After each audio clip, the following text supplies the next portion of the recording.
Greenfield is a very good opening for those of you who are striving to get a double-edged. In this video we're going to look at the latest developments in the 6 bishop g5 Najdorf. I'm gonna start with sort of my first official Stonewall game. The idea is not to fight against any opponent move, prevent everything, defend and so on. No, it's just to move.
B3, A5. What do you think about this opening? Honestly, what do you think? You don't have to play knight c3. We can actually put a piece on d2, which is better because then we avoid the potential doubling of our c-pawns. What you have to understand about practical endgames as a whole is that just like in the middle game or the opening, you cannot rely solely on these general considerations.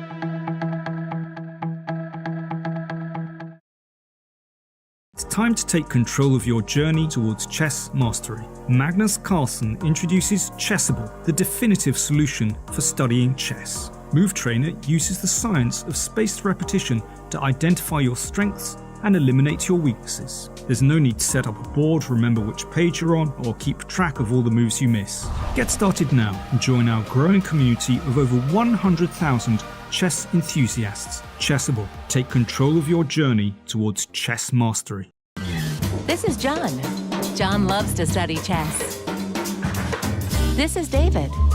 David loves to study chess as well, but efficiently.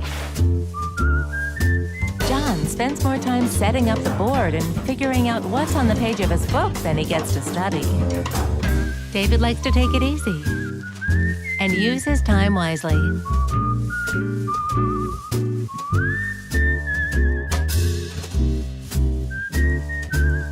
David has finished his exercise for today. John should try the same.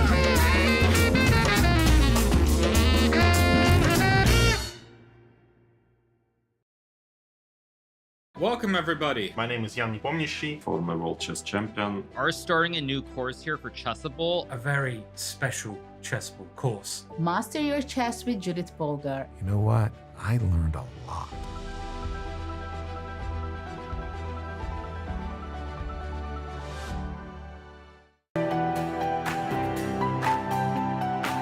Okay, so let's send a challenge.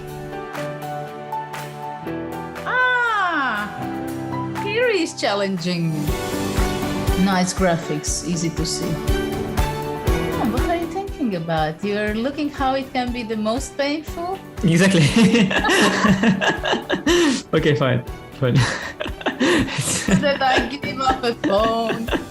He wants to be even rude. Hi there, it's me, John Chess, inventor of chess. And are you sick of sucking at chess? Well, lucky for you, I have also invented Aimchess. Look at this chess puzzle. Did you solve it?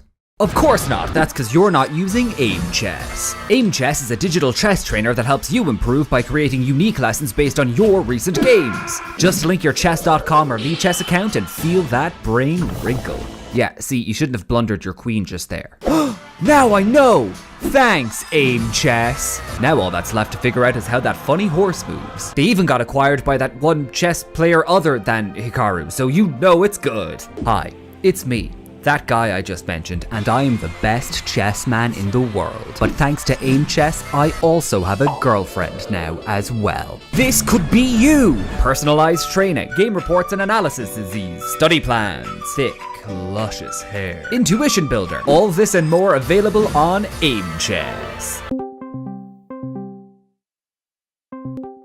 Hello? Courtney, did you know that Aimchess users improve their ratings 43% faster than average? What? So what are you waiting for? Join Aimchess today.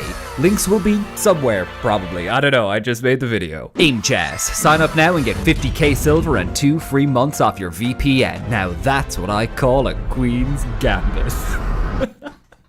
That's so fucking dumb. Aimchess, for when you aim to chess. That's their slogan. It's what they say.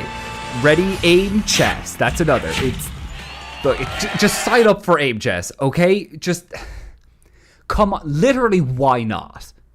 Alright, just stop being a dick for like 5 seconds and just go. Alright? Jesus Christ.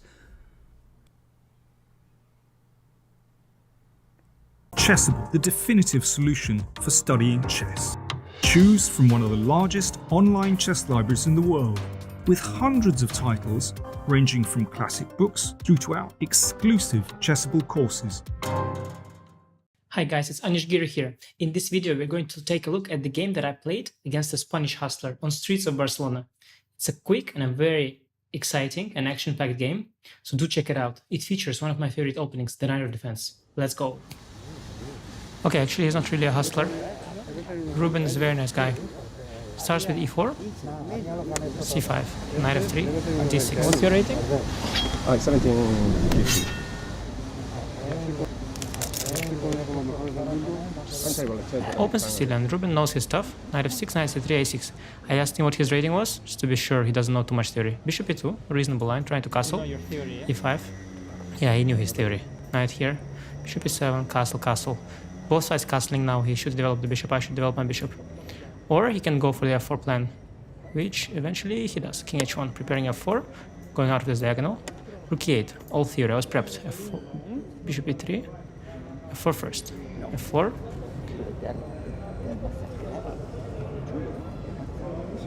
Knight c6. If f5, I'll go for knight b4 and d5 perhaps, or b5, b4. Bishop e3. Now I take. The bishop lost the tempo on bishop e3. Bishop takes f4. h6. Preparing bishop f8. Awaiting bishop g5. Queen d2. Wants to double. Bishop f8, rook d1, knight e5. Pressure zone. e4 pawn is weak. d6 pawn is weak. I've got pressure here. Maybe knight g6 opening the file. Maybe b5. Maybe bishop b7. What's Ruben gonna do? Ruben, by the way, owns a nice restaurant and a chess club that he invited us to. Nice guy. But likes to think. Not easy to find a plan for white here. Black is very comfortable. Maybe drop the bishop back. Maybe bring the knight into the center. Maybe a4, restricting b5.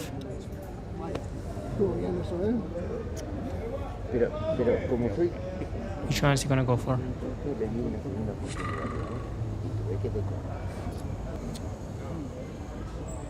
Not easy. Bishop g3. Maybe intending bishop h4.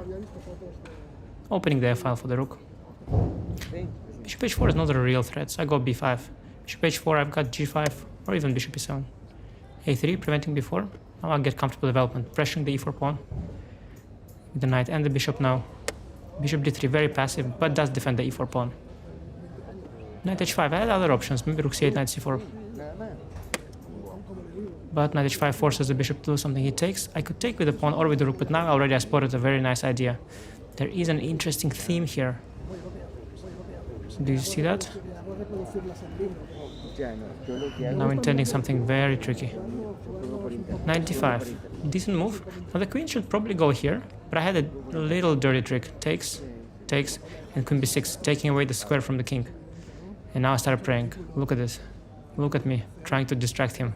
Looking at the queen side where all the action is centered around the king. I'm hoping. He will miss it. Will he miss it? Oh no, knight d4 very strong. If I take, he's got bishop h7 check. Prevents my idea, but I'm not sure he sees it. Now, the shameless and shameful moment is coming up. I want my dirty trick to work. Oh, this is greasy. Rook b8. This is completely stupid, but I'm inviting a fork. Oh no, my rook. Look, I'm shaking the head. All part of the act. Actually, this is a mistake. You should first go g4 now, hit the knight, and then go knight c6. White has the upper hand, as you can see here in the evil bar. But I'm shaking my head, hoping for knight c6 right away. And he's falling for it. He's falling for it. Will he fall for it? Yeah, he'll fall for it. Knight c6. And now knight g3. The satisfaction. Look at that smile. Look at the smile of the shameless. Or shameful. Both shameless and shameful top grandmaster. Look at that glee. Oh, disgusting. He fell for it. GG, yo. I asked for it. I did ask for it. So if you enjoyed the video, and more importantly, you want to also crush the chess hustlers in your city, then go get my Najdorf course at Chessable. It will give you a complete lifetime repertoire against the first move 1e4 and have you covered with an exciting and a sharp weapon. Good luck.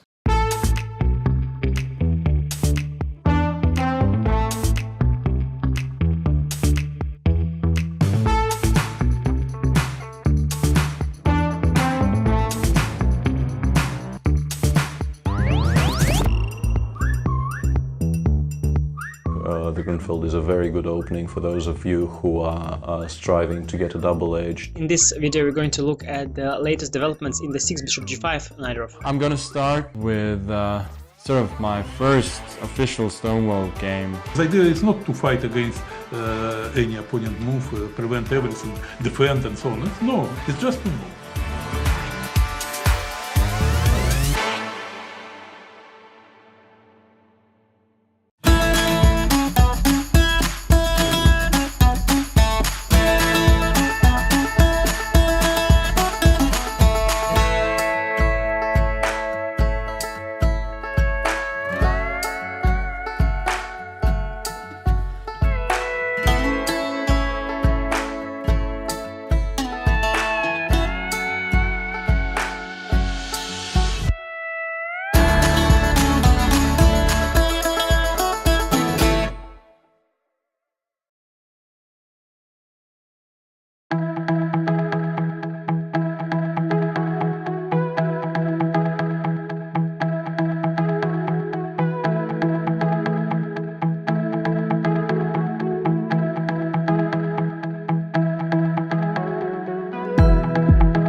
A5. What do you think about this opening?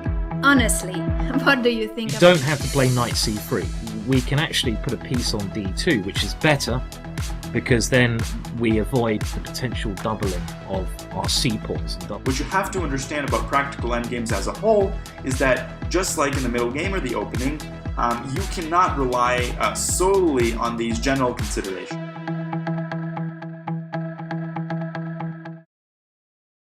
It's time to take control of your journey towards chess mastery. Magnus Carlsen introduces Chessable, the definitive solution for studying chess. Move Trainer uses the science of spaced repetition to identify your strengths and eliminate your weaknesses. There's no need to set up a board, remember which page you're on, or keep track of all the moves you miss. Get started now and join our growing community of over 100,000 chess enthusiasts. Chessable. Take control of your journey towards chess mastery.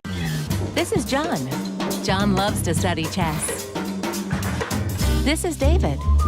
David loves to study chess as well, but efficiently. John spends more time setting up the board and figuring out what's on the page of his book than he gets to study.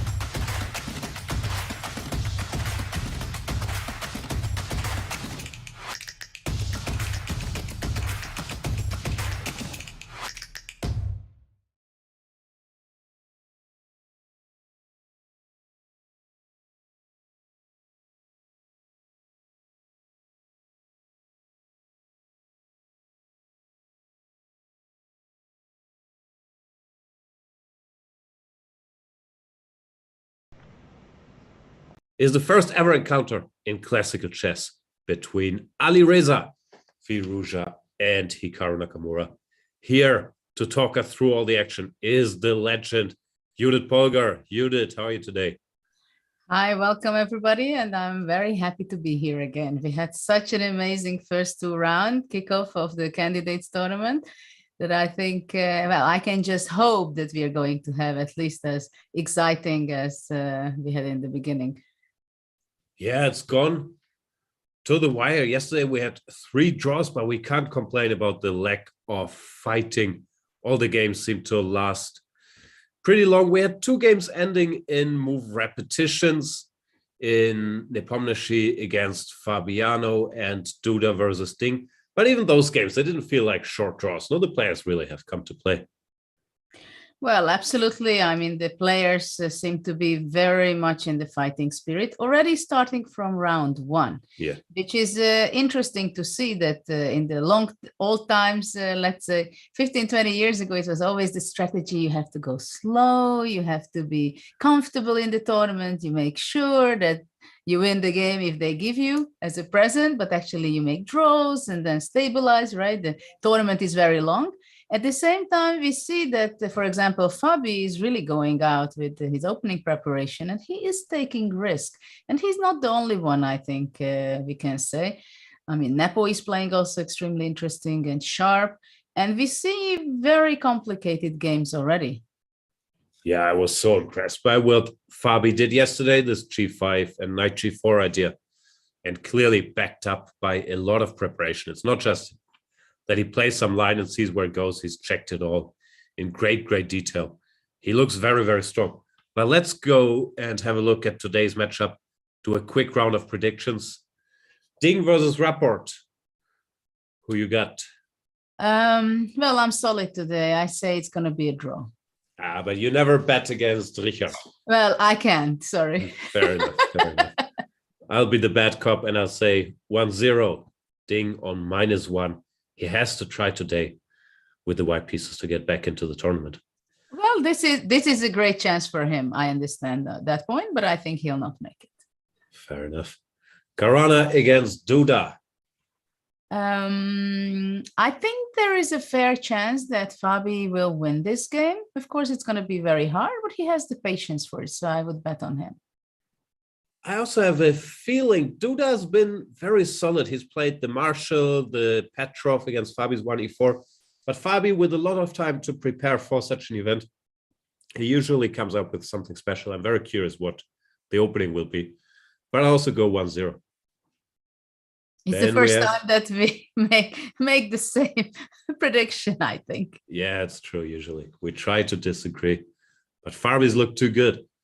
Then we have Rajabov against Nepomniachtchi. I think it's a draw. I would bet on a draw. Me too. Rajabov with white hasn't looked. Well, he looked good in his first white game, actually. Put pressure on Alireza. Yesterday, he should have known that line. That was the most surprising thing. Afterwards, it was a big fight. But that he got caught by this Queen H5, which had already been played. That was surprising. Okay, then the one, my favorite, the first ever encounter between Alireza and Nakamura. The internet will love that one. I think it's about time for Alireza, if he wants to be the challenger, to win his first game. Oh, you're saying 1-0? Nah, I'm going draw. Well, that's Berlin. That's of course the normal way of saying it, but I think this is his first real moment, I think, where he can make it maybe benefit of the fact that he's really a full-time professional, while Nakamura is a fantastic player, but at the same time he's doing so many other things. Even here, after every game, he does his YouTube video recaps. Like, he stays busy. But he's played amazing chess in that game yesterday, nonetheless. If he gets a position to play with, he's still well, I also believe that it depends very much on the opening and what kind of position he's going to get to play. But what we've seen his game against Fabiano, I think we could feel that he made this small detailed mistake which cost him later the game. So in these very nuances part of the game, maybe Alireza can catch him with the white pieces. Alireza must also be so happy to finally be white. No, he has had black twice, suffered for most of the games, defending some tough positions. And now he can show his preparation with the white pieces. We don't know what he's done the last half year, but he hasn't played much. So the assumption is he's looked at tons of stuff. And Nakamura is quite predictable normally with black. If you go e4, he will play the Berlin. If you go d4, he usually plays knight f6, e6, d5. So let's see what Alireza has in store. Yeah, of course. Nakamura is a very stable player, right? He never gives away points just like that for free. That's for sure. That Alireza has to work very hard, and he has to set up some very nice ideas in order to win this game. Now they have some discussion. Yeah, there we see all players at the board. Unfortunately, I think we don't have the video feed on our Twitch stream. It is on YouTube and on the Chess24 website. But yeah, everyone's there. Yeah, it's interesting to see the players, everybody in jacket, but many of the players already before the first move, they take off their jacket just to feel as comfortable as possible and as focused as possible. I was always wondering what the players are thinking, because you can see that the players before the game, they seem not to feel comfortable at this stage or something, like we are trying to finally really look at the board, what's happening, and the nervousness, what opening is going to be, whether the preparation went well. Will it work out the one we prepared for, or we are going to get surprises? Yeah. And I think it's for most players, that's a bit of an awkward phase, these 5 minutes before, no, when you're there and some sponsor or some organizer may wants to say a few words and some hands are to be shaken, while you really think about, in the Berlin, if I go d3, bishop c5, what can he do? But no Berlin, one d4. No Berlin today, one Sicilian. Which one do you want to start with? Let's start with Alireza Hikaru. I can't wait to see. Yeah, this is what I was look like. Thinking that you wish to start with that game. Sure. The Nimzo. This is already interesting because most top players nowadays, after d4, knight f6, c4, e6, they don't allow the Nimzo and they play knight f3, d5, and then Catalan or one of these lines of the Queen's Gambit. But Alireza has something else on his mind, because the Nimzo had such a good reputation the last couple of years in this knight c3, bishop b4, queen c2 lines, which I also played a lot after castles. I'm very curious. e4 is the sort of surprise weapon here, but then d5, I believe these lines have been so well analyzed, knight to e4, that it's hard to find anything there at this level. And therefore, Alireza returns to a3. We know what Hikaru is going to do. He's going to take. Yeah. He's going to take, queen takes, and play pawn to d5. That's how he does it. And now it's the big. Well, d5 is not on the board, but it's going to happen. And here's the big decision. The most critical move is bishop to g5. But then black has this very interesting pawn sacrifice c5, which is considered to work very well nowadays. And most top players, I think, have been trying to avoid this. But Hikaru, he's not so much into these long forced lines. So I'm not sure if he wants to give a pawn and play something very forcing.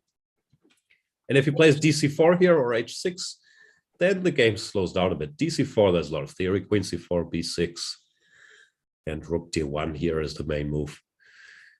Bishop a6, queen a4, or yeah, bishop b7 is also possible. Hikaru has had many games here, but here at least white can try to find a small advantage. So it's a big decision after bishop g5. If he feels comfortable going for c5, which the engines love, or if he wants to play his old main line dc4, that's what he does. Goes to show he's not changing his approach. He plays dc4, which is fine. It's solid. But it's not a surprise. It's what he's always played. And he didn't maybe put in the time to look at this bishop g5, c5, which is the big trendy line. Okay, now B6. b6. Yeah, rook d1, bishop a6 will happen. And then the main line is this queen a4, h6, bishop h4, queen e7, which Hikaru has already played like 18 times, but there white can at least try to find some small ideas. Yeah, to play these old classical lines, it's always you see as an opening expert that who is standing on what stage in their preparation. Yeah. But generally speaking, it's just a playable position for both colors. Yeah, of course, but such nuances, if you even get a game with white, this bishop g5, you could even consider a bit of a small bluff saying, okay, Hikaru, you've never played this c5. I don't think you spend all your time analyzing these c5, dc5 pawn down positions. And if you go dc4, at least I'll get some sort of game. Because after this bishop g5, c5, it goes this extremely complicated things. Yeah, right? yeah. d4 and queen f3, queen g3, many moves here. It's a total mess, but computers really like it. Right? I think you start with knight bd7 actually, but yeah, it's complete chaos. And black has to know a lot of details here. If not, you can just be pawned down with a bad position. And that's not a good deal. No. So he went for Alireza, the maybe classic, rightly though. guessed. Yeah. So this is very standard stuff. Rook I guess D1. Hikaru will play what he always does, bishop a6 and queen a4, h6. And we'll see where Alireza's idea will hit. But we can move on for now. Let's go to Fabiano's game because they are playing very fast. It's in Najdorf. Here, I 5f3, so white is avoiding the bishop e3, knight g4 options. What Kasparov was the person who brought it into the modern practice again. So f3, e5, knight b3, bishop e6, bishop e3, h5 against g4. Yeah, this h5 nowadays it's completely standard. I know when you were playing all these sharp Sicilians against the other top players, h5 wasn't played that much. No, even Gary, I don't think he played that many h5s. No, Gary didn't like to play h5. Usually he liked to play this knight d7, queen c7, rook c8 kind of systems, but h5 I don't remember he played. But it was already fashion that people did not like to allow g4 for white. Of course, it gives a weakness on g5, but it's not so easy to take advantage of that. So usually this goes queen d2. This is what happened in the game also, knight d7, long castle. And eventually at some point, somehow you go f4. Maybe sometimes you prepare it with g3 first. It's a messy position. Fabiano had, I think, quite a few games on this exact position, but with this structure, many games. Yeah, not sure in this exact position. I'll look it up later, but he has a lot of experience, of course, in all these lines. There was, some years ago, this tendency for him to lose all his games in the Najdorf, like he would have a massive score with white, but against the Najdorf, which is what Duda plays here, he would have a terrible score. I think that he has changed over the years, but maybe there's still some unpleasant memories that he used to get in trouble here against the likes of Maxim, Topalov, whoever else would play the Najdorf against him. But Duda also going for a sharp fight, yeah, like I was expecting a Petrov or a Berlin or a Marshall. Duda says, no, Najdorf it is. Well, I'm very happy that he made this choice, especially against Fabiano, who is considered an expert also. We can say that in this system. Because, okay, Duda is a young player, so he should be trying out different things. He knows that it's a great opportunity for him to play in this candidates tournament, but he also understands it that if he wants to win games, most likely he wants to go sharp. Yeah, I think most players, they are trying to play a little sharper than usual with both colors, no? Because first place is so much more important in the candidates than other tournaments. It's very maybe very I can say that with black especially, they take bigger risks. Yeah. Right. I mean, the leader in this, it's Fabiano's game, right? Yesterday, that we could see really interesting, sharp. We could say dubious in some ways whether it was the right decision to play in round 2 against Nepo, because it was a key game, we can say also. Absolutely. It's He wasn't only round bluffing, 2. though. This Sorry? is what he wasn't bluffing, I would say. Though. This is what Fabi does. He finds some new idea. He goes incredibly deeply, and he surprises opponents with it. I was very impressed. But also, if we think of Alireza in the first round, he chose this DC E4 B5 with black, some very sharp system. No, it's great for us and everyone watching this event. We won't have a lot of, dull games, it looks like. No, today we are also going to be entertained looking around with the openings. We can take a look on Rajabov's game, take it on this note. Speaking of entertained. Of entertainment, maybe this is not going to be the most entertaining game after D takes C5. I don't know if Bishop C5 or Queen D1 first. Yeah, supposed to go Queen D1 first. DC5, not the only move, but it's a very solid system against the Catalan. And Bishop C5. Now the main move is Knight BD2, pawn to C3, pawn takes, short castles, Knight B3, Bishop E7, and they fight over some small nuances. But black, if he knows everything, is supposed to hold, of course, like C4 they play here. We'll see some theory debate. Interesting how much, for example, Rajabov is calculating the strategies at this stage of the tournament, right? In the first game he played against Alireza, he had some chances, he gave difficulties to Alireza, it was a draw. Yesterday, it was a pity for him that he started out with a bad opening and then also he misplayed it in the middle game somehow. Nakamura played, of course, extremely well when he got the chances. But maybe he thinks that today he wants to go very solid. He doesn't want to push it too hard. And then tomorrow is a free day. So with completely new energy, the tournament continues. Yeah, he's usually a solid player. And also against his line, DC, Bishop G2, C5, castles, Knight C6. It's very hard for White to find anything better. Like, of course, there are alternatives here, Knight E5, Knight A3, Queen A4. But it's very forcing play, and if black knows everything, it's very hard to get anything. So I think most top players, if they reach this position, they go DC5 and say in this end game, at least I have a little pressure. You have to be precise, no risk. And of course, it's also with black to decide that he wants to submit himself to this. But Jan already is on +1. He probably doesn't mind being solid today. Yeah, there is nothing to be worried about in this situation of his. He played 2 very interesting games so far. Yeah, absolutely. Okay, so let's go for the game which we haven't seen yet. It's the Deng against Rapport.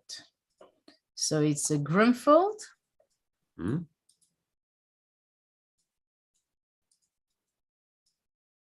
C5. I was playing Greenfield myself for quite some time. Knight C6, Bishop E3, castle, B6. Yeah, B6 has become the main line here over Before the last couple of years. CD4, isn't it? Well, in the very old days, Kasparov and Karpov, they used to debate this Bishop G4, F3, Knight A5. That was the big line.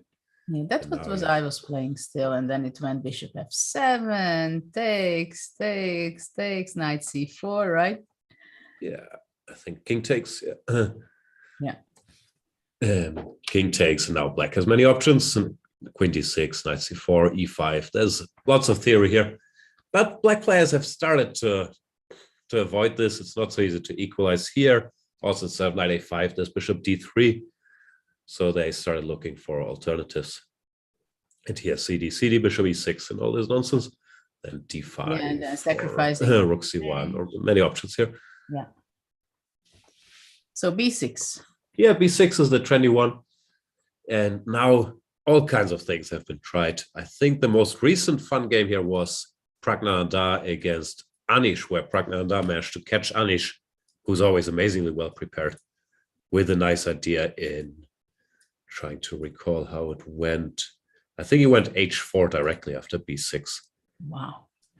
Which is also again an influence modern chess. Yeah. But it was very fun. It was H4, E6, H5, Queen H4. And here guess what move white played. Of course, it's computer prep. Not knight g3? No.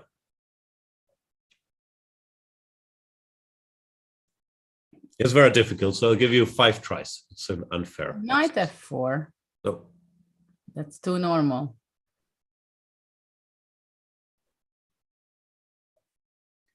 Probably we should sacrifice the pawn somehow.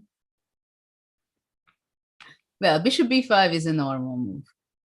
Too normal, yeah. Normal, h6. No. I can't go g4. No, it's very random. He played queen to c1. Wow. It's very funny because you can't really take the pawn on e4, then knight g3, the queen gets trapped, or if you take an h5, it also gets trapped. Wow. And yeah, it was a fun idea. That's a nice idea. It reminds me my game against Spassky when I wanted to trap his queen very unexpectedly. Okay, that's a nice one. Yeah. But of course, computer defense, even this. But there are all kinds of developments in this line. I'm curious to see what Ding has prepared. Okay, so let's go d6. He went rook c1, normal. We should maybe mention that dc5 is possible here, but usually it's not considered to be very threatening. Black just goes queen c7, and if white wants to take that pawn, cb, ab, black just has long-term structural compensation. White is a pawn up, but the black pieces find good squares, knight e5, the c4 square is weak, and c3 is weak, a2 is weak. This structure in general, Greenfield players, they don't mind giving that pawn. Yeah. That's for sure. So he went rook c1, keeping the tension and the pawn structure, bishop b7. Yeah, this move bishop b5. The old main line is queen d2, which looks more normal, frankly. But then after rook c8, black was doing sort of all right. And bishop b5 is another computer specialty, which I struggle a little to so what is the idea what behind bishop b5? I'm honestly not sure, because the main move is still rook c8, and white, I think, goes queen d2. So I'm not sure what the advantage is. Is it maybe a prophylactical move, so knight a5 doesn't come as a tempo? Could be. Yeah, I never could quite grasp it. I guess if black plays a6, then you take, or you go back and claim that b6 has been weakened. It's very tough. Taking takes. Well, first of all, already now maybe see the dc5 is a different story, though e4 is hanging. I wanted the original d5, I guess. Yeah. 5 and f4. Yeah. Yeah, I think a6 is probably asking. I don't know if f5. Asking too much. Not sure about f4, because now maybe f5, but c4, let's say, I think it's and this for black. Yeah. b6 after a6, as we know, pawns never go back. Yeah. Black would wish, though. No, a6 he shouldn't do. But I can't quite understand. Maybe it's just a... Well, all kind of d5 moves can be more stronger, because the knight a5 or knight e5 doesn't come with a tempo as the c4 bishop would be attacked, right? Yeah. We will see. Rook c8 is on the board. Normally they don't go d5 here yet. Then knight e5, I think. And Rapport plays very quickly so far. You can tell us about this. He used to play all kinds of, well, somewhat strange looking openings, even like 2-3 years ago. But he's gone more mainstream recently, no? Like this is just the main line. Yeah. Yeah, I'm also surprised. But you know how it is when people have their image, whenever, even if he started to go into the main lines, once he's coming up with some strange idea, immediately they say, okay, so it's typical Rapport. It was the same thing with me, that I was a very aggressive player. I was always attacking. But then with time, of course, I got my lessons and I improved and I became more a rounded player. I was also started to play more positional things as well. But whenever there was an idea, suddenly they say, yeah, it's typical Judit. So, but probably we may see something typical Rapport from his classical creative times. Yeah, very curious. But it looked overall, it was good for him to because he's an amazing player and he can still be creative even in normal positions. And if he doesn't play c4, e3, g4 on the first 3 moves, then he gets a head start and can still do stuff later. No, but I'm always very curious to see what he does in the opening. Well, I think this is why he became a top 10 player for the last times, because he understood probably that to play with the very best players, he can give this advantage to others, that he starts playing already very strange, dubious ideas in the opening. But if he plays a regular opening, gets a reasonable, normal position in the middle game, it can work already, that very original and unexpected ideas. But in many games, you can see him winning games in a very positional way. I mean, just yesterday was a good example, I think, that it was without queens, it was very positional, maneuvering here and there, and then somehow Alireza found himself in big trouble. Yeah, I think he said that or something along the lines of that people think he's always looking for chaos and these complicated positions. Well, he's just trying to play safe chess. He just does it in a different manner than others. But yeah, like he doesn't feel that he's going for something crazy at all. Well, if somebody can understand him, it's me, because I also had this, I remember very well in 2005, and I played against Topalov in Berlin, and I played some G4 stuff, and people thought that I was very aggressive, and they said, why did you go these aggressive moves? I mean, you could just play solid. And I said, I understand, but I just didn't find a better move. I thought it's a good move. And then people were complaining that, well, it's just equal. I mean, you don't do things like this. And I got the worst position with that decision. But it was not the idea to go nuts and go aggressive. It's just, this is what I could come up with. No, also usually chess players, you just play move after move. You try to make the best moves. And then us, the commentators, we can say, you're solid or aggressive or tactical positional, right? Like, yeah, but you can say that there are different alternatives. Like you have a position where you can go G5, which is very exciting, a little bit dangerous. You understand the drawbacks of it, but still it's an interesting idea and you have a belief in the idea. Or you can go G6, a more solid way, or just play some other move, and then you keep the position. And then it's a matter of style and it's a matter of mindset, how you feel on that day, right? Yeah. But there are situations where, some people consider that he just went nuts. It was not that simple, that it's a matter of style only. No, I think also this distinction between style and mindset is important. Because, for example, I'm a very aggressive player, but I'm also a terrible chicken. So even though I'm very aggressive, I have lots of draws during my active career. So people always thought I was a very boring player just because of the many draws. But sometimes it's not exactly the same style. And then in tough situations, do you go for a draw or do you take risks? And I think some of the current top players, without naming names, they have the same, where they play quite interesting chess, but they have the reputation of being boring players, because some of the games end in draws. Yes, this is very interesting, that really some players, what kind of image they have, right? Exactly. We can go into this direction also, that obviously Rapport has the image that he's playing these G5 kind of things, and H3 and G4 and H4 and these very strange ideas, and it will stick to that. It's like with actors, right? Somebody is just playing in comedies, and then I mean they can never get rid of that. Yeah. So it's important to get a good image early. Like if you play the King's Indian at the beginning of your career, like Rajaba, for example, then you will be considered a fighting player. But it's interesting because when you're a talented youngster, you don't think about building your image. You're just going exactly after what you feel, and the coach is what you have. And then you go those systems. Like I was playing King's Gambit for quite a long time. I mean, that was quite a brave thing looking back in time, especially that I was playing the King's Gambit with Bishop C4. And I reached up to 2,500 with that. That was quite unbelievable. These days, I would not be able to. That should be 2,600 because you gave people a pawn. Like, should be an extra 100 points. Anyway, Ding played queen to D2, which is the main move. And we're back to the normal position here. They usually play pawn to e6. And then, yeah, it's very standard Greenfield stuff, actually. e6, rook ft1, cd, cd, knight a5.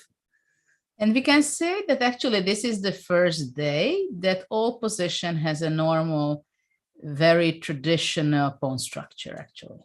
Yeah, it's all main lines, like very different openings, but all more or less main line. Yeah. Okay, so let's see what's happening with Fabi, because they had a few moves and becomes, of course, it's all theory still. It was long castle, bishop e7, king b1, which is practically always played eventually. It's only now or later. And b5, knight d5. I was playing this line back years ago. Knight b6, so now the d5 pawn is going to be either given. I don't know what they play nowadays. Is it possible to give that pawn? Usually they take, but I'm very curious what Fabi will do. Like the main line is takes and knight a5. And this type of positions where I think I'm not a big expert here, but there's a similar position where the black bishop is still on f8, where Kasparov and so on used to play g6 then. But here the bishop is already on e7. And frankly, I'm not sure. I'll look up what games we have there. It's an old line. Dominguez, Nepomniachtchi, knight a5, rook c8. Ah, yes, this line. So bishop b6, queen b6, knight a5, rook c8, knight c6, knight takes d5. Ah, yeah, this I've seen. And knight e7 takes, and some endgame. That's maybe a little better for white, but not much. Well, doesn't look much. Rook c6. No, I don't think it's knight c6 they played yet. Many games here, actually, in this endgame. Vichy had it. It's not much. No, it's not what Fabi usually does. So I'm curious if he has something else up his sleeve probably here. after rook c8, though it's not so easy to make other moves. Because So instead of bishop, yeah, I think here it's more or less there already. Instead of bishop takes b6, someone played knight a5 here, which feels, I don't know. No, they all take. Knight a5, there are some games. And I think bishop g5, right? And just keep the tension. I remember, my memory is not great, but I remember looking at this with Peter Lako actually, like 12, 13 years ago, and there were some other moves that we tried, like bishop f2 or maybe some g3 and so on, instead of this. But probably modern computers laugh at all this. Still, I would be surprised if Fabi just simplified into the endgame. Very curious. Yeah, he's usually not going into the endgame just like that. No. I mean, Doesn't unless have a choice. he wants to be extremely solid on that day, but it happens very rarely. I don't remember. But he's taking time. Normally, if he's prepared, he more or less blitzes out the moves like we've seen yesterday. Maybe he just didn't expect Duda to do this at all. Because Duda hasn't played a lot of Najdorfs recently. So maybe Fabi thought, okay, against the Najdorf, I want to play 6 bishop g5, but I haven't looked at it today. So I'll try to surprise him with this line. But no surprise value. I think Duda might have just out-surprised Fabi, which is not easy. Yeah. Okay, we'll see how it goes. But so what's going on with Alireza, your favorite game? yeah, he played. I come back in somewhat new idea, sure. So DC, Queen C4, B6, Rook D1, Bishop A6. All of this was mentioned, is very much the main line. Nakamura also goes for the line. He always plays H6, Bishop H4, Queen E7. He doesn't deviate much from his openings until given a reason to. Knight F3, Rook D8. This is all still known, also what I gave in one of my Chess 24 courses as the way to go with black. But here comes the surprise, at least to me. After Rook D8, Alireza plays Queen to C2. The more usual move here is pawn to E3. We've also seen pawn to G4 played by, I guess, Mamedyarov. Yeah, Mamedyarov likes this pawn to G4 in all positions.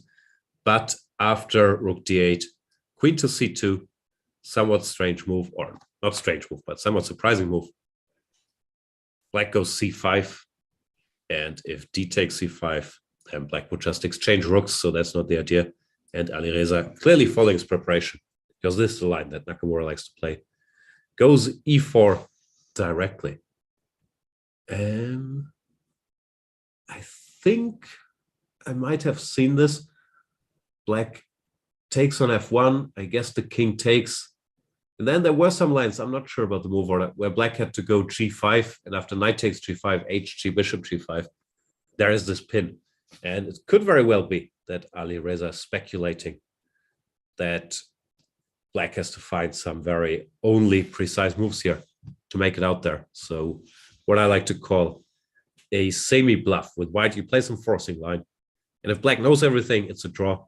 And if black doesn't know everything, then you get chances, or even better, you win the game outright. Let's see how Hikaru handles it. He's so good at calculating that even if he is out of book, I would guess the position is not so hard for him to navigate here. Bishop takes f1 on the board. White probably takes with the king. Usually taking with the rook makes it more awkward to get the king out of there, but I'm not sure. In this position, no, he does take with the rook, interesting. And the white threat is pawn to e5. It's hard to move the queen and the rook out of the way. So black usually has to play g5 to break that pin. And my best guess is, I think I've seen a similar line. I'm not sure if it was this one. But my best guess is after g5, Alireza wants to go knight takes g5, hg, bishop g5, and say, okay, Hikaru, I checked this at home. I hope you haven't. Please make 5 only moves, and then it's a draw. Because if this was winning, of course, all the computers would be blinking and no one would be playing this line. But if he managed to surprise Hikaru, could be a good practical chance. Very curious. My hunch is that Hikaru will find his way through this. I can't move the pieces currently, but Judit will be back in a second and we'll go through this. The thing is, if black, I think black has to go g5, then e5.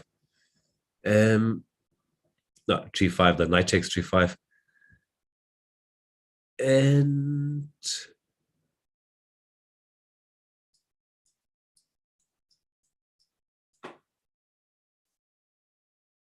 I'm trying to figure out how this could go. But yeah, we'll wait until we can move the pieces. Hikaru in deep thought.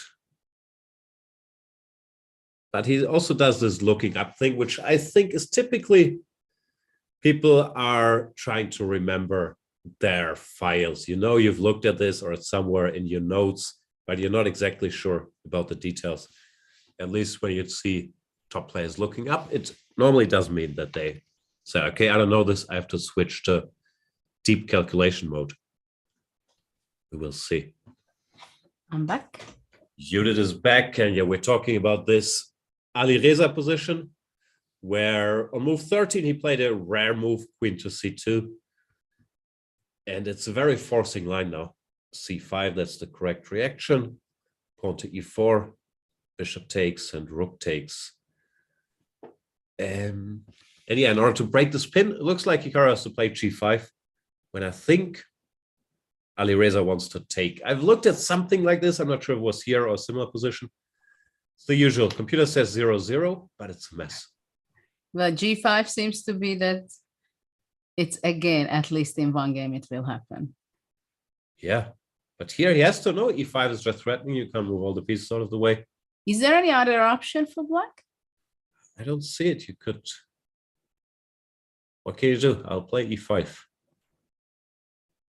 Okay, so g5 is quite a committal move. Yeah. Can white take? I think white has to take it. What about e5? It looks scary, yeah? e5 takes. Uh-huh. Takes. It's also key.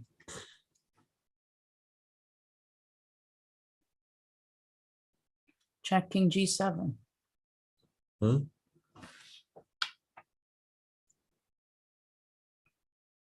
It doesn't look And if what? no, Maybe in this position, white goes there. Or what about the crazy move f4? it's not crazy. No, not at all. It's just such a natural position. Your opponent piece down, you have your king on e1.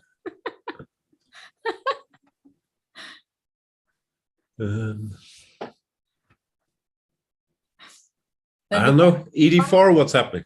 The funniest thing when a computer says something like 0, 0, 0 in this position, right? They always do. Because if they said +1, then no one would play the line with black. No, like. So which one do you want to go? Here I was thinking about ED4 just to see what happens. E5, knight BD7. Yeah. Who's better and why? I don't know. I would want to bring the rook somehow to the third. I don't know if this one or the other one.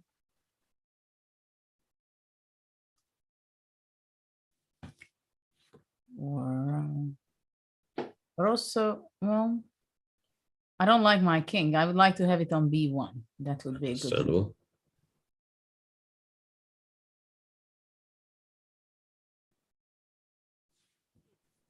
Well. It's nicer if you checked it at home. That's Alireza's argument. That's for sure. So instead of E5, I don't believe in white's position here. I don't know why. it is hard to believe. No, it's piece down. The king is also shaky. Well, I must have looked at this. I've studied that line.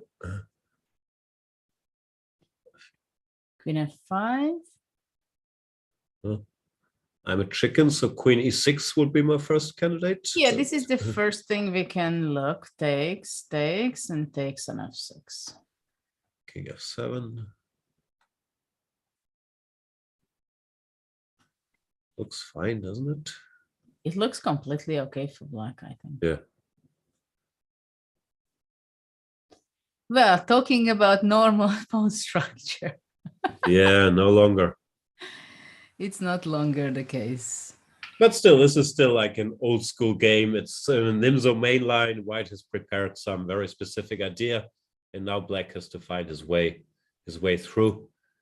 Hikaru's hand wants to do something. In this position, if white goes bishop g3, what happens? I think that's too slow. I think that white is probably worse to cd4. Because the king on e1 is... Okay, knight d4. Hmm. Or not even knight d4. I just go rook d4. Actually, let me take back cd4. Knight bd7. And you want to say that my king is on e1 stands. Yeah. Oops. So, not well. And that's why you claim that you have a great position. And it's on the board. g5 and Alireza comes back, blitzes out. Knight g5. What a game. Alireza spending less than 5 minutes on his clock. Nakamura more than 30 minutes. It can't be a good feeling for Hikaru. No, but it's built into his style. No, like I said, he always plays that line. I even knew he was going to play h6, queen e7, rook d8 because he does it every game. And he doesn't deviate for anything. Man, of course you'll get ambushed. Like people will look at the games he play and try to find ideas. No, he just trusts himself. Yeah, but still, I mean, just looking at the situation, he must be a little bit worried, right? It is an uncomfortable situation that you play against world number 2. He's just sacrificing a piece and flashing out his moves. Knight but c6. Hikaru blitzes out knight c6. He's saying, no. I looked at this too. Knight c6. Alireza? Out of book? I'm not crazy about white's position, but of course it becomes very concrete. Yeah, it's just. But I don't have such a good feeling about his position. He has 2 pawns for the piece, but in the center there are a lot of things happening. So what's going on now? e5. I'll try to get the piece back. e5, knight d4. The queen has to go somewhere. But where? Well, unless you want to sacrifice your exchange.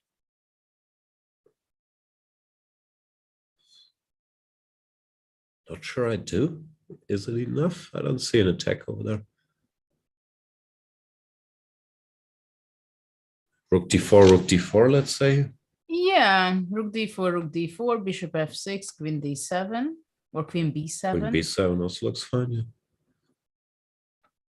f3, but that's blocking the third rank, so there's no checkmate there.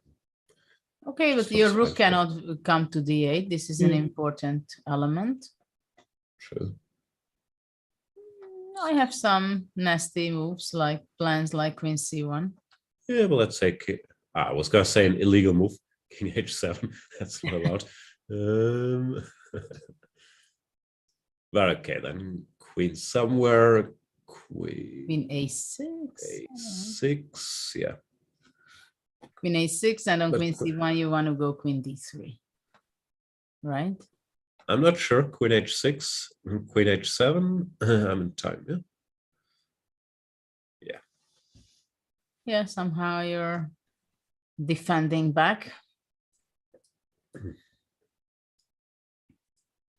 Okay, so I don't go rook d4 after all. Knight Put the d4. queen somewhere. I don't know where.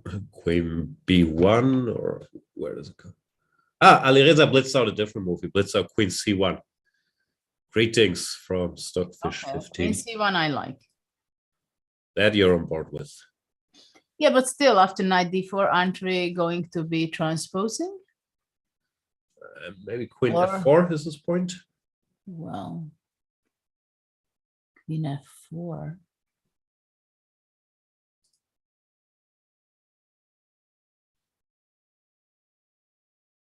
This is one of the preparation he did during the 5 months of being away from tournaments.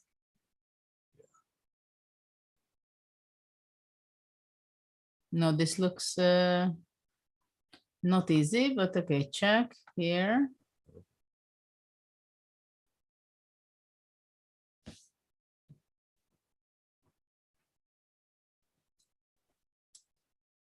Here. And actually, I can't go just rook d1 and include this pair of moves. But it doesn't matter anyway, you can just take it back. Okay, so let's see. And if in this position I go e5. Yeah, that's what I was curious about as well. Is it bishop h4 he wants to go? Then, worst case scenario again, et, no? Okay, so let's try d5. Yeah, that looks normal. Knight d4. And Can then you go d3. f4 or break the rook? Yeah.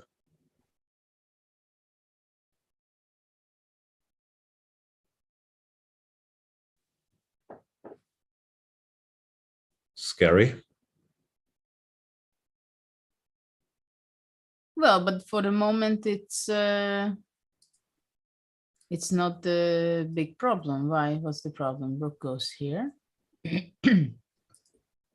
Or also I can try queen d6, going out of the pin. If rook g3, king f8, yeah. Yeah, I just want to sneak out. Fair enough.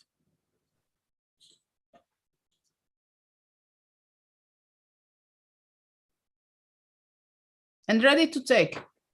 Yeah. Ready to take on e4. Also with white, if you don't know or to make all the right moves, you can be lost very quickly. Yeah, I just assume. Well, but he must know everything. No, of course he knows everything. Yeah. Spending such a little time, he should know how. What is the end of the evaluation and the line, I think. Yeah. No, I can tell you the end of the evaluation will be 0-0-0, but black has to find his way though. And Hikaru, he looks worried. But isn't the case that e4, e5 is the only move? I don't know. What about playing rook d4? Yeah. Rook takes, right? Takes. Knight takes. Queen And f4 again. 4.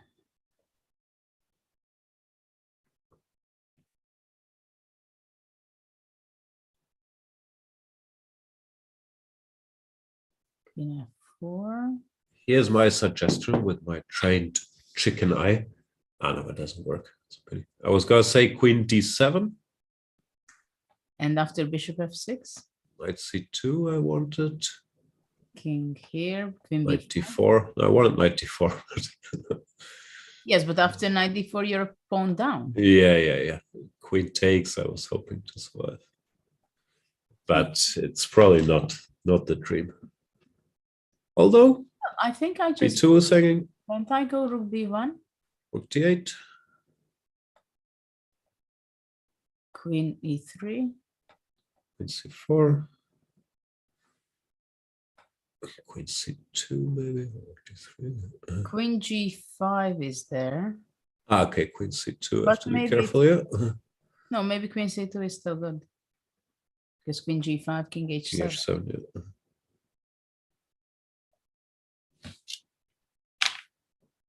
But okay, this might be Okay, so queen c1. So we're excessive. talking about e5, rook d4. Or knight d4. What else is there?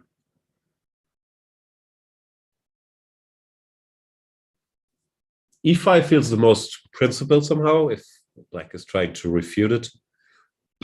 While the other moves are more like returning the piece and hoping that it's okay afterwards, no? Okay, e5, d5. Well, there's no other move than this. Now white has options, yeah. I like your queen d6. Threatening knight e4. Maybe rook g3 is wrong, but what else? But yeah, rook g3. King f8. Yeah, knight e4 for the moment Yeah, is not bishop e7. possible because bishop e7. And takes. Takes. Takes. This looks scary. Queen g5. King h7, bishop Bishop e5. e5. Yeah. Yeah, this looks like all these long lines can be analyzed beforehand. Okay, so knight e4 is not possible, so I go king f8. Okay, here I don't see the follow-up.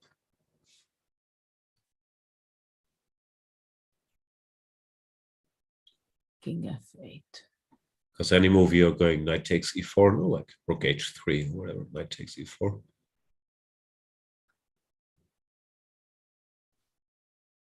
Can f3 be a move? It looks so slow.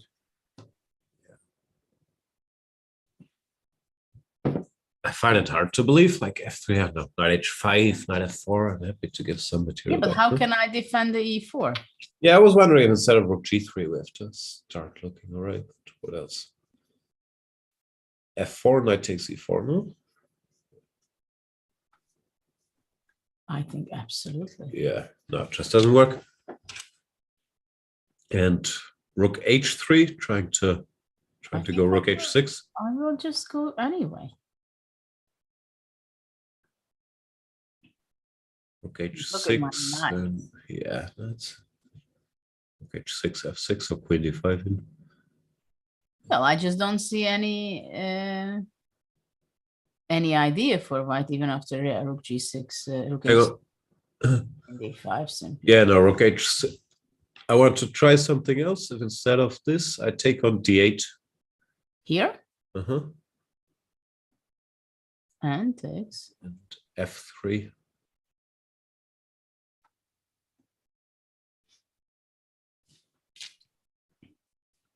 Still looks suspect, but at least if the knight goes, queen g5 could be annoying.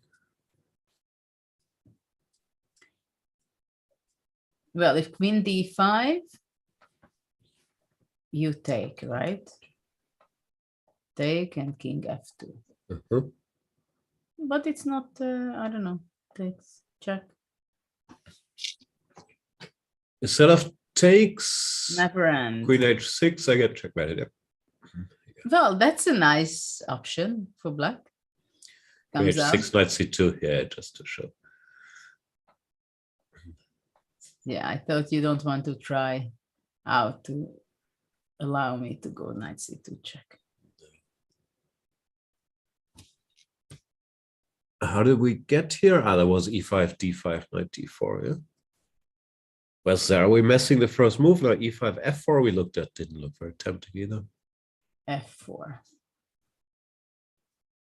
It doesn't look like it works, no? ed, what's the queen doing on c1 now? But can't I go knight d4 also? Also, yeah. Yeah, yeah. fe, just queen e5, huh? Yeah. It's the white king that's in danger in all these lines. Takes, king f2. Worst case, queen f5 check.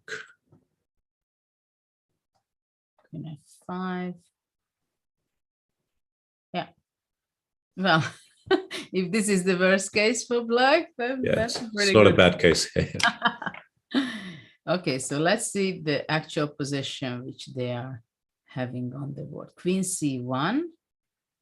So e5, and we don't know exactly what white has in mind after e5.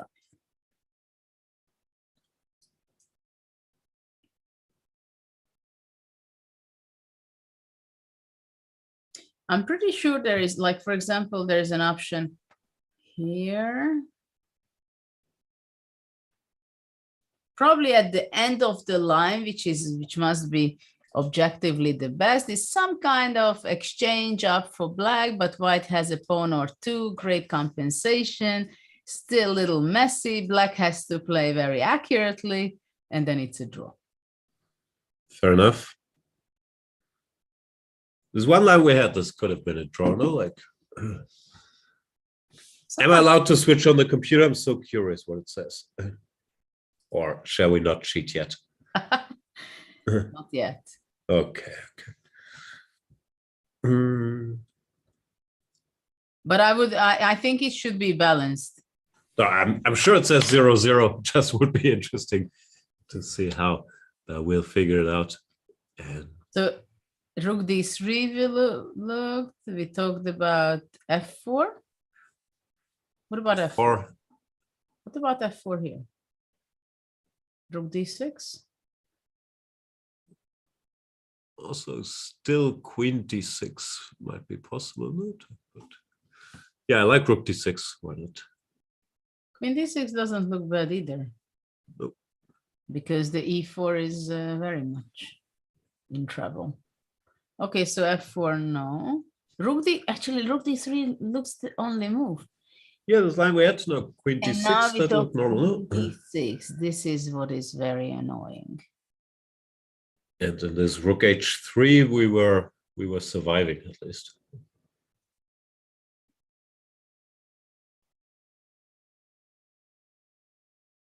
By the rook way, g3, king f8. sorry, Yeah. in this position, why don't we go bishop h4?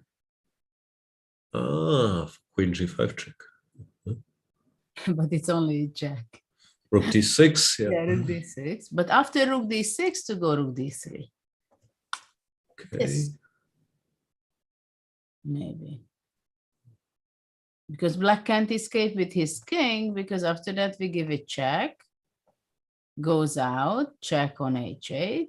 If queen f8, bishop f6. Otherwise, I take the rook, right? Yeah. Okay, so that's a very important thing that black cannot escape.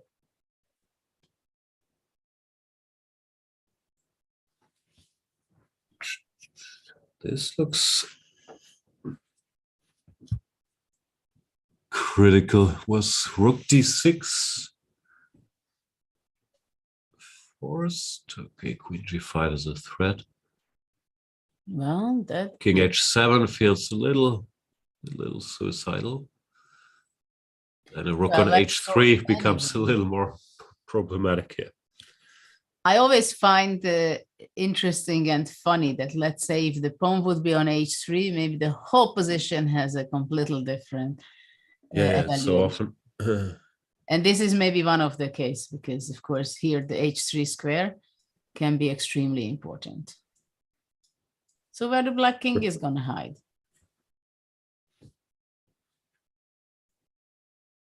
Now king h7 feels wrong. No, it's the wrong direction. Okay, so rook d6, rook d3. Rook d6, rook d3. What's the threat? It's rook g3 and then queen h6. Yeah? Well, actually, in this position already, yeah, rook g3, because queen h6 is not a threat to knight g4.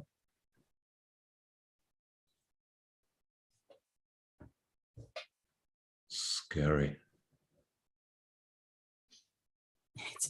I would definitely not be happy to be in black's position.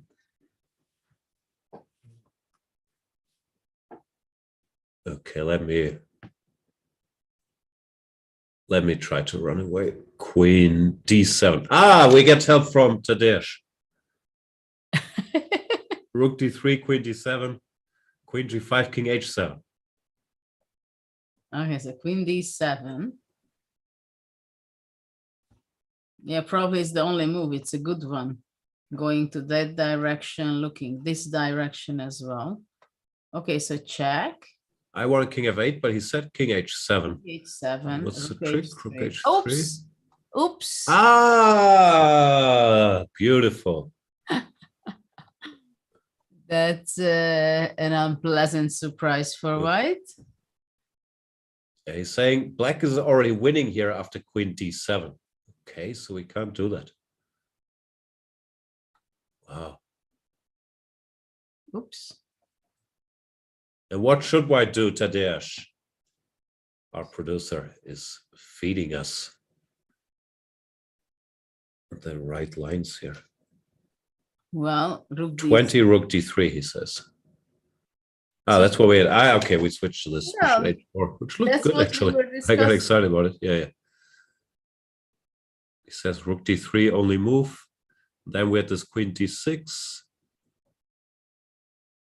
And we had some more or less draw in this rook h3 line. I'm not sure if that's better. Well, draw is a logical result in this kind of messy position. Sure, yeah. But we didn't find how the draw was. No, I meant rook h3 instead of rook g3. I thought we were surviving. And why is it? Well, this weird line, knight e4, bishop d8, rook d8, f3, queen d5, fe4, and so on. Ah, you mean that really we go all the way this way and then we draw. Tadeusz will tell us if it works, but here does look like a move repetition. No, queen d5, fe, queen e4.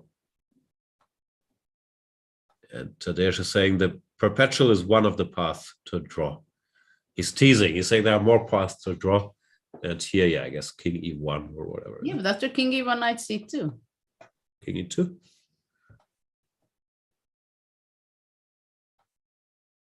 Yeah, but here King there f2. are many ways, right? Queen d4 check. But black is not winning, no? King g3, king e2 back. Yeah, feels like it should always be a draw.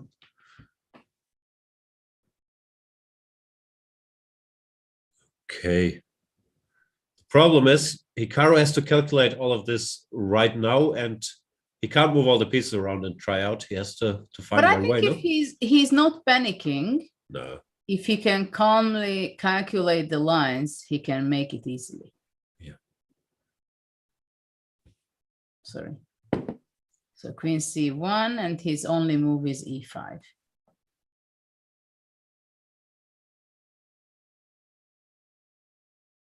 Yeah, there's not going to be much of an option for white, I believe.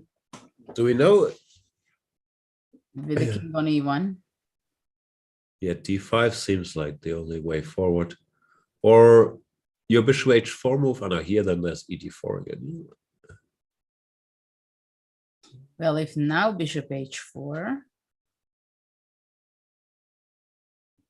I guess rook d6 still works as well. I was curious about ed. To take ed4? If it works, yeah, I don't know. But check. Somewhere. Okay, it's not good yet. King runs away. King queen f6, queen e4, king d2.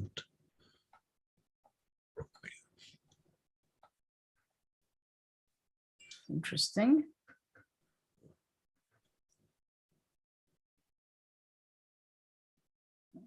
I like it for white. Yeah, I don't think it works. Though I'm not sure. Knight e5 can be strong. And if Rook rook e1.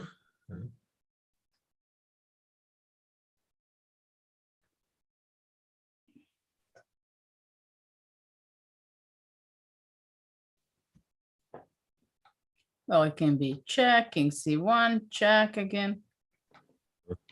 But we made it to the queen side finally. Should be better for white now.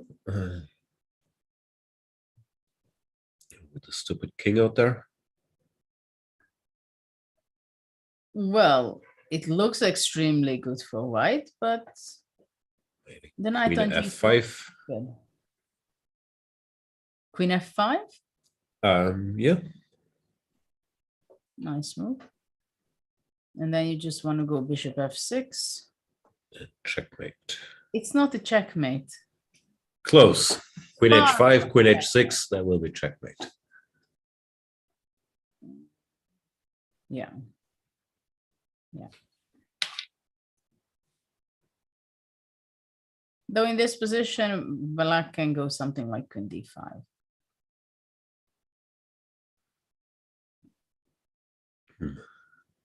Queen h3.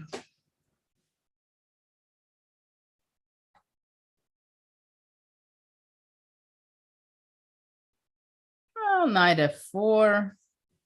Queen g4, right? Yeah. Okay. It just feels like with the white king finally safe. I Things has think we can improved. leave. What do you think we look around? I see that with Yeah. Rajabov game is not going to be last too long. Very solid game going on. Good stuff. Well, basically what happened here? Well, knight ft4 is a way to just exchange everything. Instead of knight ft4, the critical line is pawn to c4, as I mentioned. And yeah, c4, bishop d7, and then there's all kinds of stuff, bishop b2 or a4.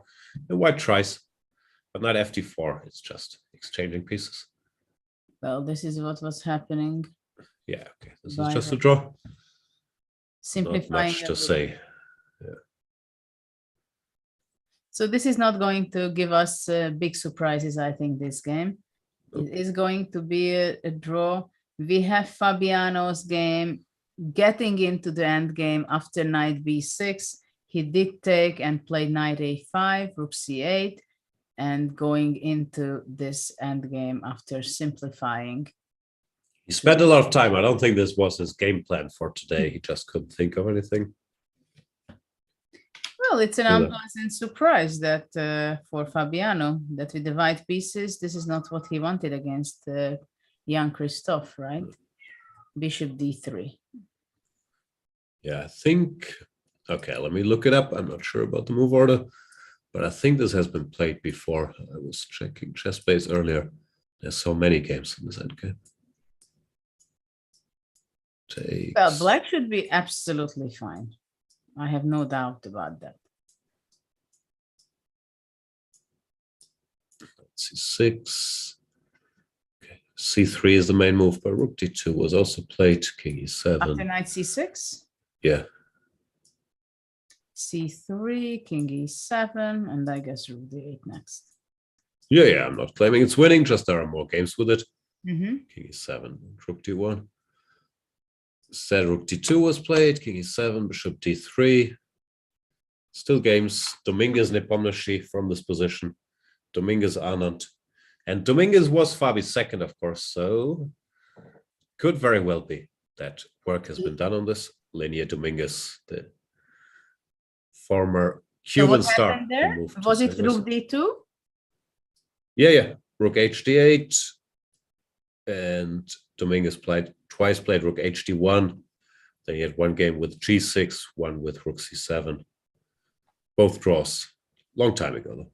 Against Vichy and against Nepomniachtchi. But did any of the top players could win a game in this end game, or they're just playing it out and it's a draw at the end? At the highest level, it's all draws, I think. If I sort by rating white, it's 15 draws and then one victory when we're down to 2,430 against 2,000. So at the top level, it's all been drawn. Okay, so let's go to the Ding game. We'll have plenty of time to discuss this. Yeah. Not expected Najdorf game. So what's going on here? After bishop b5, Rapport played rook c8, queen d2, and after that he took, and queen d6. This is, I don't know if rare, but e6 is by far the main move that everyone plays. So it's, I think, even without CD, but also here. So this is spicing it up a little. What did Ding play? Rook fd1. Queen to b4. Yeah. White did not exchange and played queen d3, and now it's Richie's turn.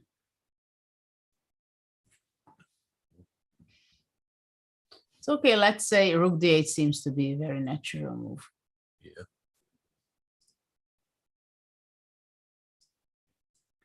What's the plan of white?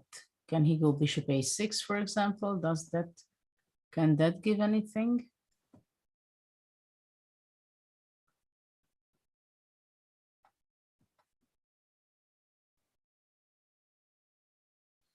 I can't calculate. Knight takes d4 doesn't work. Or knight e5. As well. Knight d4, bishop b7.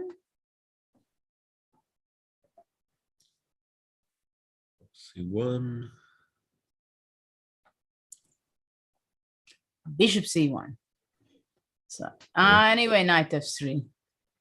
That's the plan. But it doesn't work. It's not enough pieces, yeah? Takes. No, the thing is that queen e1, but then I have check and bishop h6. I was worried that could happen. Beautiful. So, okay, let's say bishop a6. So I was wondering if knight e5 is the move.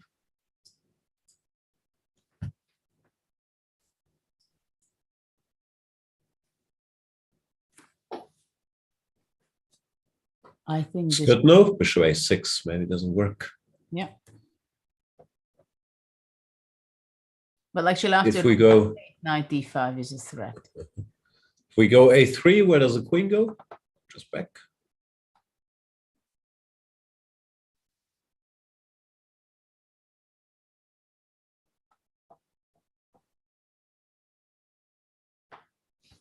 Now, who gained anything from this? Maybe the pawn is not ideal on a3. But at least you don't have knight b4 either in the long run. Yeah. Maybe I can go f4. Oof. You don't like f4? No, too aggressive for me. The poor king is weakened. Yeah, but I want to go Might still be a good d5 move. and Yeah, I yeah, want to stop control 95. the Yeah, e5 square. fair enough. E6, let's say.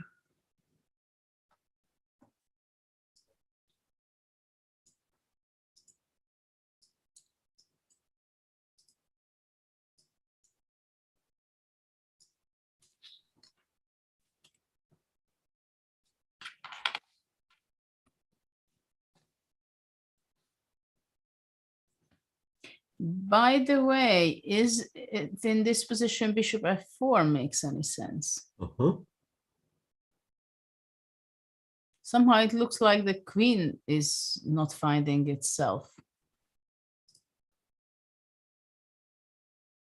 If e5.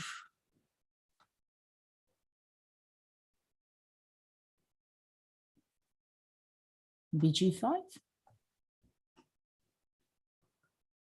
What is this position? Bishop f6. Takes a d5, yeah? Yeah. Yeah, could be better for white now with the bishop on b7. Yeah, I don't like this so much. If we go back to the game position, queen d3, what other alternatives black have after queen d3? I don't know. What's this? Queen d6, queen b4? It looks a bit random, no? Like the white doesn't want queen d3 maybe, but the black queen is also just moving back and forth. Could be that Richard is drifting a little bit.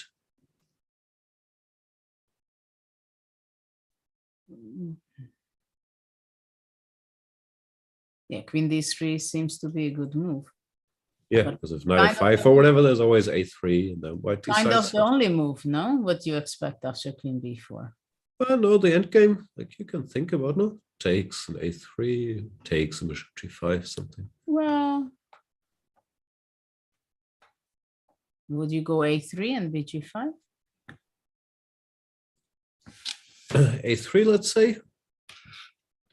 Maybe knight c2 is possible.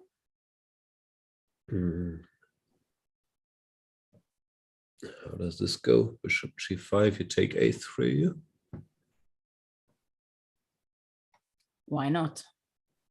Fair question. But okay, after in this Bishop position, I d7. think f6 and the e4 is also hanging. Yeah. Yeah, no, doesn't work. Okay. Now then, I guess the end game is just fine. Yeah. Okay. I think queen d3 is the only move, so it's not something that Rapport should not look at. He's looking at it now. There we see. They are roughly the same in time. Thought.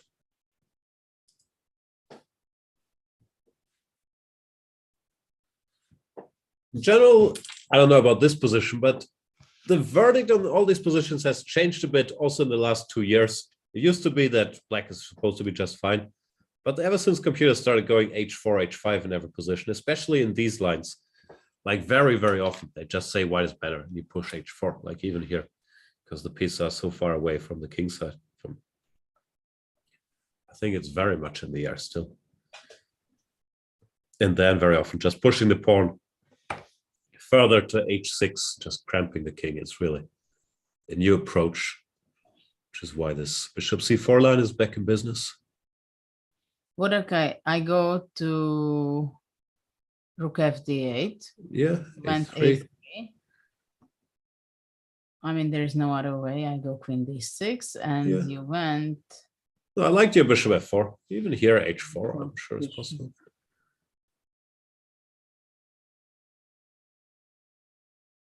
No, but I think h4 is not possible because knight d4 is right now.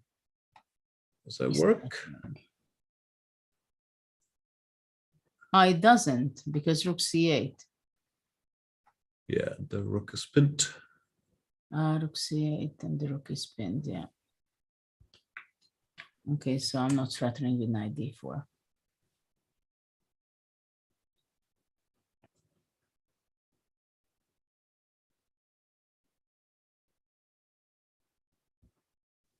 It's always awkward how to react, no? If you allow h5, because black goes h5, then there's always troubles with the g5 square. I think I've never seen black playing h5 in such No, I don't think you can. e5, e6 is there.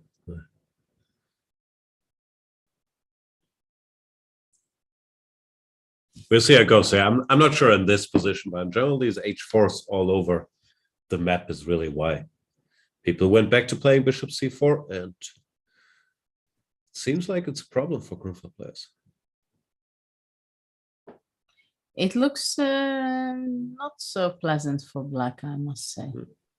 I mean, basically, white improved quite a bit in the last 3-4 moves his position. Yeah, I'm really not sure about this queen d6, queen b4 business Richard did.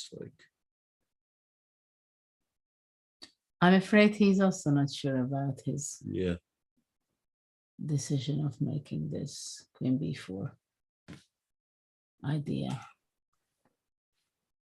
All right, shall we do a brief sum up, a brief tour? Today we have 2 games that might be less exciting than what we got used to, but we still have action on the 2 other boards. Well, basically we have 2 games which are not with full of life, let's say. In this position, I'm expecting that it's not going to last too long, this game. Of course, white, I guess, is thinking to play rook d2 or simply exchange the it takes rook c1. Takes and then rook d7 and somehow probably in reality there is not much chance for Just white. to draw you. Rook d7, When? rook a3. So this is expected to be a draw. Then we have another not so full of life position between Fabiano and Jan-Krzysztof. Not expected from the Najdorf. We thought it's going to be something sharper. Here in this position, Rook HD1 happened in the game following that other game which you mentioned previously. Probably it's more pleasant to play it with white, but I don't think it's possible really to convert it into real advantage even in this position. So I'm expecting that this is also should be draw at the end. And then we have this really two interesting games running, which is still preparation, at least this one for sure for Alireza is a preparation. It was a very nice exchange, piece sacrifice in this position. G5 was kind of forced to play for Hikaru, and then Firuza took and sacrificed the knight. And after knight c6, he went queen c1, which is a nice move. But up to now, we calculated, we analyzed the way that after e5, it should be probably leading to some perpetual check, equalish position. Yeah, we also got some hints from Tadeusz that it is equal, which was to be expected, but Hikaru has to find his way. Yeah, this is the big question, right? Whether how Hikaru will be able to handle this big surprise, which he received in the opening. And then we are back to the rapport game. That's the other very interesting game. And I have the feeling that we're going to have one or two decisive games today. Yeah, my best guess would still be, no, I think one or two is correct. I like Ding's chances, and I still like Hikaru's chances to find a way through this to calculate his way out. But I do wonder if he's kicking himself a little bit. Why do I always play this exact same line and then people give me stuff to think about? Why not go 6c5 or become a little broader? But it's built into his style. It's what he does. He plays a very solid repertoire and is willing to defend it. So he has to do some work here. We should mention that today is the last day of the Chess24 3-year premium promotion, where you get 3 years for a big discounted price of, I think, $149. And you get this amazing hoodie with it, especially in 3 years. The Madrid 2022 Spain candidates hoodie will be a hit everywhere and very, very hard to get. And I think it's the only candidates hoodie that features a picture of Magnus Carlsen. So that is an amazing offer, runs out today. Also, in all seriousness, of course, the Chess24 premium subscription gives you access to all the video series, like my series with my friends Peter Heine Nielsen and Laurent Fressinet, where we gave you the behind-the-scenes look from the World Championship match 2021. We were all on Team Magnus, and we gave away all of Magnus's secrets with his blessing, however. Many more series by the likes of Magnus, Vishy Anand. I'm trying to think who the next biggest name is. Is it Anish? Peter Svidler? Artur Yusupov? A lot of good stuff there. Also gives you the right to challenge Dvoretsky, yeah, rest in peace, to challenge in all the banter blitzes and partake in all the other premium activities, ask me questions on my opening clinic, all the good stuff. So go premium, check out the offers there. I will go refill coffee, and Judit will be back with the action and hopefully a move by Hikaru in a couple minutes, no? Sure.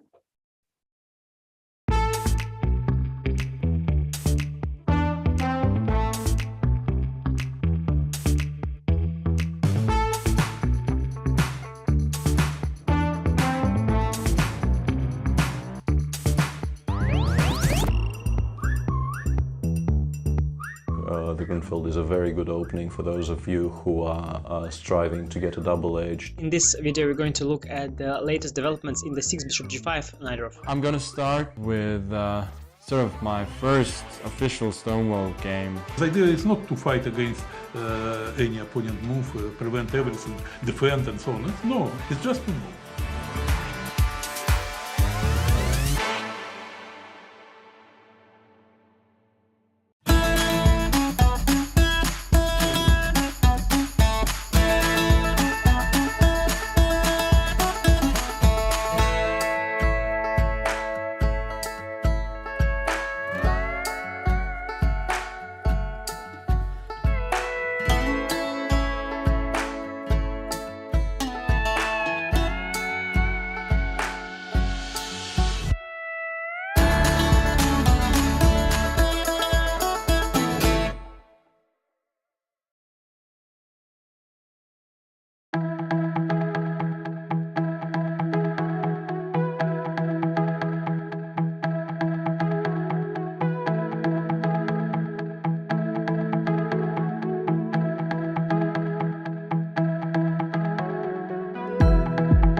A5.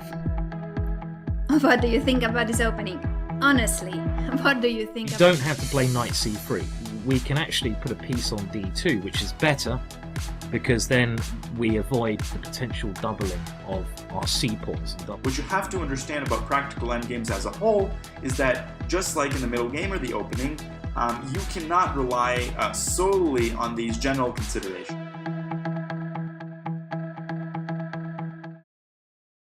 It's time to take control of your journey towards chess mastery. Magnus Carlsen introduces Chessable, the definitive solution for studying chess. Move Trainer uses the science of spaced repetition to identify your strengths and eliminate your weaknesses. There's no need to set up a board, remember which page you're on, or keep track of all the moves you miss. Get started now and join our growing community of over 100,000 chess enthusiasts. Chessable. Take control of your journey towards chess mastery.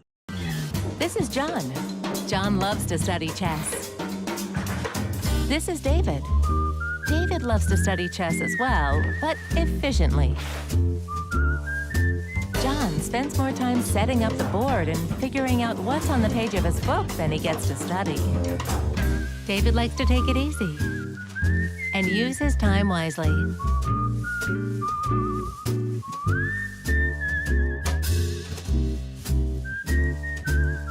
David has finished his exercise for today. John should try the same.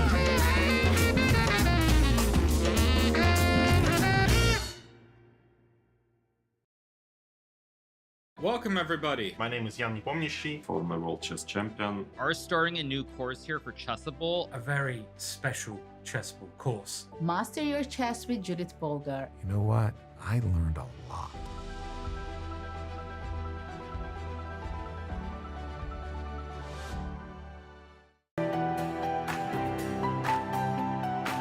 Okay, so let's send a challenge. Here is challenging me. Nice graphics, easy to see. Oh, what are you thinking about? You're looking how it can be the most painful? Exactly. Okay, fine. So that I give up a phone. He wants to be even rude. Hi there, it's me, John Chess, inventor of chess. And are you sick of sucking at chess? Well, lucky for you, I have also invented Aimchess. Look at this chess puzzle. Did you solve it? Of course not, that's because you're not using Aimchess. Aimchess is a digital chess trainer that helps you improve by creating unique lessons based on your recent games. Just link your chess.com or Lichess account and feel that brain wrinkle. Yeah, see, you shouldn't have blundered your queen just there. Now I know! Thanks, Aimchess! Now all that's left to figure out is how that funny horse moves. They even got acquired by that one chess player other than Hikaru, so you know it's good. Hi, it's me, that guy I just mentioned, and I am the best chess man in the world. But thanks to Aimchess, I also have a girlfriend now as well. This could be you! Personalized training, game reports and analysis disease, study plans, thick, luscious hair, intuition builder, all this and more available on Aimchess. Hello? Courtney, did you know that Aimchess users improve their ratings 43% faster than average? What? So what are you waiting for? Join Aimchess today. Links will be somewhere, probably. I don't know, I just made the video. Aimchess. Sign up now and get 50k silver and 2 free months off your VPN. Now that's what I call a Queen's Gambit. That's so fucking dumb. Aimchess, for when you aim to chess. That's their slogan. It's what they say. Ready, aim, chess. That's another. It's... Look, just sign up for Aimchess, okay? Just... Come on. Literally, why not? Alright, just stop being a dick for like 5 seconds and just go. Alright? Jesus Christ.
Welcome back to the third round of the FIDE candidates.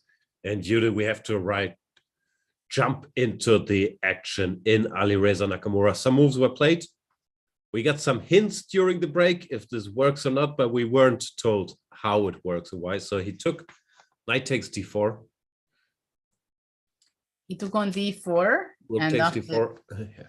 takes queen f4. This is where we were in our analysis a little bit, but we thought it's not possible to do this. We considered that e5 was a better option for black. And now we have to figure out what Nakamura has in mind. Though I think we should talk about it for a second about the time management, because Hikaru is thinking a lot in this game and he's under 40 minutes by now. We are only at the 20th move, while Alireza still in his preparation, home preparation, and he spent only 8 minutes up to this point, but only spending it for recalling the lines and probably some walking. Yeah, probably mainly walking and coming back to the board. Yeah, I don't think it's about time management during the game so much as more time management before the event. No, Hikaru decided not to change his repertoire, to stick to the lines he always plays. And then, of course, he'll get ambushed and we'll have to spend time to try to figure it out over the board.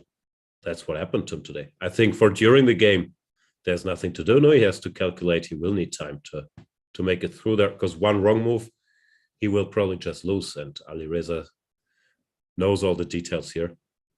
So let's try to figure it out. So let's see what options black have after queen f4. First try. What do you want to do? I don't know. Let's say, what about king g7? Is king g7 losing on the spot after e5, or can black go some kind of knight h5 looking for counterplay? Queen g4. 4.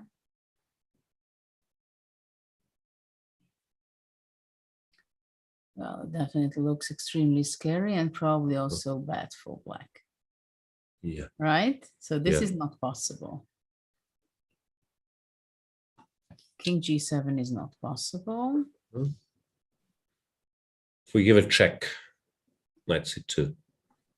If knight c2, I think white can just go king d1 or king d2. I don't see the difference for the moment. King d2, but it doesn't work. Yeah, I hope maybe at knight e4 then. But yeah, also not clear how good that is. Well, actually, that is probably quite okay for black, right? Knight Trying to e4, bail out. Yeah. takes, king c2, rook d8. And it's material equal. The Looks black equal, king but is weak, but it cannot too get vulnerable, really. So Okay, king d1. so knight c2, king d1. I have another chicken out idea. Queen d7 check. Check and go king c2. Queen a4 Queen check. a4, right? Oh. This is a smart idea. And the e4 pawn is going to be taken in the next move. What I'm worried about is, let's say, king b1. I want a queen e4. Takes, just bishop e3 here. Is this equal, or could white try something with the h-pawn? Well, it seems like, obviously, I would rather play it with white. But I'm not sure it's such a big deal. Let's say. Yeah, well, sure, either. King c2. King c2.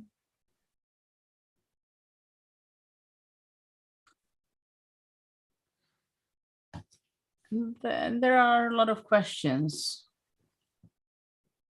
Should black go, for example, f5, f3, and I go back and knight d5? Hard to judge, but it feels like this could go wrong for black. No, maybe, I don't know, g4 here. g4. Yeah, somehow it might be better for white, more pleasant in a way. Okay. Was this forced, or after queen a4 check, does king c1 work? So it's not a check. No, but I thought I have queen c4. Yeah, queen c4. You have queen c4. Yeah, it doesn't work. But actually in this position, b3 must be better. Just, yeah, getting a better version, of course. B3 takes and bishop E3. Yeah. And then it is better, I guess. E4. I mean, it's a good question whether how better it is, but you just simply prefer play it with white, right? Yeah, for sure. Not hopeless, but yeah. I know, knight f6 maybe, and just put the knight. Yeah, on knight d5. f6, going back and going to knight d5, right? No, but of course you take white, yeah, f3, bishop d2, h4, g4, and see what happens. Or G4 directly, yeah. Go back and then pushing pawns, right?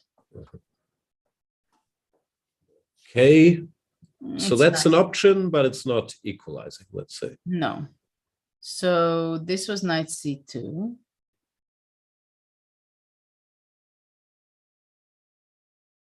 What else is that? King g7 doesn't work. I Rook have a d8 question. makes no What sense. about queen d7? Bishop f6. Bishop- You have queen b5 check. I give it check, king e2, Huh? queen b5, What is this? King and f3. king f3, queen d3, Ooh, king g4. king g4. It's also, King h7 is an option. are we actually threatening checkmate if you just take on f1? Oh, you go king h5. Yeah, no? yeah, yeah. Queen h6. Sorry? If we just take on f1, is it actually checkmate? Well, No, I then mean, like, let's say try queen to d3, say, king right? g4. Maybe with a king on g4, I don't know where. Does it make a difference on positive? Okay, I so was hoping g2 is maybe hanging if you take the okay, rook, but so queen f1, queen g5 here, check. So you want to say you're just escaping here?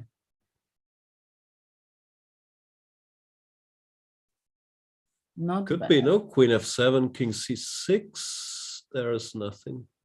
The king runs to b5. Yeah. Maybe it's a perpetual, but I'm not even sure. Well, queen d7. Yeah. Probably it's a perpetual. Well, king a5, I guess. Bishop Bishop c3, c3, knight e4. d4. But AB, it's hard to imagine black winning. Well, I wouldn't be surprised if, like, you know, king h3 or something. Yeah, but AB is good enough now. Queen d5 check we have. Take the But okay, you can take any time, right? Takes. Now the bishop is b5. hanging. b5.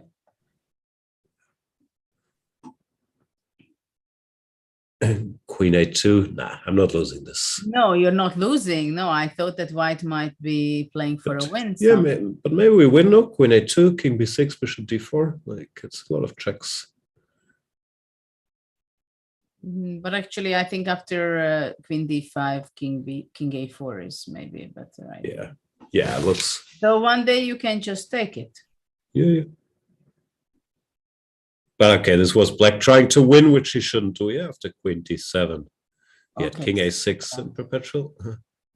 Okay, so queen b5. This move. Check here. Takes. Queen g5. Does white have anything else?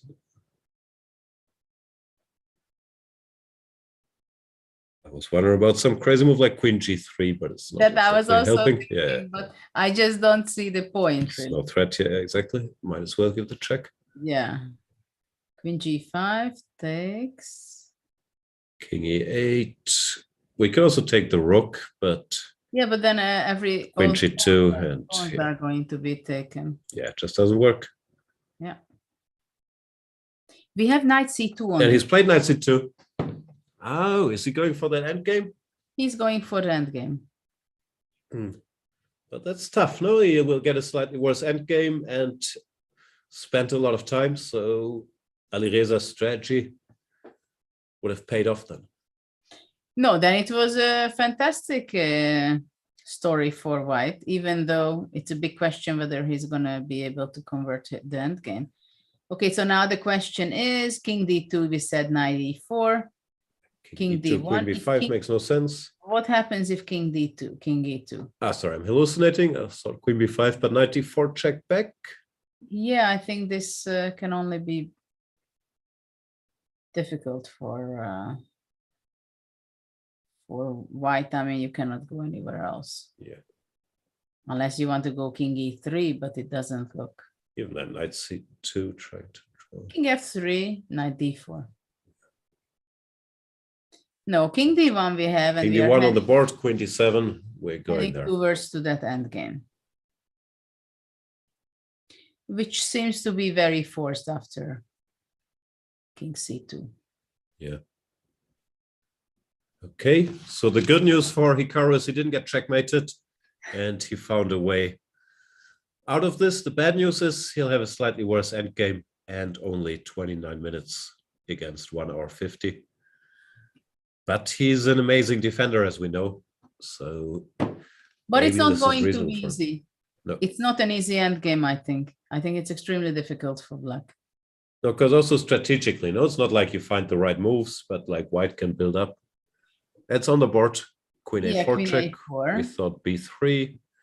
But I mean, at first I thought it's not a big deal for white, but somehow I have a feeling that if, let's say, few moves white can do, then we understand that it can be a huge advantage for white.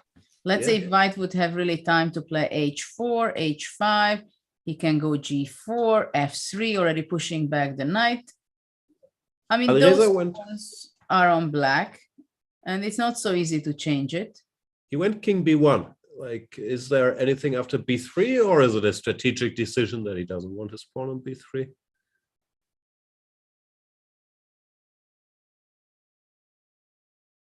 Huh. Maybe he just feels. He with was not pawns even further back. thinking. Well, probably the engine says king b1 is better. Yeah, he probably still knows. But That's why? the only thing. Though I don't understand at all why is it better. I mean, after b3, you have nothing better than to take queen f4, queen e4. No. I mean, Yeah, or it's surprising. maybe queen b5, maybe queen b5. Hold on. Bishop f6. Queen, maybe it's a perpetual at the end. Queen f1, we take the rook. Yeah, and then with the pawn on checks. b3. I don't know. Queen g5 goes out. Check. Check. Well, so here, queen f7.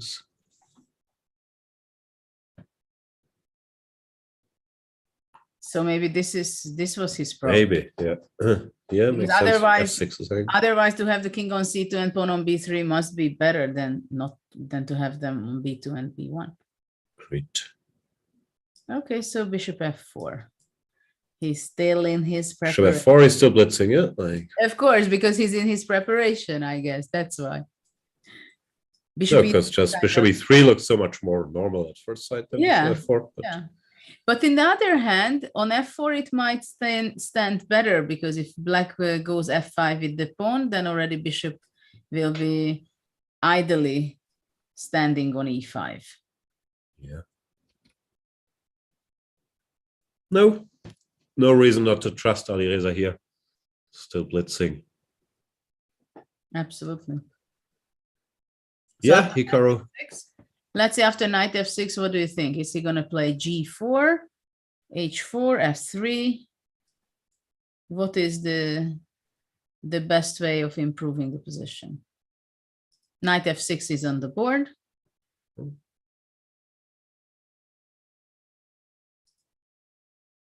I would go g4, I think.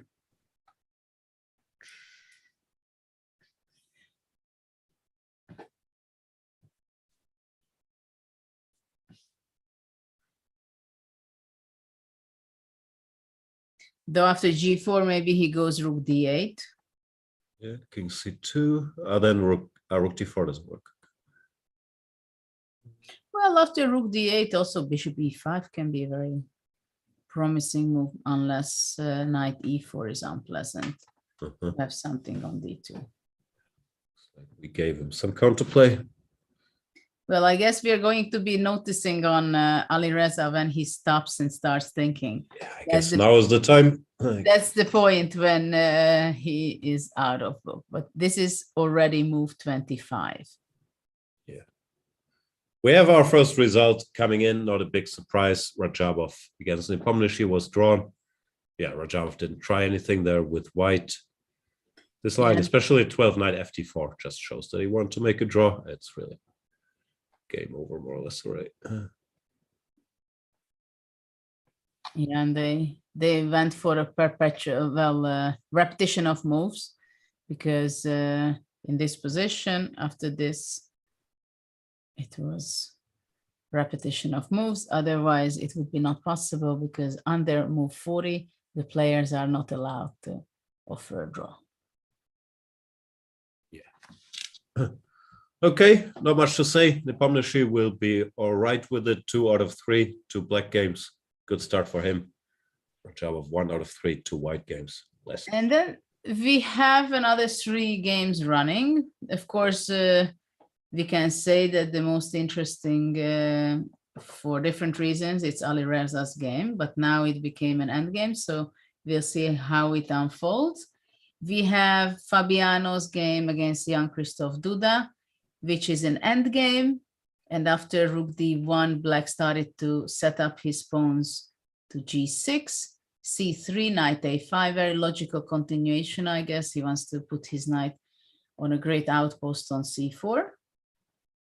Rook e2, king f6, and now white played h4.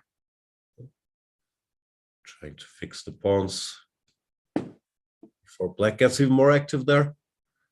Still hard to believe. He could be better. No, knight c4, let's say. I don't know what's the plan of white. Let's say knight c4. Can white go with the idea going g4?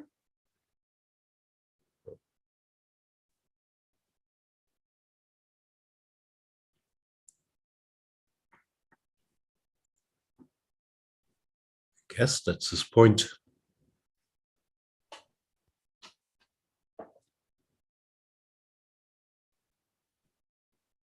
Of course, you need a lot of patience in this position. Yeah. Trying to calculate what happens after hg, fg, and some move. Okay, h8, but not sure. Well, the thing is that rook h8 is not possible, maybe because of bishop c4. Rook. And then rook d6 check. King g7. No, all this can be also very dangerous for white, right? Because yeah, could go both ways. So rook h8 is possible.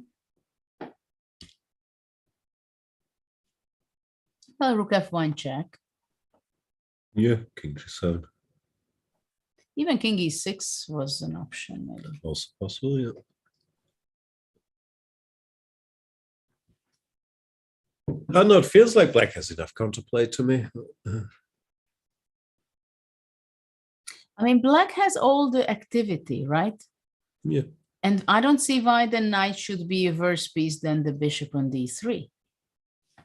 So g4 is also something that it's not one-sided. It can be very dangerous from white side as well. In general, I wonder how happy Fabi is with this. He's clearly still trying to play for a win, but he also has to be really careful. On knight b7 he played. Also interesting. Interesting move. He wants to regroup his knight to c5 and forcing white to exchange at least one of the rooks. I don't know, with which color would you prefer to play, white or black? I'm starting to lean a little towards black. I don't think black is better, but it feels like it's a little easier to play. The knight is exactly. jumpy. I had exactly the same feeling, that it's easier. It's more tricky for white, I think. I agree. And it's interesting way of continuing knight b7, knight c5, possibly going to e6 also. Yeah. I mean, objectively, of course, it should be roughly equal. Yeah, but also maybe Fabi has to switch to saying, okay, I should not try anything but defend the position, be solid, which I'm not sure he's ready to do. If he keeps pushing here, this could, yeah, you could see it going wrong. Where he wants to go chicken. Exactly. And it's not a nice scenario what happened to him today. No, but okay, he's experienced. Let's see. There's something in the rapport game. Something's going on. There is something serious going on there. Something very serious going on. Some material. Of course, we have h4 on the board. Always on these lines. Yeah. What else? After e6. So he played e6 in this position. Instead of rook d8. Space for the queen on e7 and also against d5, I guess. h4, rook d8. And now white ding went bishop g5 and now a sacrifice. But is this a good sacrifice or a desperate one? Because maybe he had no choice, no? After this is the question g5. of the day. Let's find out.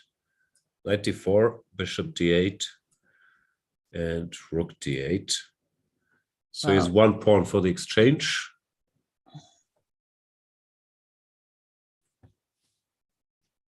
Well, okay, let's see knight takes d4 now.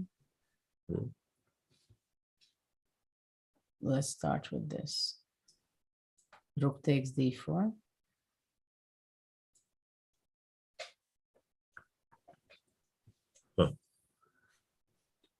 Nice activity for from black side. Queen g3. Yeah.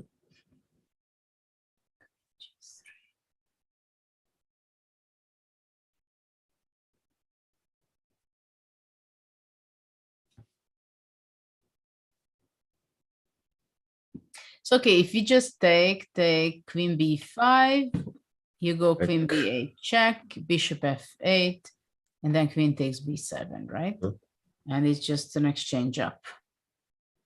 Sometimes I hold such positions if black is in time to be active. No, bishop c5, queen e2, but not sure he is here.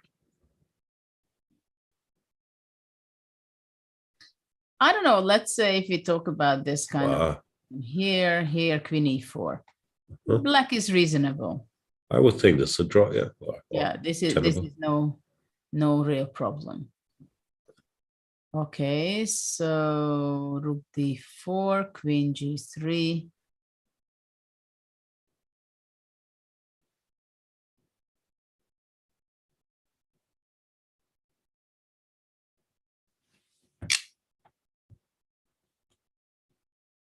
So what can white do instead of knight d4? Can he do King is in deep thought. Bishop on b5 is attacked. Not really. Can he? Ah, yeah, fair enough. So knowing this, I was thinking to go bishop a6. Yeah. To exchange, I like it. but I think after that you can take on e2, takes, and bishop e4. Or how is this? E4.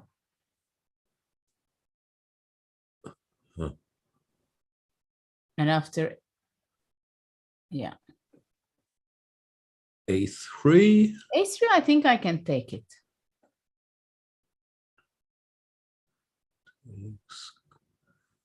Queen e4, queen a6. We give some check. But the queen comes back. Yeah, bishop f8. Queen b4, queen a1.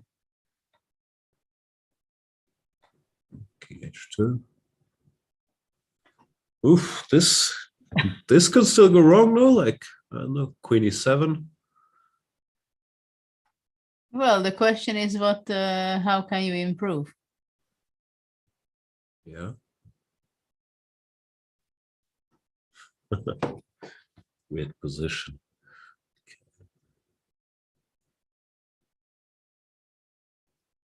Yeah, it's kind of tied up for black, but there is no more resource for white to attack that f8. Yeah, maybe it holds. Ding played h5. He's saying, you do whatever you want, I push my h-pawn. And what's the point on this h5? Maybe he wants to give mate on g7 one day with the pin there. So knight e2 takes. I mean, just let's see the simple way of doing it. So what happens here? Now he wants to go rook d8, bishop f8, takes an h6. No, that's always So that's what the h pawns. And then somehow to go bishop e8 possibly, and rook d7. Yeah, maybe he doesn't even have to do anything quickly. It's just hard for black to free himself always with this guy. I like this. Feels... Okay, so h5. It's funny how key an element this h pawn of all these lines is just trying to get to h6. But what about playing bishop f6 on h5? Looks very sensible. If I go h6, Your then queen b5 works, yeah? The b5 bishop now. Yeah, yeah.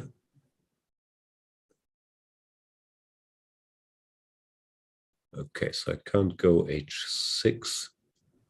Huh.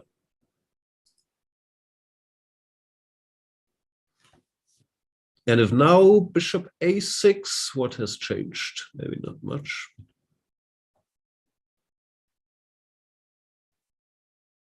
No, because I think I can take, and I can also take with the bishop. No, sorry, I don't take with the bishop. I take this first, takes, and after that I take bishop e4.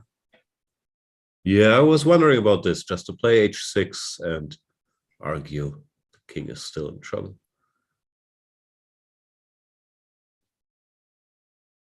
Not sure. h6, I go bishop d4. Bishop d5, yeah, it will be hard to break. I mean, it's not only white who can get better. No? No, could be, yeah. Okay, what else? Instead of h6, there's the move. No. Bishop on f6 is nice, covering d8. Well, and that a3 here. a3, yeah, this is a question whether after a3, what should I be doing? But I can go queen a4. Oh, bishop but I can do b5. it. I could also do queen b3.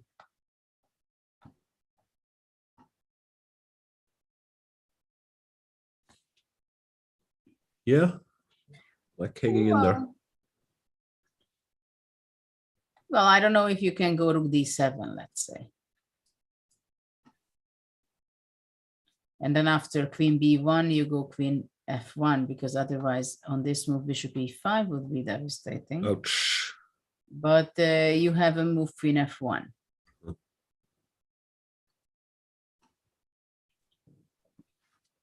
No idea how we got here. Feels like black is fighting for survival, but maybe he's successful here. Well, we're having What this else is there? position, right? So after h5, this is the position standing on the board. In Madrid, in this beautiful palace they play, probably one of the nicest playing hall they ever played. Did look nice. It's also in the center of Madrid, right? It's not In the heart of Madrid, yes. beautiful city. Yeah, they had the opening ceremony in the Four Seasons Hotel. It was quite impressive, I must say. That's also where the players are staying, I guess, or I don't know, maybe we shouldn't debate where they're staying. But yeah, it looks like they have a nice conditions there. Yeah? Why shouldn't we? You're afraid that they are like rock stars and so many people. I'm sure Richard has a lot of paparazzi only trying to find out his room number. But actually, we are joking about this right now, but in Spain, it could happen because Spain is a country where I think chess is the most popular by far. And you know what was the turning point in Spain? It was the 87 Seville World Championship match between Kasparov and Karpov. And after that, it was, well, in those times, they didn't have many TV channels. And Leoncho Garcia was doing the program every day. It was, I think, live coverage. And it was like 13 million people watching. Can you imagine? Wow, that's good numbers. On TV. And after that, somehow all the municipalities were supporting chess and they had all kinds of events. I don't know how many tournaments you were playing in Spain. Oh, I used to live in Madrid. I was playing rapid tournaments every weekend there are so many events all over Spain in these times, like it's a while ago. But yeah, a lot more than anywhere else I know. There was always something going on. But starting from 88, I think it was a paradise for chess players to stay in Spain. There were so many players living there or staying there for several months because there were like tournament after tournament, fantastic top tournaments also with the best players in the world, but also on open category level as well. Yeah. And I think it stayed up to today that it's the most tournament organized in Spain. So if somewhere Spain is one of the few locations where you can experience something like that, that you have the paparazzis, you have the fans, they are looking for you, asking for autographs, the media is after you and they are interested about the event. So probably there is a few better location for an event like this. Yeah, let's hope it doesn't turn out like that show Money Heist where they have to hide in the playing hall and they're afraid to get out. And I don't want to think about it. But in all seriousness, it's a beautiful city, beautiful location, and it's nice to have such an event in the heart of one of the major European cities. I think it's great for chess. Yes, Spain is a fantastic country in many regards. So after h5, Rapport is thinking. What else does he have? Instead of bishop f6, what other alternative makes sense here? f6 looked good to me. The bishop f6. What happens if I take it? Yeah, it's funny. It's always one of these questions. No one ever does, and I guess usually it's bad. But you always should worry about it. No? But here, knight takes d4. Knight takes d4, rook d4, queen g3, right? Yeah, yeah. Back rank is becoming shaky. And if takes, then I have a small or big problem on d8, and then this pin is becoming a serious problem. Yeah. Okay, so GH is not very much advisable here.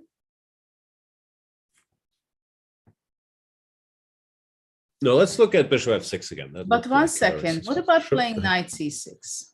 c6. I'm not a big fan of going backwards, but sometimes. I figured. Okay, you take, right?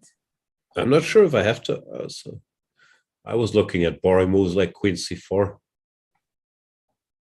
Boring move like queen c4. Yeah. Yeah. Looks like black is suffering. Yeah. And if black goes rook d6.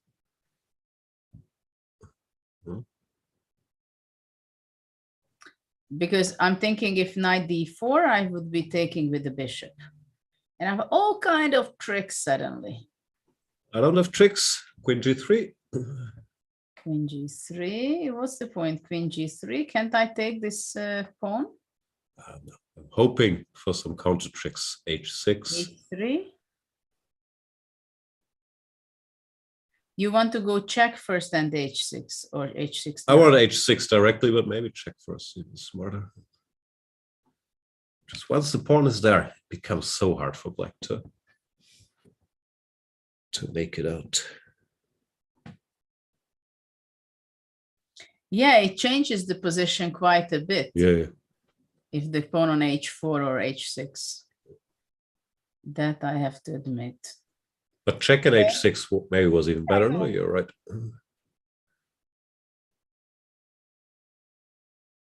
It's up to you. It's your choice.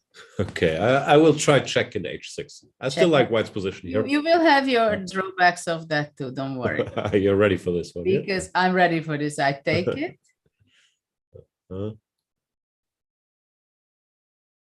And what do you do? What are you up to? I don't know. Rook g8 I was considering. You want to be very, very tricky here. I just want to give checkmate. But what about bishop f2? I don't have King f2. King f2. Queen c5. Queen e3. Yeah, but Queen e3, I'm not sure if I'm winning in the end. There's a bunch of pawns missing. Yeah, but actually we have a move. Yeah, let's get back to gaming. Bishop e5 you played. e5. Huh? Similar to bishop f6, but covering g3, not covering d8. Okay, so let's say h6. This is the most natural one, right? Huh? Ah, he wants queen f8 and then give checkmate on h2. Now queen f8.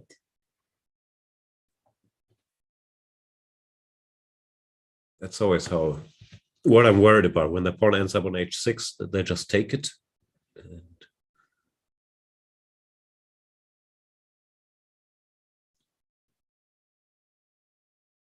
nice. Queen move back to f8.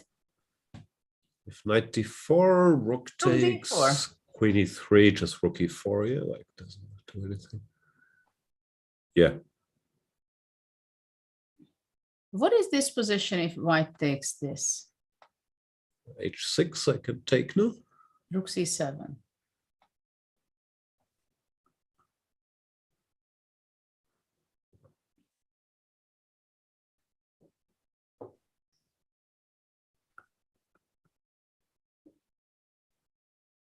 Interesting.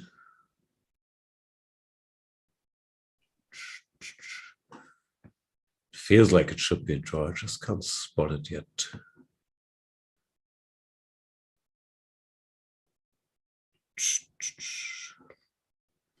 Maybe not. Do you see it? I don't see it. I don't Feels know, like there because, should be tactic, but I don't see I mean, it. your bishop is very much trapped, and also I have another plan of making bishop to e8. Huh? Okay, let me try queen f4. Queen f4, I was expecting this move. But, yeah, queen f4. No, queen f4, I can just take it, because after queen c1, bishop f1. Ah, I missed bishop f1. Ah, sorry. I thought king h2. Of course, yeah. Apologies. Okay. So how did we end up here? So this is was h6, queen f8 to take everything. Problematic. Yeah, because queen f8, and I just simply simplified on d4. Yeah. Because this bishop on b7 can be in trouble. It's a bit sad, yeah. Anything else black could do here? I mean, let's say you a6, go bishop a6. f1, yeah. I just go bishop f1. Yeah, that helps white. Huh.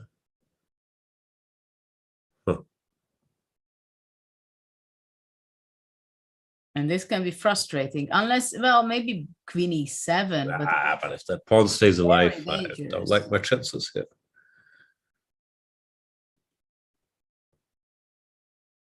Okay, so what was wrong? Queen f8 was wrong after all. So h6.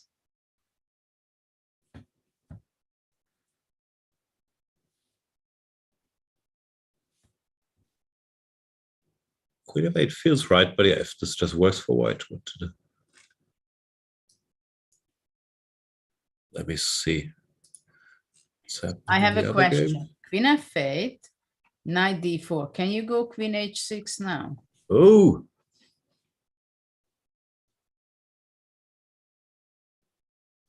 Oh.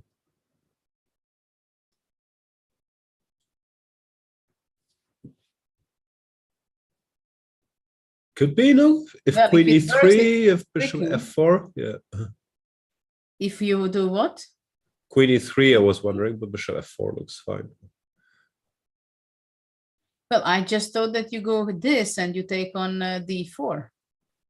And c1 is hanging, yeah, even better. So the c1 is hanging at the end. Mistakes, yep.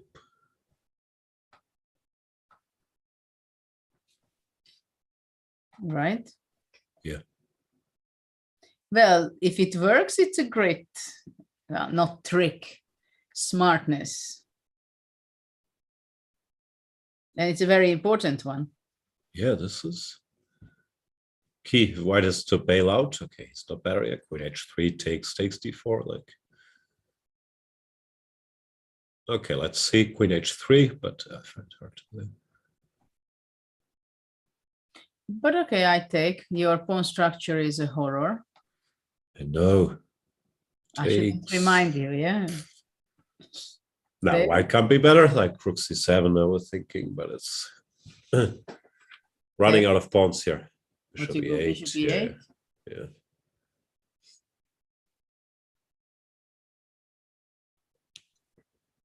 Bishop e8 is a smart move.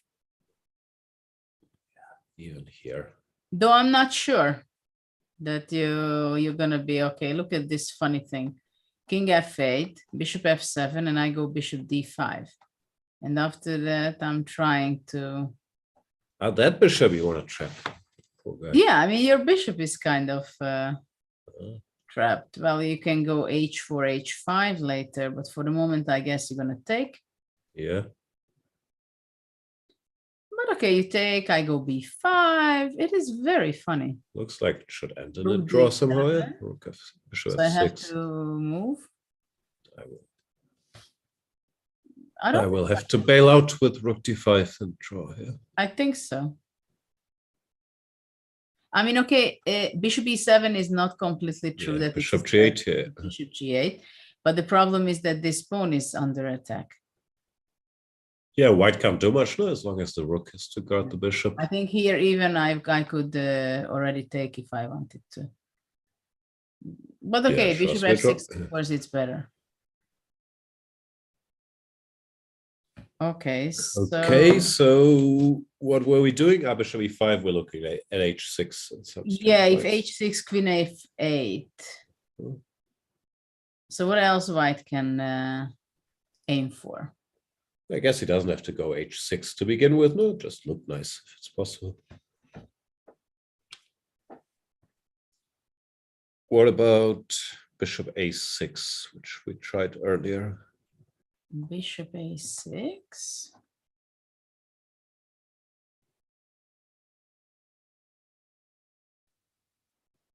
So what happens if knight e2 takes?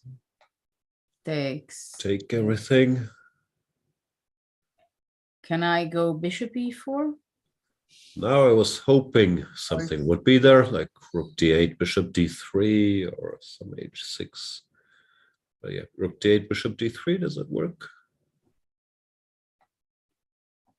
Bishop f6. Very tricky idea.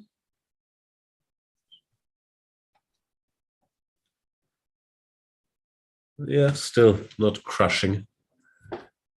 Not at all. No.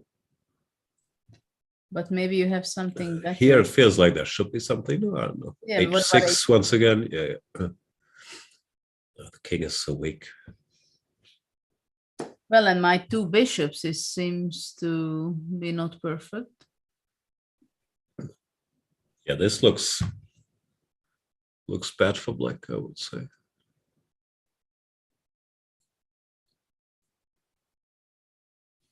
The endgame is also bad. Yeah, queen e4. Same thing, and then h6.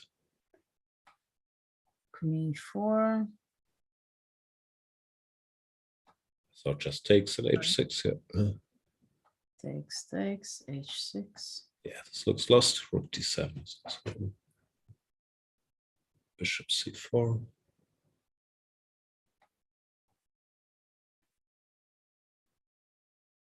Yeah, you're right. In this position, it's not good. So on bishop a6, bishop a6. What happens if black?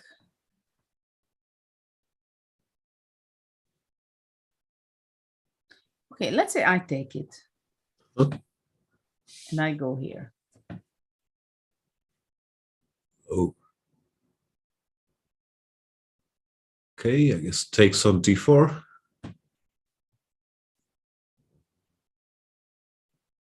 Takes on d4, bishop takes, h6. Always. But it's tricky because h6, queen b2.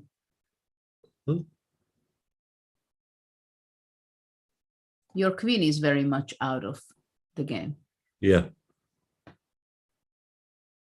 Yeah, I don't want to have to go rook f1. Let's see if we can do better. But okay, bishop f2. Yeah, no. Yeah, it's too late. So maybe b5 is an annoying move.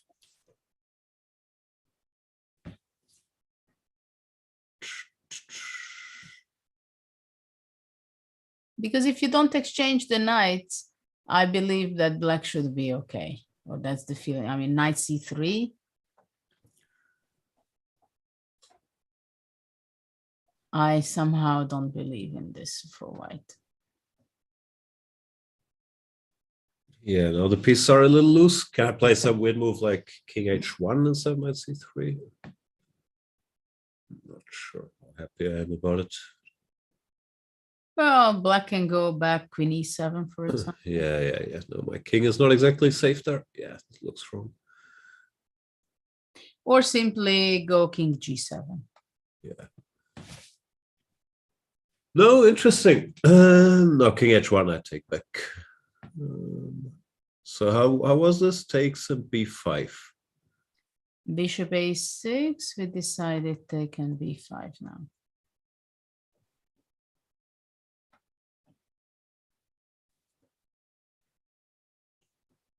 But white should have some way to stabilize here.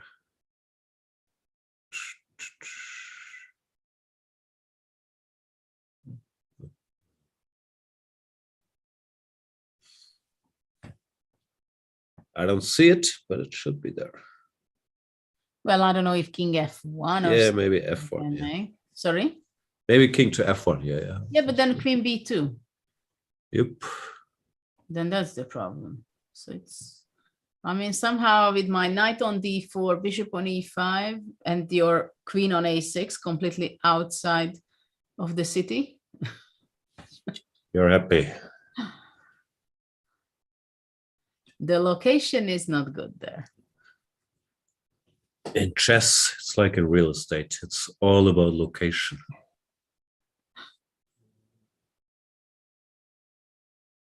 Yeah, I don't know. This feels tricky. Knight g1 or some moves I'm always thinking about, but it's sad. Well, it's definitely not the direction you want. No. It's not the way. It's not where Ding wants to go. No. So maybe Ding won't go bishop a6 if he agrees with this verdict. But if you think about it, how interesting it happens so many times that you have a position and then you make a kind of an innocent move, right? Like bishop a6. And just within a move, just takes, your queen is out, you play b5, and it's completely different suddenly. And because of one single piece that it's out of the game, everything changes. But hang on, one last try. After bishop a6? Yeah, takes. Takes, b5, knight d4. Knight d4 takes. And rook c8. Ah. Because bishop f2 doesn't work yet.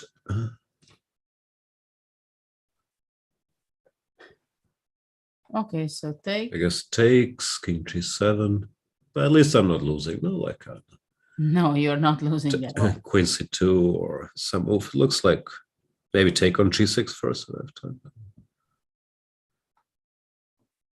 Or maybe after the takes queen b2 first. Yeah, that's what I was worried about. That's why I wanted to go back directly. But maybe there's also an active move here. I'm so panicking. And here can't I take this? Yeah, of course. You were expecting it from me to take that. Yeah. I'm not sure it's good though, queen e2. Queen c5.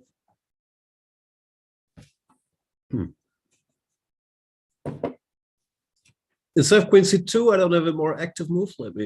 I need a moment to think, like queen d8, d7.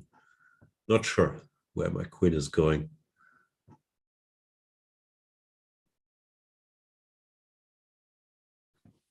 Queen d8 I like.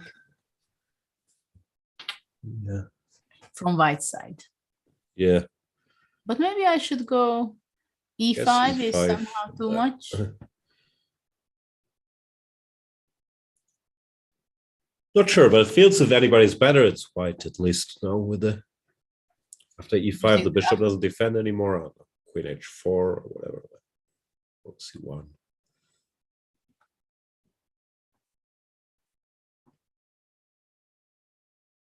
Yeah, it's not so simple for black.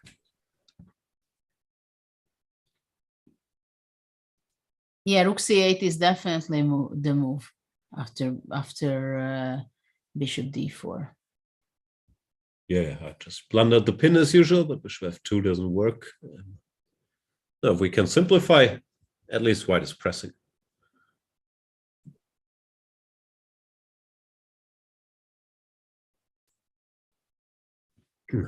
Okay, so bishop a6 after all is an option.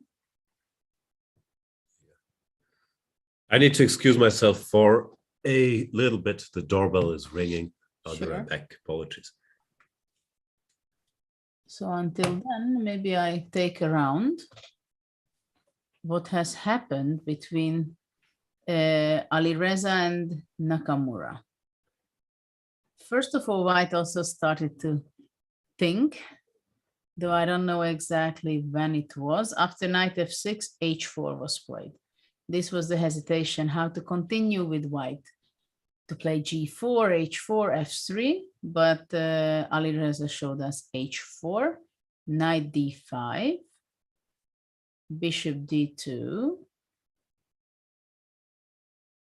and black played f5, which is quite logical because if black would allow white to go g4 and gaining space, it would definitely be an extra good for white. So bishop d2, f5, and in this position it doesn't seem bad for the moment, too bad for either color. Well, most likely black, who should be a little bit worse, but black has a great knight on d5, right?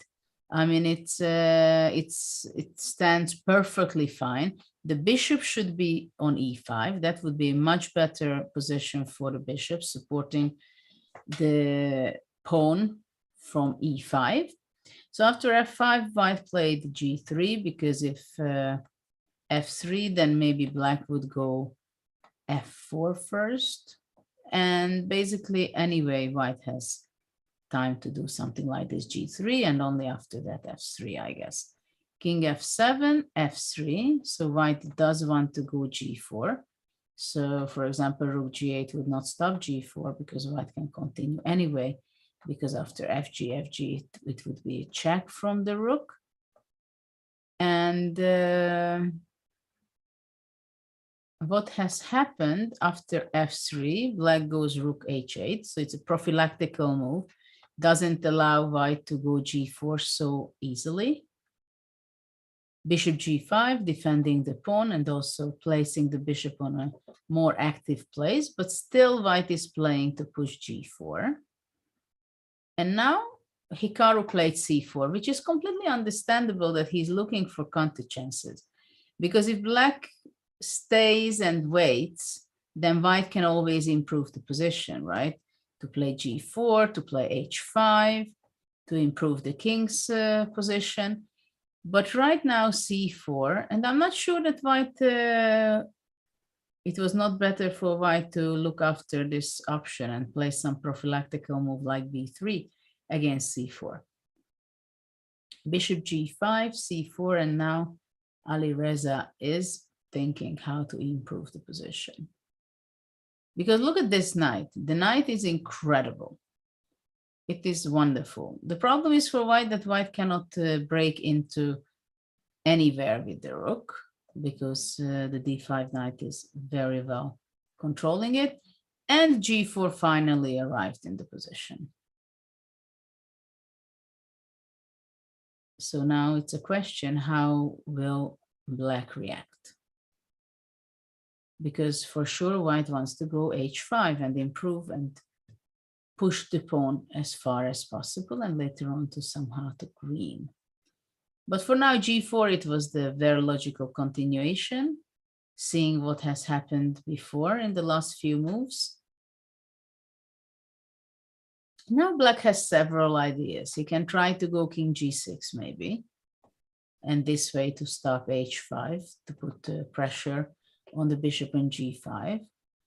But now probably white is going to be playing rook e1, attacking the e6 pawn. And if, let's say, rook goes back to e8, then white can come back bishop d2, for example, and then try to push his pawn.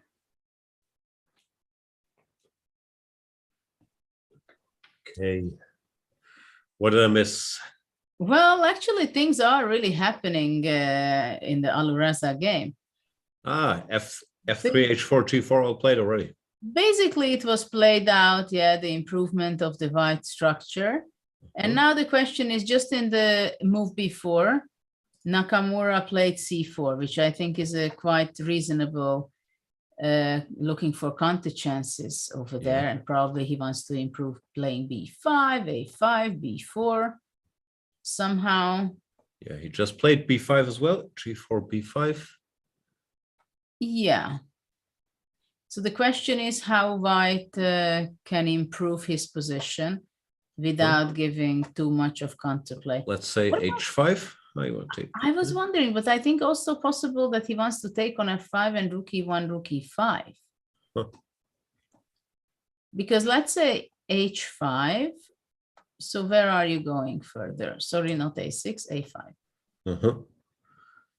We can't run easily. Could be a race, no, like bishop c1 or bishop somewhere. I want rook h1 and keep pushing. Okay, b4. Say rook h1 or takes once. I'm gonna go knight f6.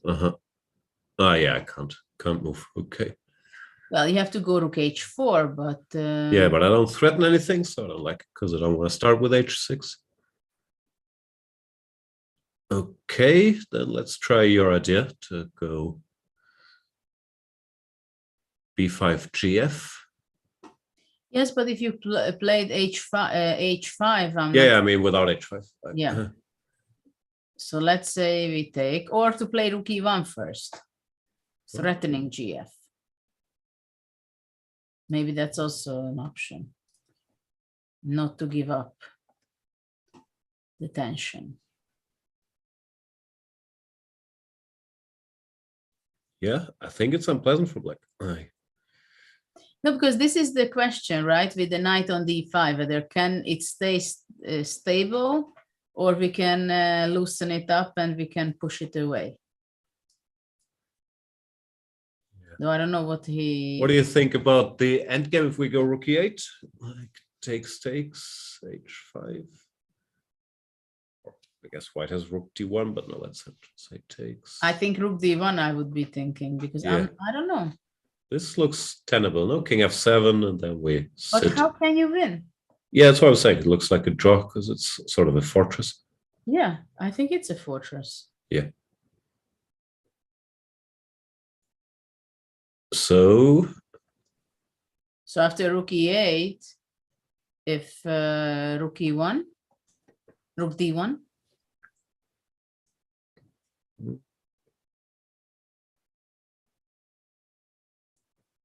Some options.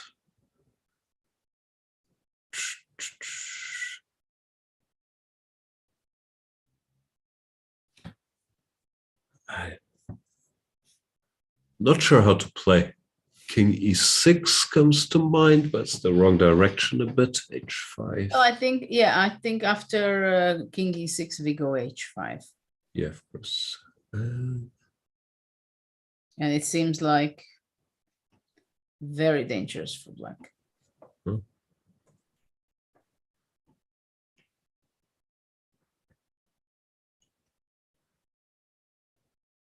No, it's still tricky.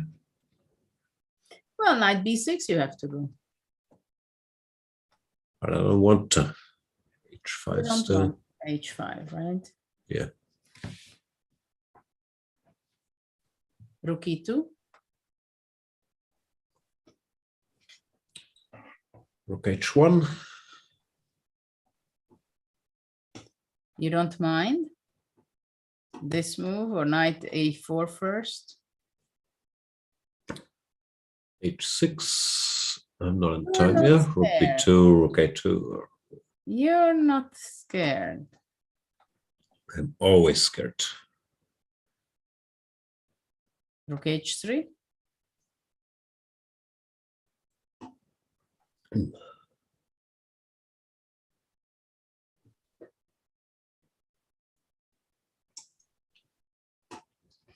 I'm still not sure if I go check. And where do you go? Maybe to I mean, I don't know, knight b2 or knight c3.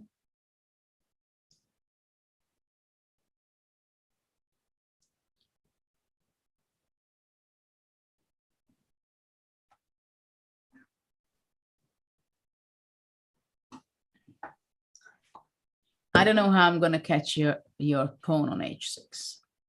yeah. Okay, we made a lot of moves. But there, I have another question. Instead of gf5, what happens if I go rook e1 first? Yeah, or rook d1, also threatening gf. Like it's not very pleasant, is it? Yes, also rook d1 is a great question. Though after rook d1, I can go king g6. Huh? But then you go rook e1. Yeah, correct.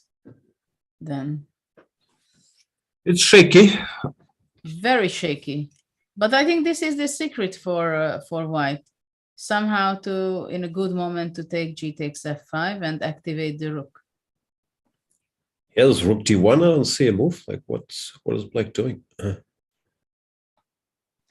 Rook d1. What about knight f6? Then you simply take And on gf and rook d6. d6. This is No, this is not pretty. No. not at all.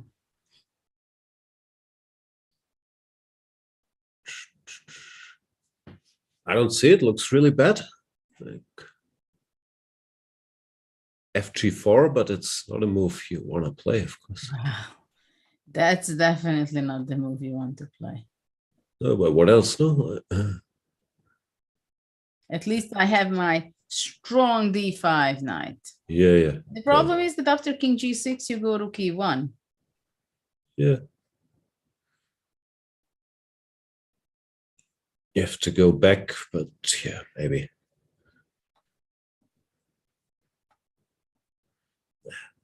Well, I guess none of us believes that black can save this one. No, but what else after rook d1? I don't see a different. I mean, move. there are already tricks. If rook g8, I can go check, and if king g8, I can already go h6 and stuff. Yeah, this is gonna end badly. I don't give big chances for Nakamura to survive today. Rook d1 plate. Yeah, this looks really bad. Unless we're missing some detail, but what could he do? Interesting. The bar on the side, which is supposed to give us some good directions, was the position. It gives very little advantage for white.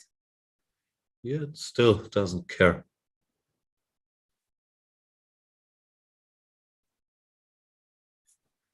Maybe it's some computer magic, some a5, gf, b4, and it says it survives, but it's hard to believe. Okay. Well, maybe that's the way to do it, right? No, I'm desperate. It's very hard to believe black saves this, but what else? But so far, I think this was the best. Well, I can go rook e1 now. Yeah. Right? Now we have to take.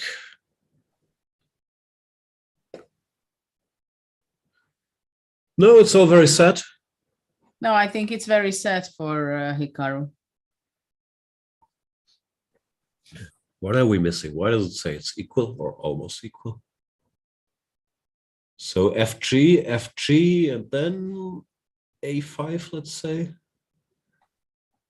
I'm not saying I'm a fan. And h5. Rook G8, and here come the tricks again. No, I think you just have to push it then. Uh-huh. And then let's say here, King G7.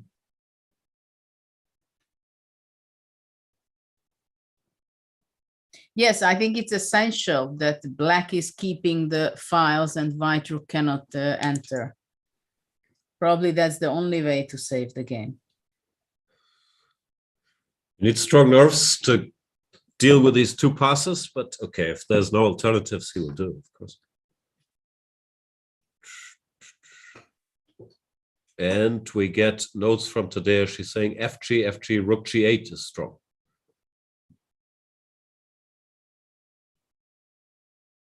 After H5, you mean? No, directly.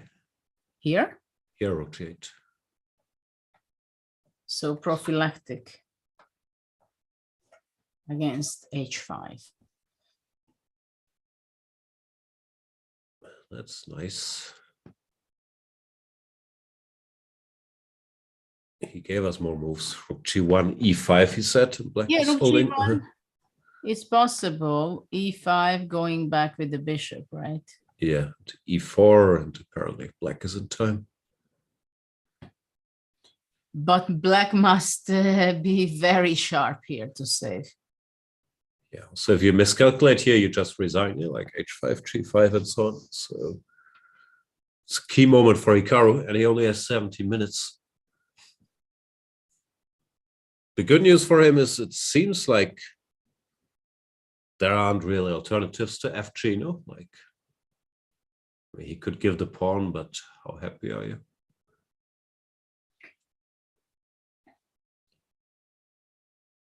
He doesn't look happy at all. No. Not, of course. It's a bit unfair to do this results-oriented commentary if things go wrong today for him. Of course, the question will be, why always play the same line and invite opponents to ambush him? There were people who were very similar, like Barayev was playing like this, right? He was always playing the French.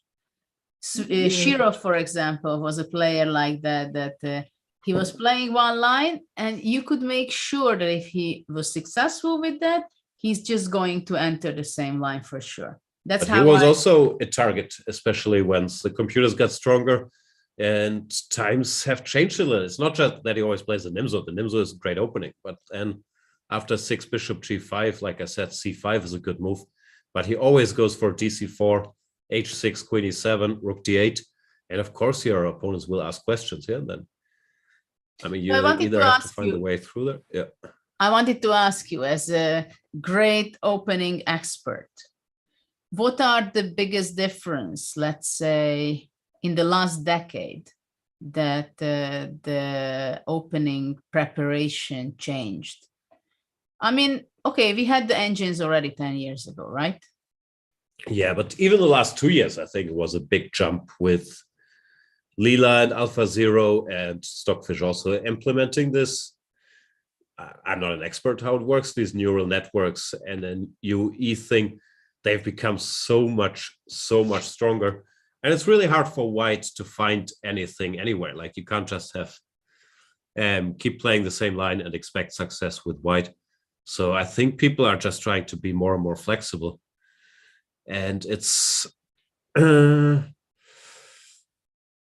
problem if you keep doing the same every game. I think more so with white than with black. With black, many people still have a very fixed repertoire, but Hikaru is extreme in a sense that he hasn't really moved his repertoire for years now. And not just he plays the Nimzo always, but he plays this exact same line always. No, and then, yeah, it does look like he's a target there.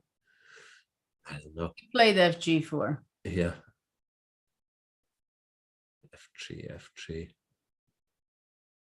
Pawn to A5. Here we are. I didn't go Rook G8, but yeah, that was a tricky move to make. A5 looks much more natural. I think Rook G8 was a very difficult move. Yeah, but now H5 doesn't work. It's a great prophylactical move. It's interesting that today Hikaru has again Rook Bishop endgame against rook knight. It's only that no, yesterday also he was with the rook and knight against rook and bishop. Yeah, but he had more pawns yesterday. Yeah. Actually, not at the start of it. Yeah, he got a pawn later in that endgame. So h5, what happens?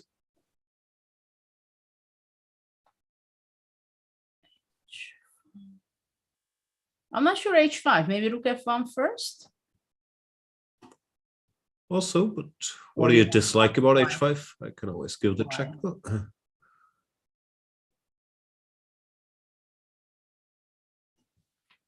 Black just ignores it, goes b4, or what does he want?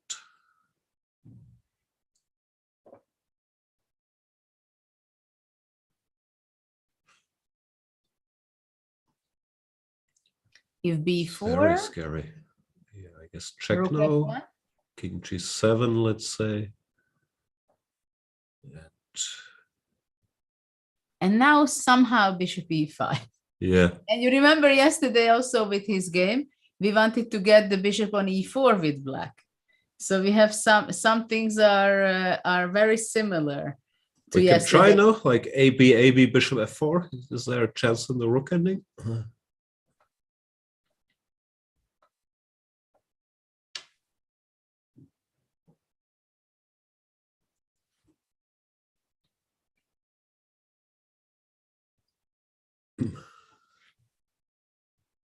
Still scary.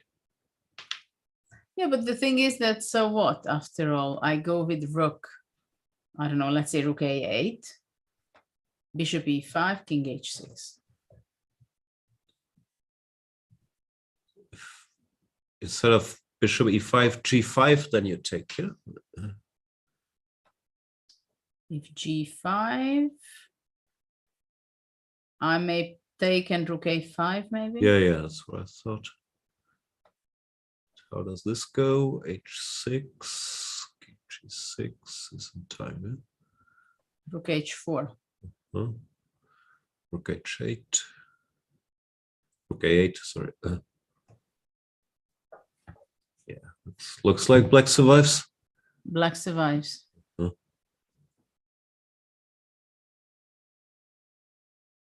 Okay.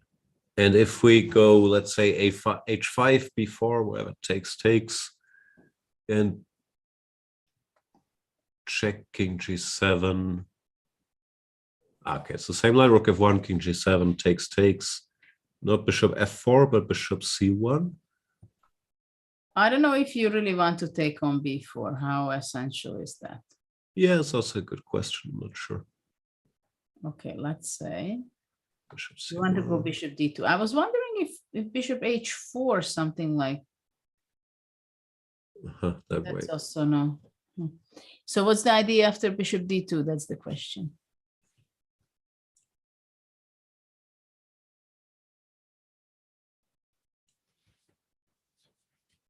It's a bit slow, but if white gets, I don't know, rook h1, g5. So let's say I go c3. Huh?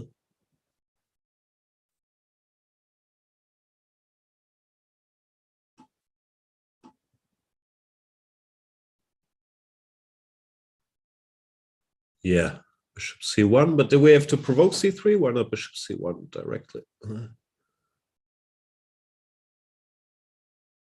Okay, so you go bishop c1.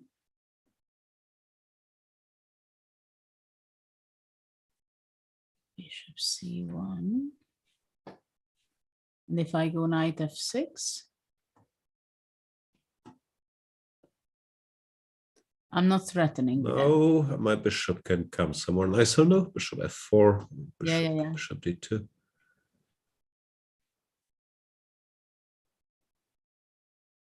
I don't know what white is doing next if you play whatever. b3 is a move, but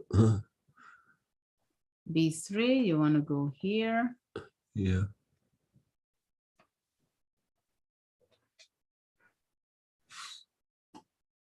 It's very close. Let's say I go to k8. Trying to checkmate me again. Like before.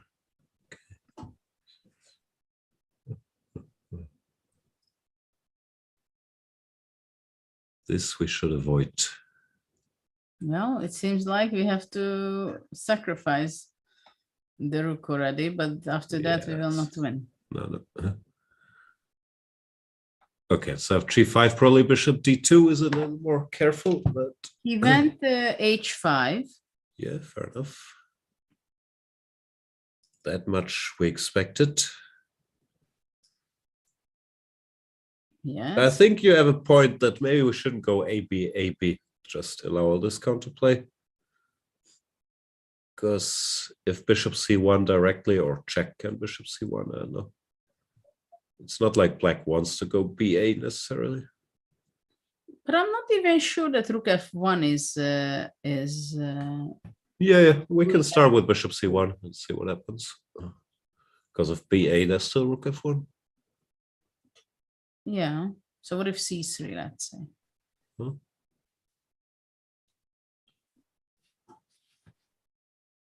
Yeah, I guess we give the check now.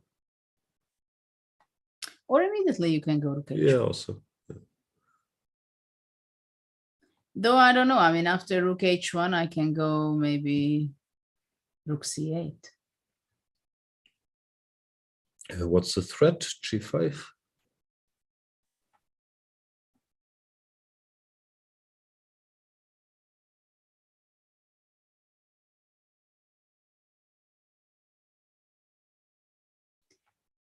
What if I go c2?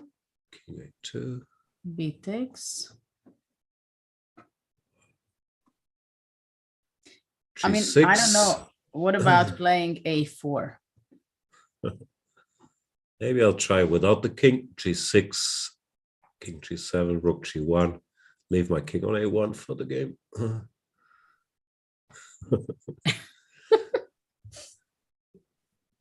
Interesting setup. Yeah, maybe I'm h6 is coming. gonna suffer, but not long. Yeah, it's either okay or very short suffering. Yeah, I think I was very enthusiastically putting this pawns for black, but you know what he did? Look what happened. How did this position happen? Hang on. What? Well, it happened that he went rook g8, then he got received check and h6, which we But this is a trick you showed earlier. Yes. Did he miss this, or is this all And part then of he his went plan? rook- I don't think so. Probably he did it on purpose. Why is he happy about this? This looks horrible. Whoa. Well, Maybe it's brilliant, but asking these pawns to go forward, it's very brazen. Okay, so what to check first? If takes on f8, I don't think that's the way, but just well, I think Just to we are see. not going anywhere after this. bishop d8. I wanted. Yeah, but you can. You want to say that after a4 you go g5. Well,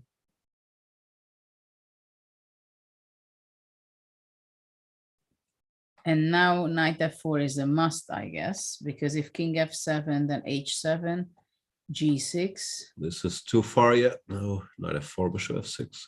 and somehow bishop comes here, right? Though I'm not- Hopefully, or bring the king. or have bishop somehow to do the long diagonal, Yeah. right? So this is not possible. Knight f4 should be the move, but then already the king No, the king comes. king comes, and then it should be win. Yeah.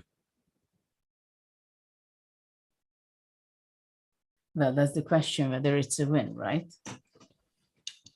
Because let's Looks say so. I go, hold on, I go.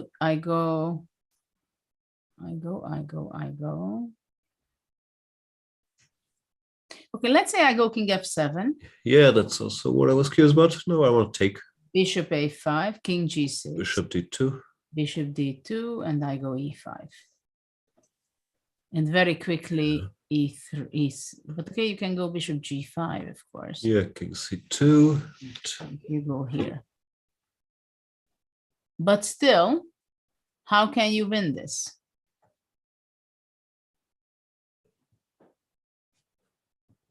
Slowly.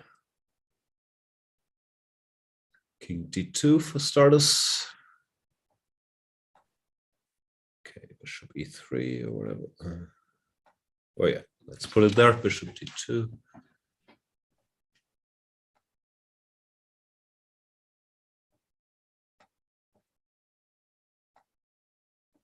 So we need some Zugzwang. Can we find one? How can there be a Zugzwang if I'm just going king g7, king h7? Oh, let's say I go king g4, then you don't want to go king h7. So g5, king g3, king h4, just to go for the Zugzwang. I start king h4, then king g6, king g4. If you along it.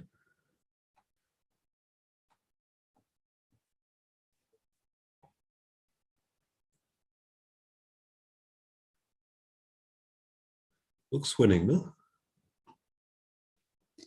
Your idea is that after black goes e3, you Bishop can... e1. I wanted e1, but maybe it doesn't matter.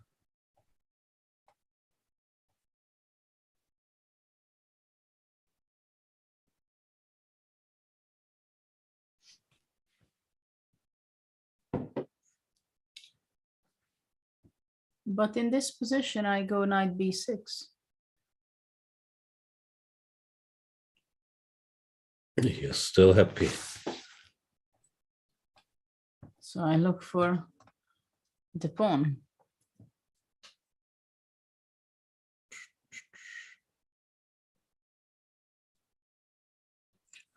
What is this? King e3?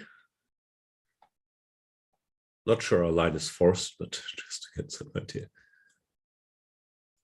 So what is that?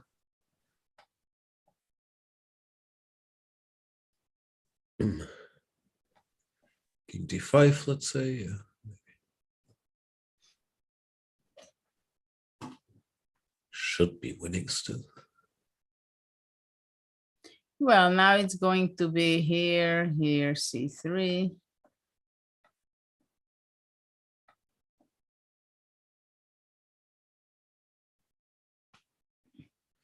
Should be winning, no? The a pawn. Yeah, this is winning because my knight cannot come back, right?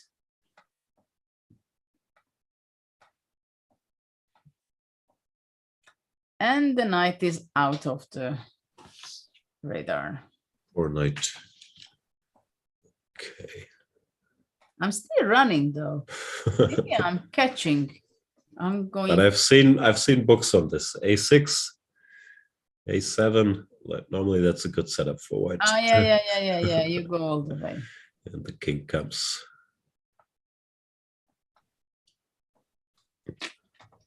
Yeah. Alireza, he's thinking. Yes, because it's a very serious decision. Yeah. You take on f8 only if you really believe that you're winning already. Because otherwise you can go also rook e1 and play on. Rook e1. No, for sure. King f7.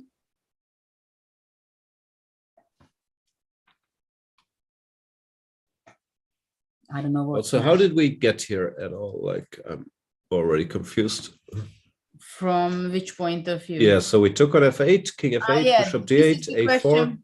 Whether black cannot survive this, has to give the pawn, because if a4 and king f7, what did we? G5. What did we dislike? No, but actually, what about going here now? But then the king comes here. I was happy, but king f7. Yeah, but after king f7, the problem was that h7 and g6. Ah, that was what we didn't want. Ah, of course, yeah. And knight f4 is not possible to bishop f6. Yeah. Yeah.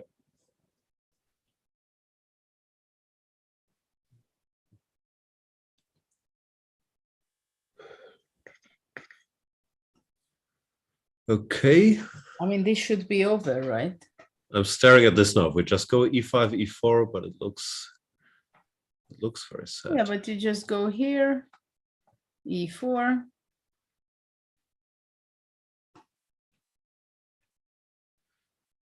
And okay, bishop a5 is just winning on the spot, I think. Yeah, this doesn't look great. After this, Yep. Pawn takes. Or whatever. the king will be always close enough that b4 is not a problem. Yeah. Okay, so where are we? So after bishop d8, a4 is not possible. Without the pawn, without And the without pawn, the feels pawn? rough. Yeah.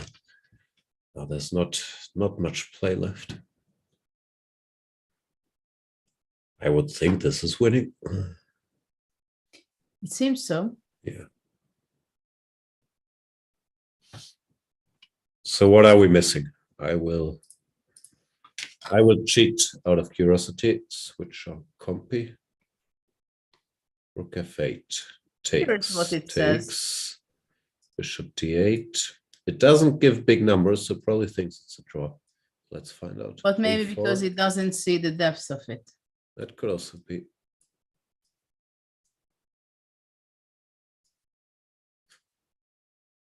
It's funny. It says it's a draw. Like takes, bishop d8, a4, g5, king f7, h7, king g7, g6, and c3 only move. And apparently it doesn't think this is winning.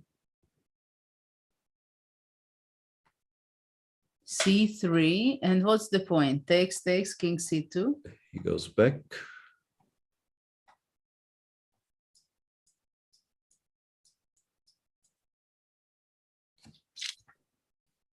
And is saying just a draw. Because if bishop h4, e5 bishop g3, and knight f4 is his big point.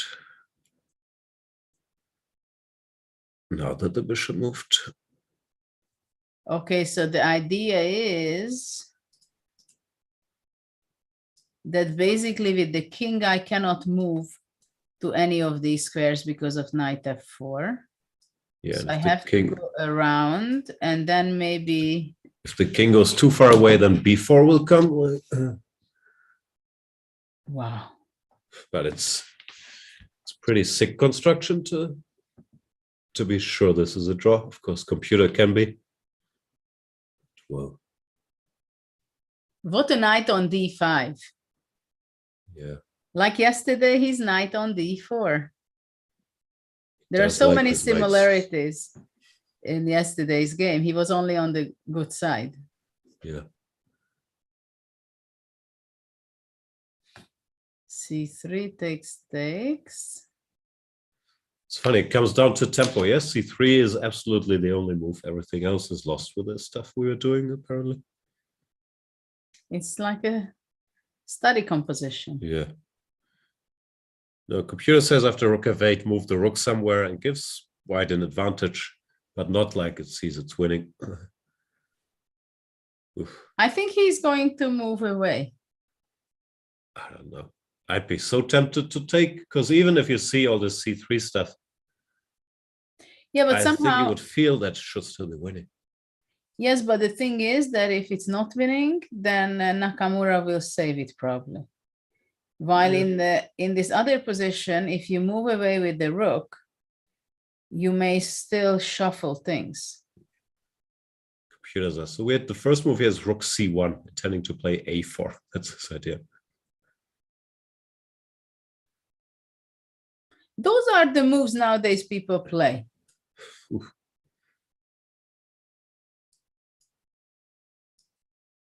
Well, the thing is that black goes back king f7, right? Yeah.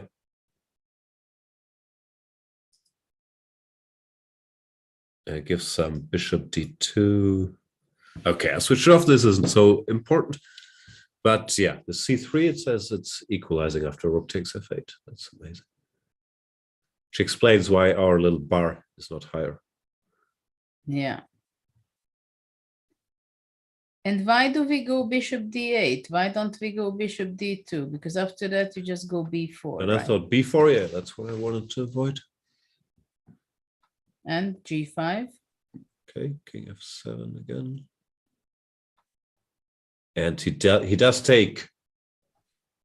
Oof, this will be exciting. Ah, he took.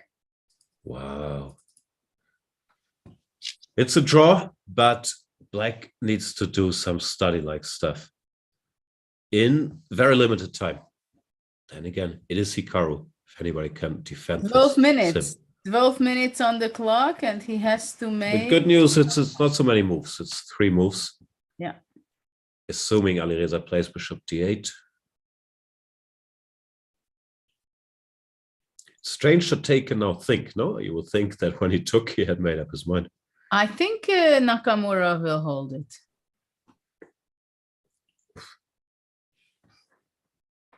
I don't know. Let's briefly look at the others while... Oh, no, there comes the bishop. Then we can say it, yeah. And the big moment is after a4, g5, all forced. King f7, h7, okay. King g7, g6. Then the c3 only move is holding. Though I think he has to play, of course, a4. Yeah, I think everything else is lost. You don't need to think about much. Hesitating, as we were also looking what happens after king f7. But after king f7 is just a pawn up, and eventually after maneuvering, it's lost. But he's going to go a4. He doesn't look sad, no? Like he looks like he's calculating the lines, but it looks quite optimistic, like he's understood it's a draw. When he does this, the tick, tick, tick, tick, tick, tick. That means you're happy and you're just trying to make sure it's okay. Yeah, I think he's relieved. That not some move like rook c1 or so on would happen, yeah.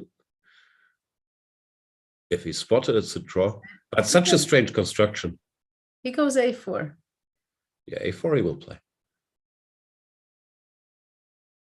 The big question is later.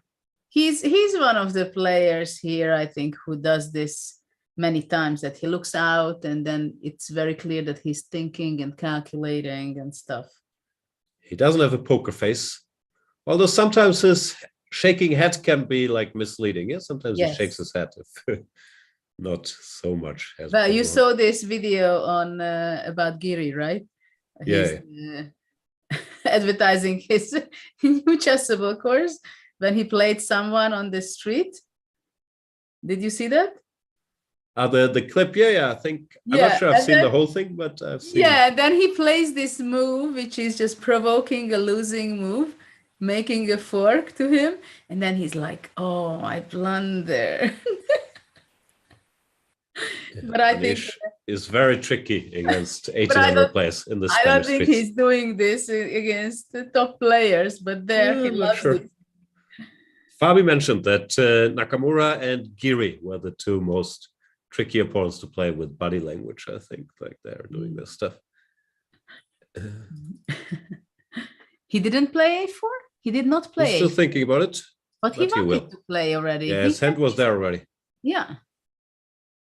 Okay, let's go to the other game. What do you think, to go to Fabiano's game? Yeah, briefly. Round? It's less fun. But it's less fun for Fabiano. For white, he's worse. No, the knight on c5 will be good. Is Fabi's old... Well, after knight b7, what happened? He went back rook d2 and was already ready to exchange the rook and played c4. He didn't find anything. That's a tough move. Positionally, c4, b4, you only go for if you're desperate. He wanted to create for him his rook the d5 square, but I don't know how good still, is that. At what price? b3. The problem is waiting is also not so fun, no? Black goes f5. No, it's not a fun position in any case, but now black goes knight b7 again with the idea to go rook d8 and control the d5, or let's exchange rook c5, the rook. Yeah. But what d5, about rook c5? Rook d5. Rook c5. c5, I go back. Okay, knight d6. Want to go knight d6 and possibly... Ooh. Not fun. That or f5, e4 or f5, also, f4, e4. Yeah. After bishop d3. Yeah. No, Fabi will have to suffer. Knight b5, knight d4. He's played g3, trying to So he's ready for give a check if needed.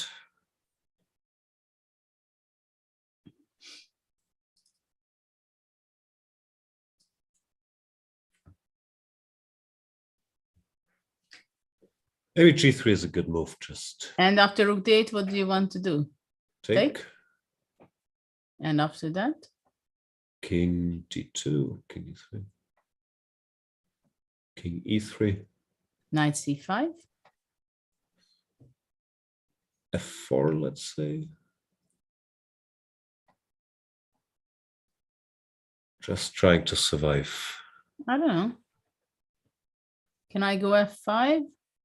Or you're gonna take and bishop I'll g? take and bishop g2, yeah. And then you want to go bishop d5 and f7.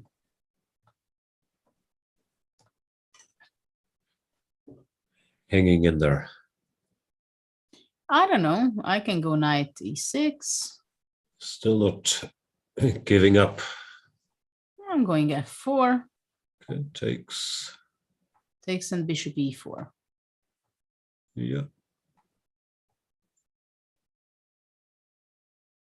Okay, this may be, I did something wrong with black here.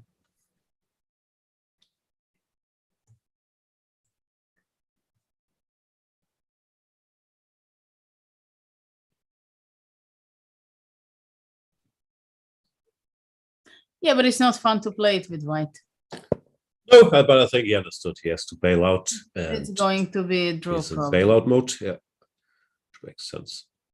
Because if not rook d8, it's also hard to make progress, no? Like now with rook But c5. you know, here I can try to go a4. Huh?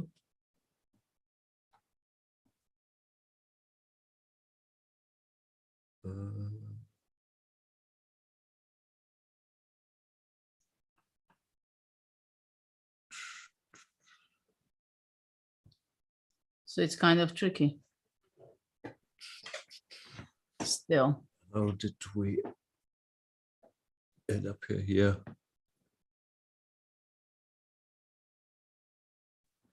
Thinking about c5, but this might just be a way to lose. I understand, but after c5, I'm going to take this. Yeah, ef, gf. I mean, okay, I understand that it's you try to check, or king d4 first. But it's very close. Feels like it should be a draw, but oof. Knight a4. I mean, it should be a draw probably. Bishop h3 maybe. But bishop h3, king d6. Yeah, king c4. Knight c3. Can I go a3? What's happening then? 92, yeah. I don't know, 92, 95. Yeah. Okay, this I might have messed up, no? I don't know, but it's not Fabi who is torturing. No, that's for sure. Let's see rapport. Yep. Looks like they still have the same position 100 moves later, but things have actually happened. So Ding, instead of whatever we were looking at, he played a4 at some point. Yeah, bishop e5, a4. Covering the bishop.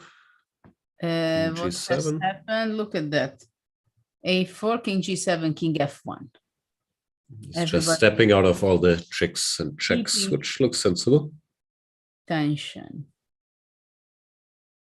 But very, very tricky thing can happen.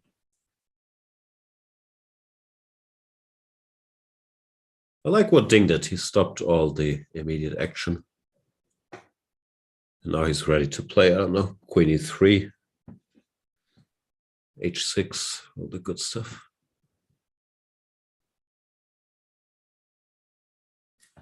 Also, I see the little computer bar is way up there for white. What happens if I go take? Do you take, or maybe you go h6 and queen e3? I did not spot that, but what's wrong with take on d8? I don't know. I was just wondering if what this can be. You just come queen d3 back, I guess. That's my type of move.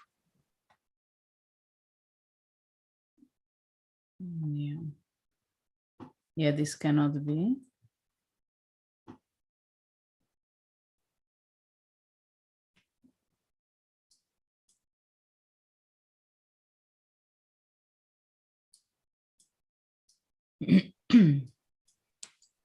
So kind of queen e3 is this threat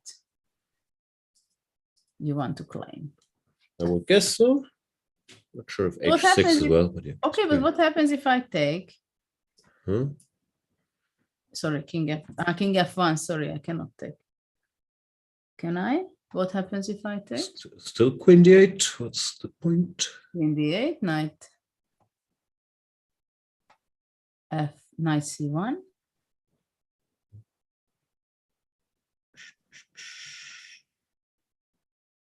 Is there a move like queen g5? That would be neat. Looks good, no? Yes, because h6 and rook d8. yeah, because if rook c1, then queen e4, and I don't see why is it so good for white. No, queen g5 is amazing. It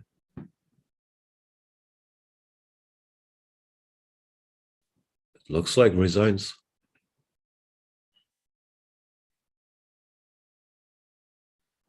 Very nice. That's an unpleasant story.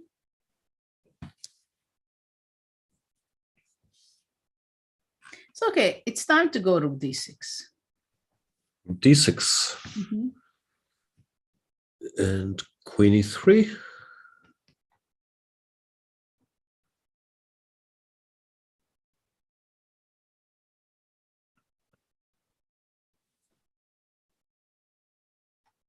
Knight b5.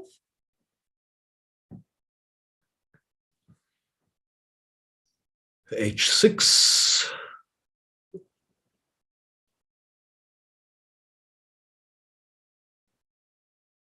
Okay, king f6.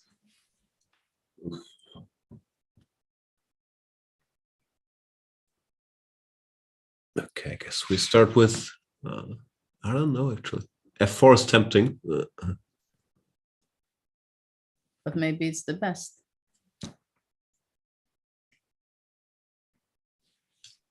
No? I have no clue. It looks horribly scary for black.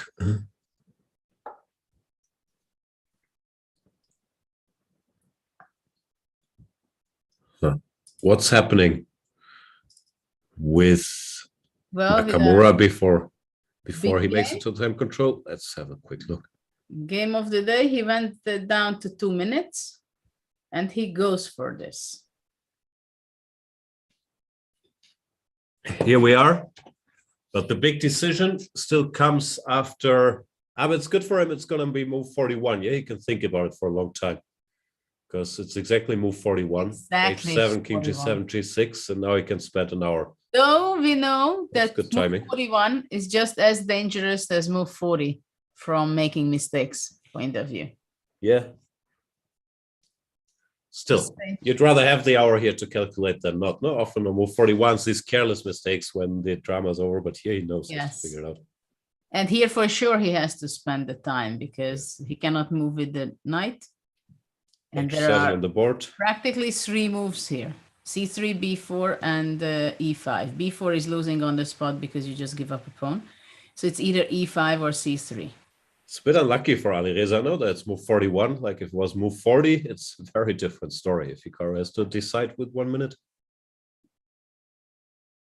True. Now I think he's a favorite to just calculate it all. He's an amazing calculator, defender. And it's not so much move by move, it's more this schematic. Yeah, like, okay, my knight waits on d5, I go e5. If your king goes too far away, I go b4. If you step on the wrong squares, I have knight f4. I think he'll figure it out.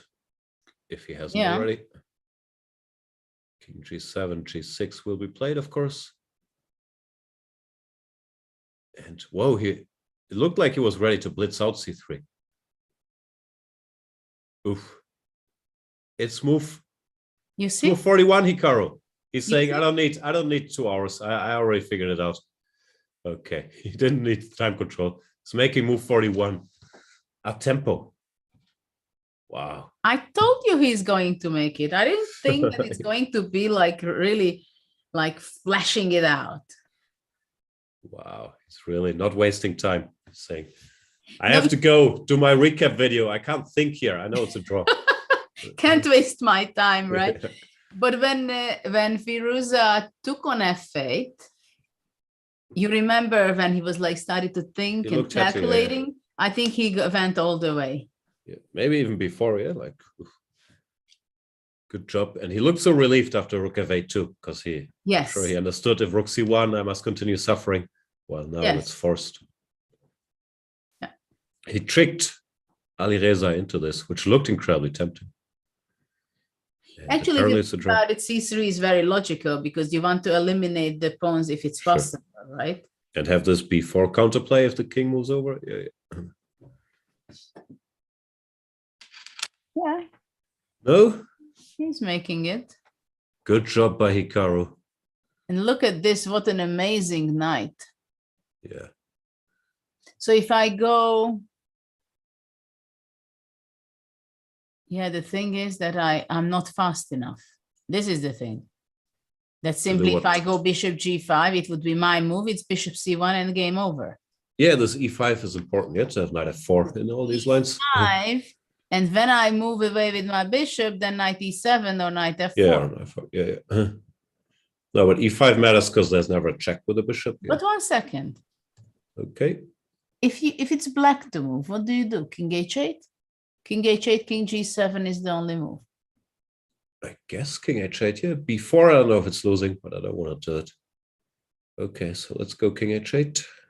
No, it's my move. After e5. I know, but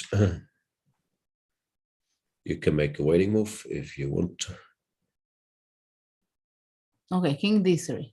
But king d3, I have knight f4 check, no? Yeah, sorry.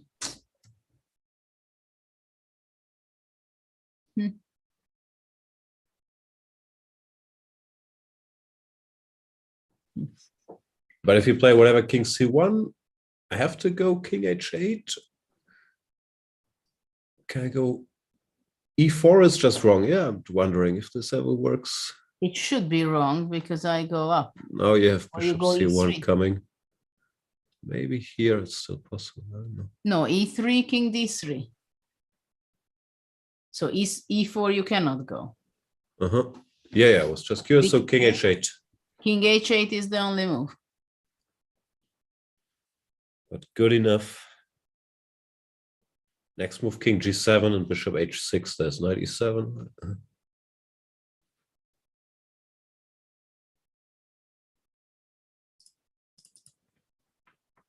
Great defense by Nakamura.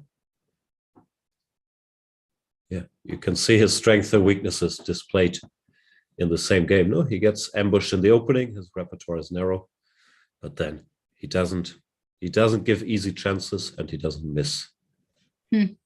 Miss stuff He's like that. incredible good in endgames. Yeah, so precise.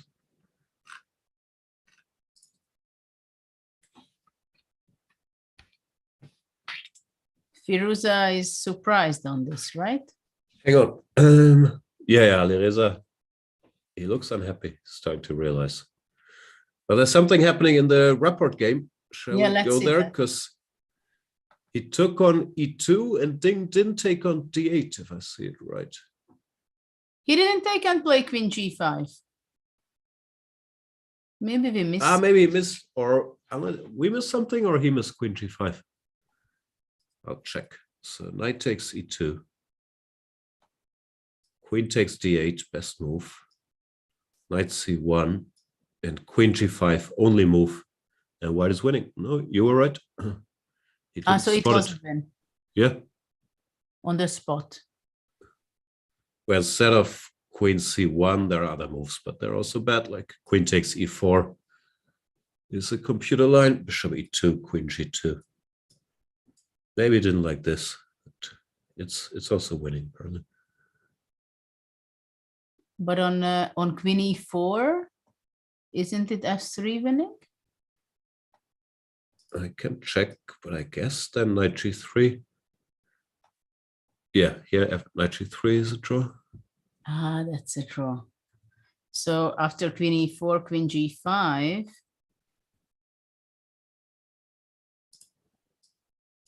Well, what do you do on bishop e2? Yeah, that's the win. Queen g5 doesn't work because of knight g3. Yeah, but this one is winning for white. It's scary, but the king runs away. Okay, but it's interesting that he also played pretty fast, I think, queen e2, though he is very much down on time, so probably he's nervous about his time. Yeah, maybe it was a practical decision. At least here he's safe, but queen d8 was a big advantage or winning according to the computer. So if takes and takes on e4. No, this is not possible because takes and rook e1. Takes rook e1, yeah. And f5, f3, and there is no check on d4 anymore. Yeah, bishop e4, f3 also doesn't work, so he can't take the pawn. Rook d1 is on the board. So what does black do? Switch the engine off again, but I can tell you it says bishop d4 here is the best move. Okay, that's gone. He went a6. a6. Well, it's very logical, bishop d4, because somehow in such a cases you have to block the rook, right? In one way or another. But a6 was played, so what's the point if bishop takes? Guess he wants to take and go queen e4. Or...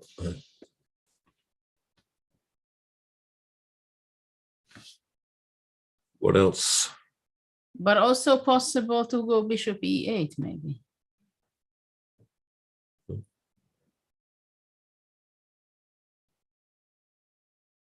Though we have again the same pattern that now already queen e4 is possible.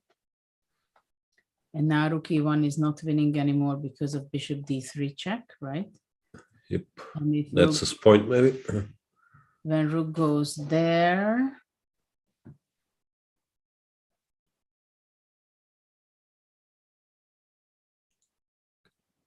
Then maybe bishop, king f8. We still want, but here black is not in time for the bishop trapping construction. No, because the white pawn is still on Yeah. H. So bishop a6. Played, and he takes. Queen takes, queen e4 he will go. But can black hold this?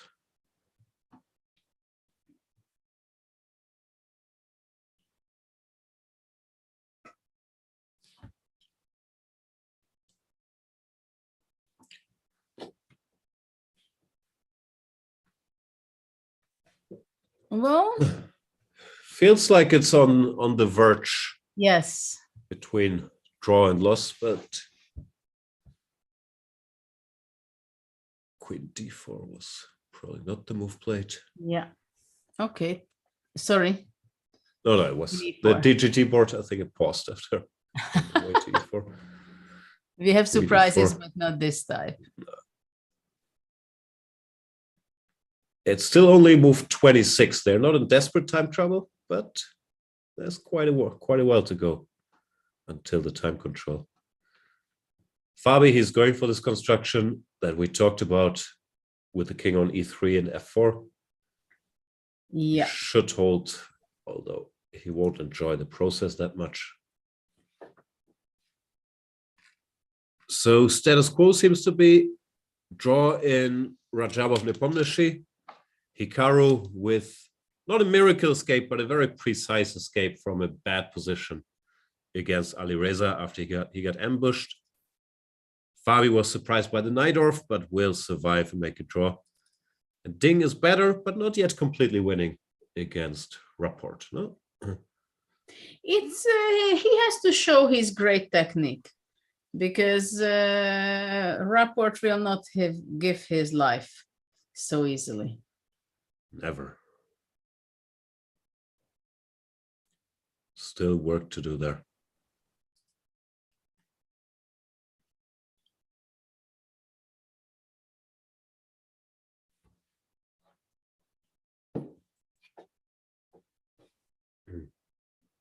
You know, I have a question. If we go to the, it's an interesting end game, the Fabiano game. Let's say I decide to go e4.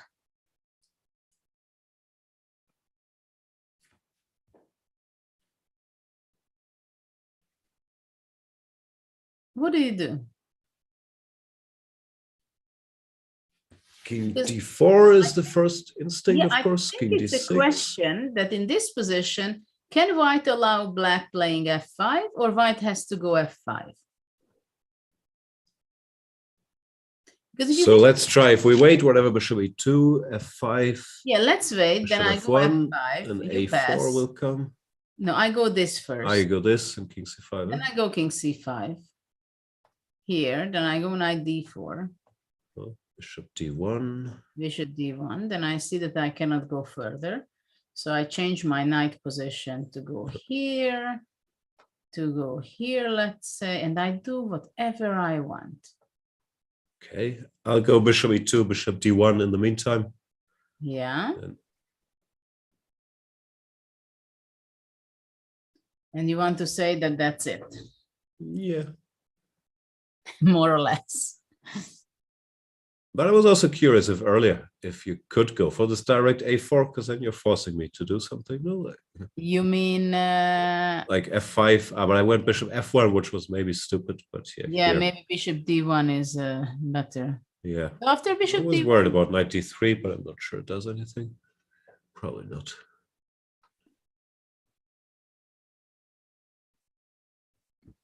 Bishop c2 or e2. because after this, I think I can go push and bishop c4. Yeah, trying to lose. Though I'm not sure. What's this? Hard to believe white is worse, no? Like bishop. Bishop f7 or check first. Yeah. But I go to knight back.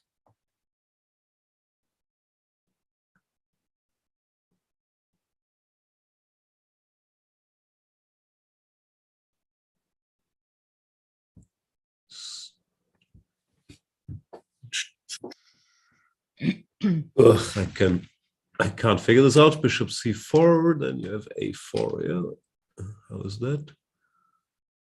Okay, but it means that you're not grabbing my pawn. Yeah, I didn't dare. We can try that too.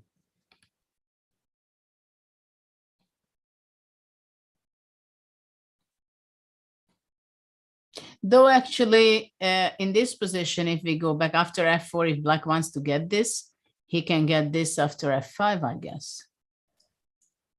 But f5 I can't take. Or you take and bishop g2. Bishop g2, yeah. Yeah, and then you want to... This we had, no? Yeah. Bishop d5. Want to go here and grab my pawn. Let's look at the other thing. If after f4, e4, king d4, king d6, can white go f5? Because that would be nicer. Yeah, this is the question of mine. What happens here in f5? But I'm not sure because takes bishop h3, let's say. Ah, you go bishop h3. I'm not sure. You have knight e6, No, king e5. Yeah, I go here and king e5, and you're cooked completely. Cooked. That's bad. But yes. here bishop e2, I thought. Uh-huh. Which maybe we are cooked anyway. But maybe not.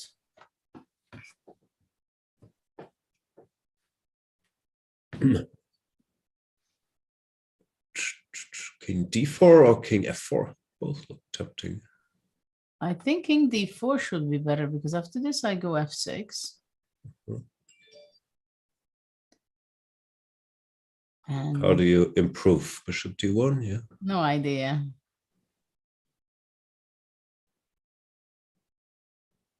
Looks like a draw. Looks like a draw, yeah.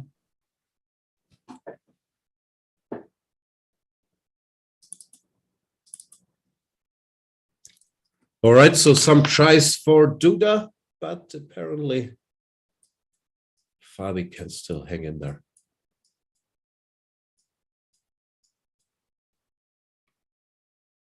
Do you think Dingliren will be able to convert his advantage into victory? It's very difficult. I'm not sure. I would think it's closer to draw than to win, but Like bishop I'm not sure. f6. Yeah, because if the queenside pawns get exchanged, it should be a draw. And it doesn't then look it like should white be can draw, just... but it's still there. Yeah, but doesn't look like white can organize an attack on b6 so easily.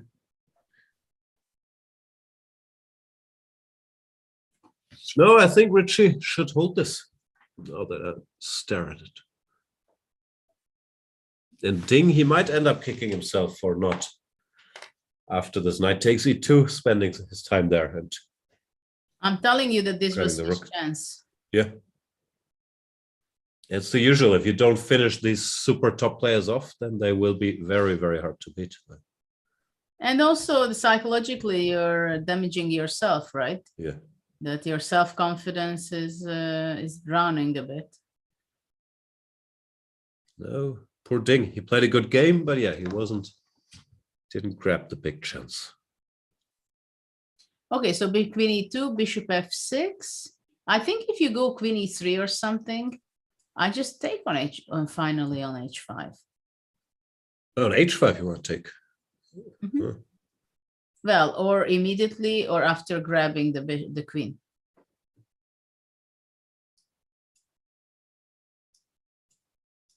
Well, queen h4 is also quite a reasonable reaction. He went bishop f6. Yeah. It's very difficult to create something for here, I think. For white. Yeah, I agree. Ding not rolling yet, although of course it's not over, and Richard has to defend, but it looks like his chances have improved a lot. Then we have Fabi, who should hold, and Alireza, who will be staring at the position after c3, probably sadly realizing that his best chance has passed as well.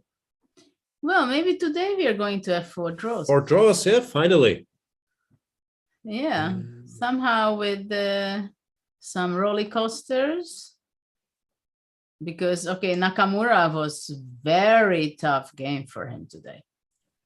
That was a tough game. I'm I'm not sure if he was ever lost, but Richard was definitely just lost here. If Ding takes Okay, so let's make a recap for our new viewers. Hopefully we have new viewers who are interested about the games. Let's see which one to start. Let's see with the Hikaru, what kind of difficulties he had today. What was going on? He was caught in the opening, actually. And basically he paid his price for being a player who plays repeating his opening again and again. So in this position, G5 was played by Nakamura, and White sacrificed the piece. Alireza very clearly made his home preparation very well. And Nakamura was spending quite some time, especially after this move, after queen c1. It was a very difficult choice for black. e5 was an option, but he went for rook d4. And then he went into this line, which was a simplification. And then we ended up in this very interesting endgame right here after bishop f4, after simplifying everything. And it seemed like it was a quite reasonable position for black, though it was always very dangerous and had to be Nakamura taking account that these passed pawns can be dangerous. So time was an important element, not only on the clock, but also whether how counter chances can found by Nakamura. So it was after h4. Later on, I don't want to go on all the games, but later on we had one critical position, and it was here that in this position, black should have played rook g8 with the prophylactic idea, so white is not able to play h5. This was the best, but he played a5. He did not have much time already here, and it's also very difficult to understand that how careful you have to be.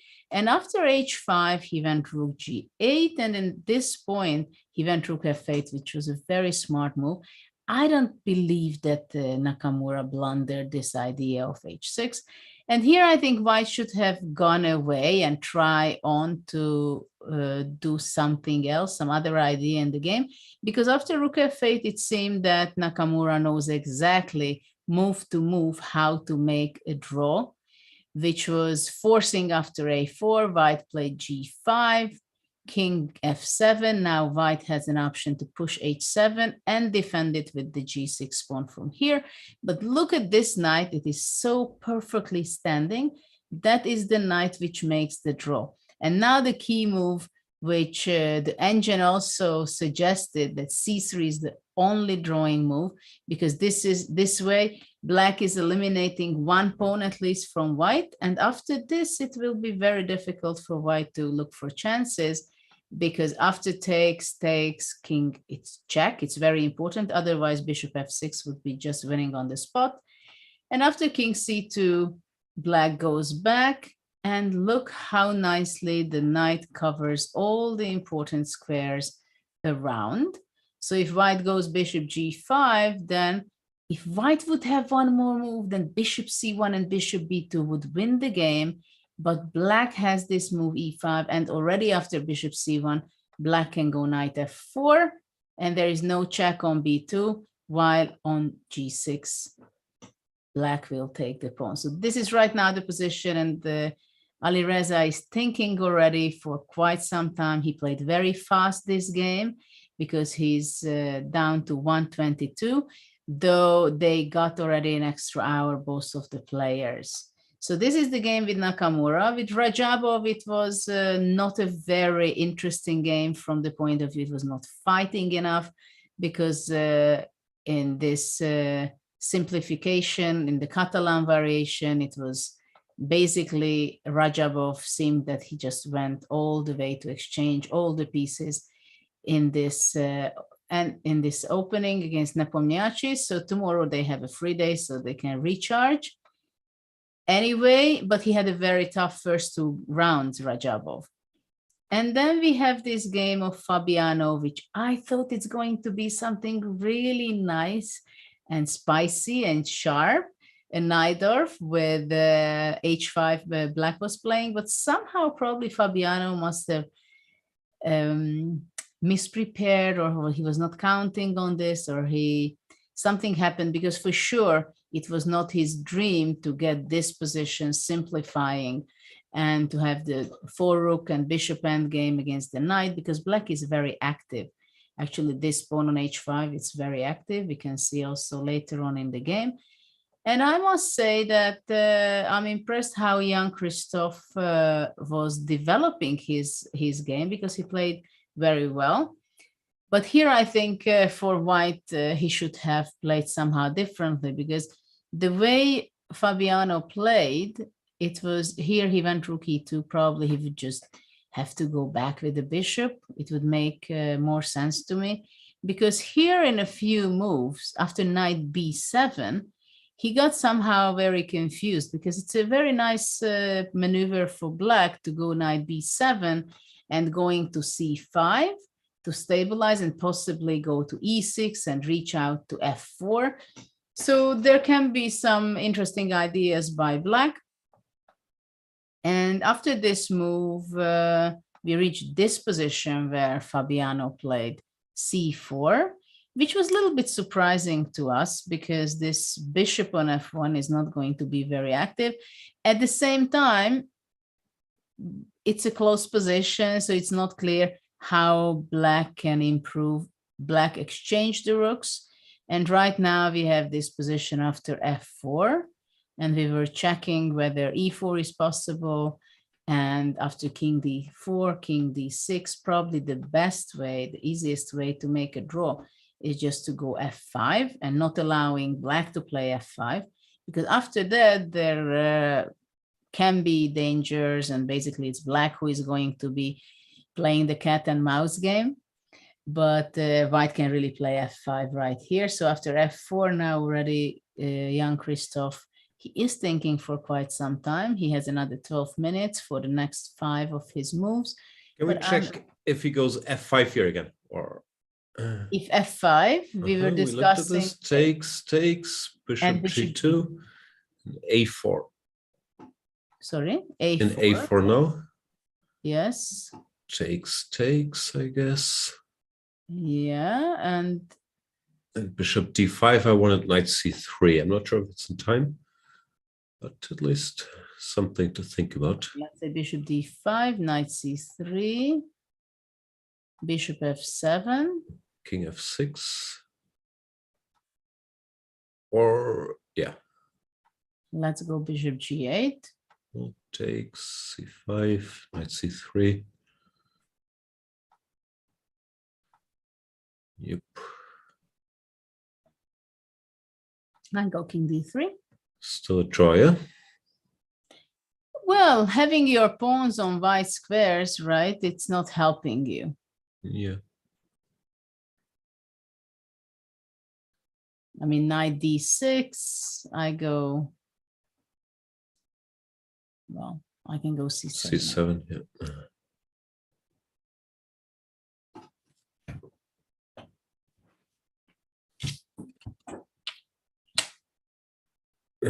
How does this go? King e7. Are we safe already? I was wondering if I cannot go bishop h7. King f7. Yeah, that was my trick. There is not much to wonder. But I think king c2, let's say. And after king here, I go bishop h7. Though you go knight e4, right? Yeah, it's not over yet. Takes. King b3, king c7 takes. Here we managed to mess it up for poor Fabi. King f4, I guess this is going to be evening. Yeah. Okay, so f5. Well, the other thing is that he doesn't take, but he goes simply bishop g2. Yeah, but then at least we avoided this. Yes, that's white going f5. We could try e4. He played a4. Okay. He went a4. Takes. Knight takes. Still not the time control. Move 37. This is strange that we didn't talk about this a4. It's so obvious option. Yeah, it's the most normal move actually. Yeah. But how does it go? Let's say takes on e5. Takes on e5. Okay, well. Okay, I take king e5. Bishop g2. Knight c3. c5. Okay, takes. c6. And bishop d5 you want? I was hoping, yeah.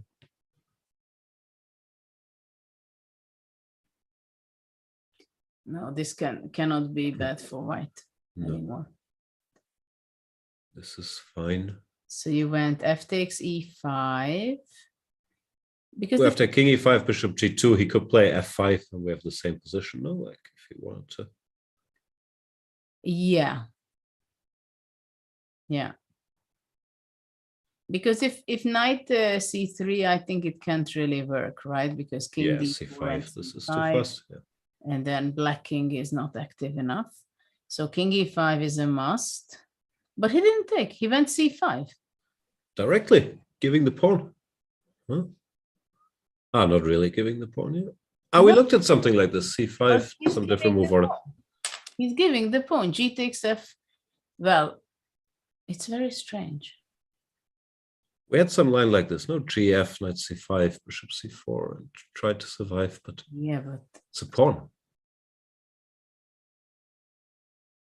Maybe he wants king d4 directly here.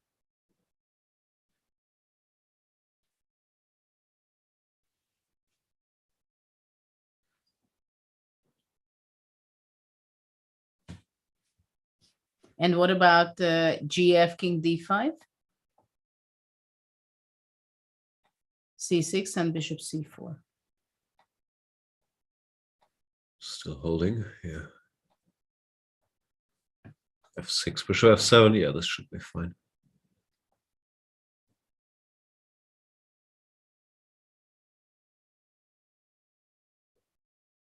Knight C5 is played, so now King D4 is expected, right?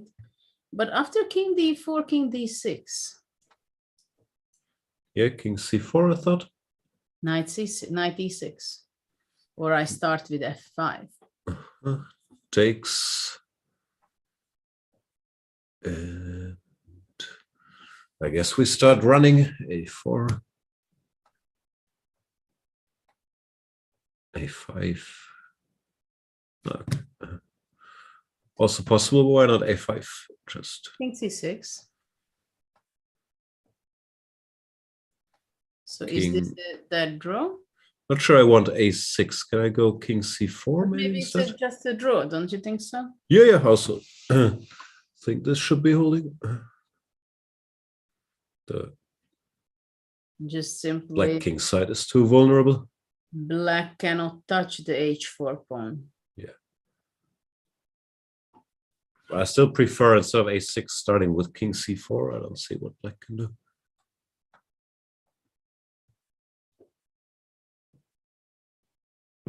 Okay, I guess it's all a draw.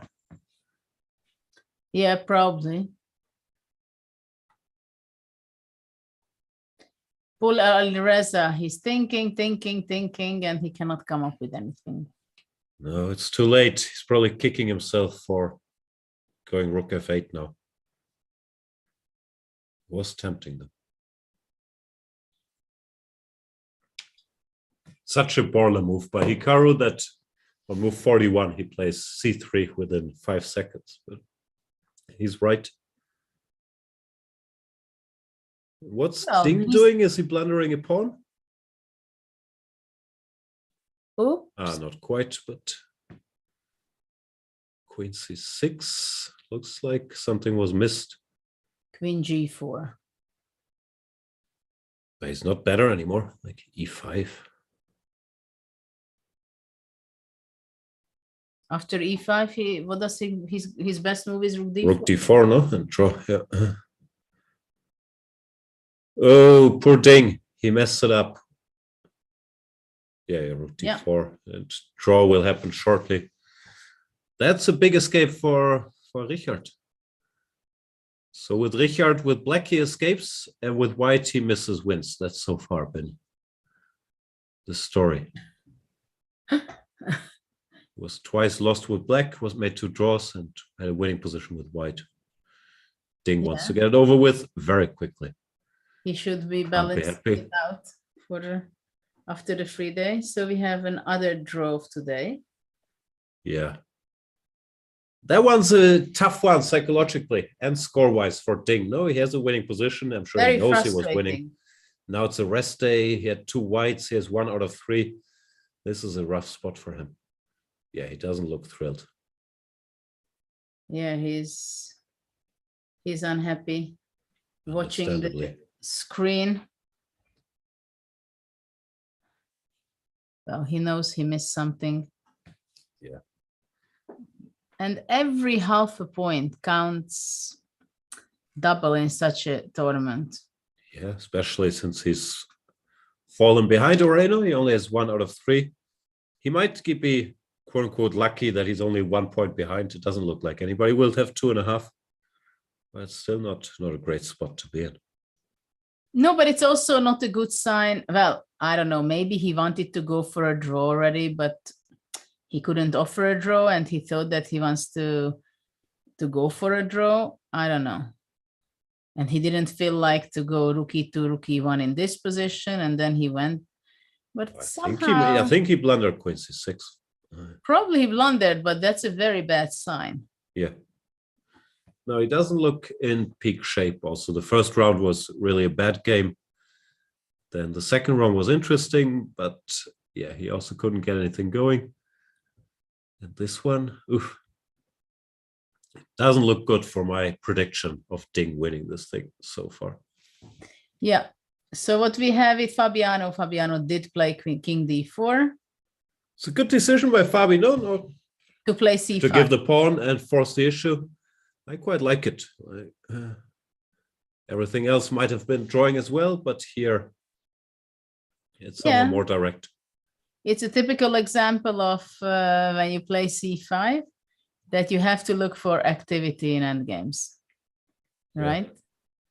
This is exactly another great example of that. The problem is you also have to look for pawns in endgames, and sometimes these two contradict each other. That's true, but you have to make your choice, which is more important in some cases. It's so hard, yeah. Yeah. And Alireza, I think he's still in deep thought. Yeah, he will take a while. But it does look like we'll just get 4 draws here. Like, I think the Fabi game is more or less over. And the Alireza game, Alireza has to come to terms with what happens. But Hikaru has already shown he's in a hurry. Does look like 4 draws. Do you think Alireza already thinking about what he missed, or he's still looking for winning chances? Because he's already spending quite some time on calculating. I think he's... There's not so much to calculate, no? Like if he goes BC3 or some other move, it really doesn't change anything. So I think he's more coming to terms with that Hikaru escaped. Let's see him on camera as the body language doctors that we are. Let's see how he looks. There he is.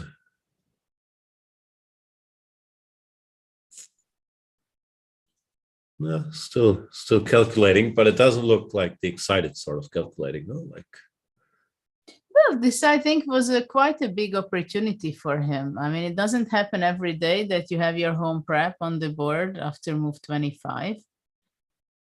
And he got really a lot out of the opening. He gained so much time. He had the psychological advantage. He had the advantage on the board also. Yeah, it's really the best outcome he could hope for. He won't checkmate Hikaru like that, but you hope that Hikaru bails out with some suboptimal line like he did. But then he missed his chance.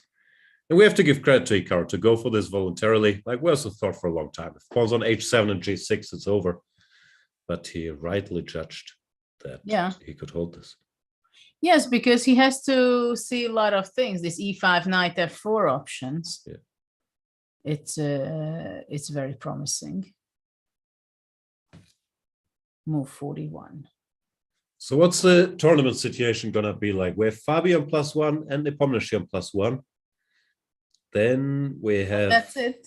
Radjabov and Ding on -1, and everybody else will be on 50%, yeah? Yeah. Alireza, Nakamura. Richie. Yeah. And Duda. So really nothing much has happened yet. Like, well, it's very tight, and tomorrow they have a free day. Question is, of course, how to recharge batteries. How was it for you when you were playing and you had a free day? Did you have some technique of recovering? I never played at this level. I was usually obsessed with opening preparation. So on the free day, you take it a little easy and then you look at what the next opponent does. But I didn't have any particular techniques. Like Magnus likes to do his sport. What did you do? Did you do culture? Go to museums? What was the approach? Well, it was very different, I think, but it depends on which city I was to start with. But I liked very much always to walk around in the city, to have the spirit of the city and just talking with my mom or with some friends, or if I had a second with me, and then just go shopping. That's also quite a good relaxation from my perspective. But mainly walking, and sometimes if I was doing badly in a tournament, I wanted to change something. So I went swimming, or I wanted maybe to change drastically something, though I can't say that it always works. But I think it's not easy to switch off your brain. This is one of the most difficult for chess players also, I believe, that somehow you're always thinking, you're talking about ideas, about other games and so on, while you have to preserve your energy for such a long tournament, right? And I think it's for everybody different. Like, are you planning the next 3 rounds? Also, I had this that, well, you more or less see who is your next 3-round opponents, and then you try to have your mindset accordingly also a little bit in opening wise. But of course, in this tournament, players did their preparation much beforehand, and they knew exactly that they are going to be playing with the white pieces, with the black pieces. They were ready to prepare exactly. They knew which round they playing with which player, with which color, right? So it's a bit different. Yeah, but it's still also there's new information. No, you saw Duda plays the Najdorf, for example. Rapper plays the Greenfield. Maybe you didn't expect these things, and there's always stuff to do. No. Yeah, there is always stuff to do for you and for your seconds, I guess. Yeah. So for the seconds, it's not a free day, for sure. I have another question about this. For chess players, it's tough to switch your head off from chess completely. Does it happen to you when you're doing a different activity that has nothing to do with chess, that you have some random position running through your head? Like, I don't know. I think I didn't have it that much. For example, I was not dreaming with chess, or I was never remembering that I was. It's not never, but very few occasions I had. But I mean, chess can always bump into your head, right? Yeah. If you're sitting in a movie theater, you're watching something, and then some great idea comes to mind, right? Because chess is creative, so many times good ideas can start when you're walking, you're playing tennis, you're watching a movie, because then you don't have the pressure that you have to discover something, right? So just your brain is just free and no pressure. And well, it's interesting how to switch off in such a tense situation, and how can the players really preserve their energy and how they can manage their energy.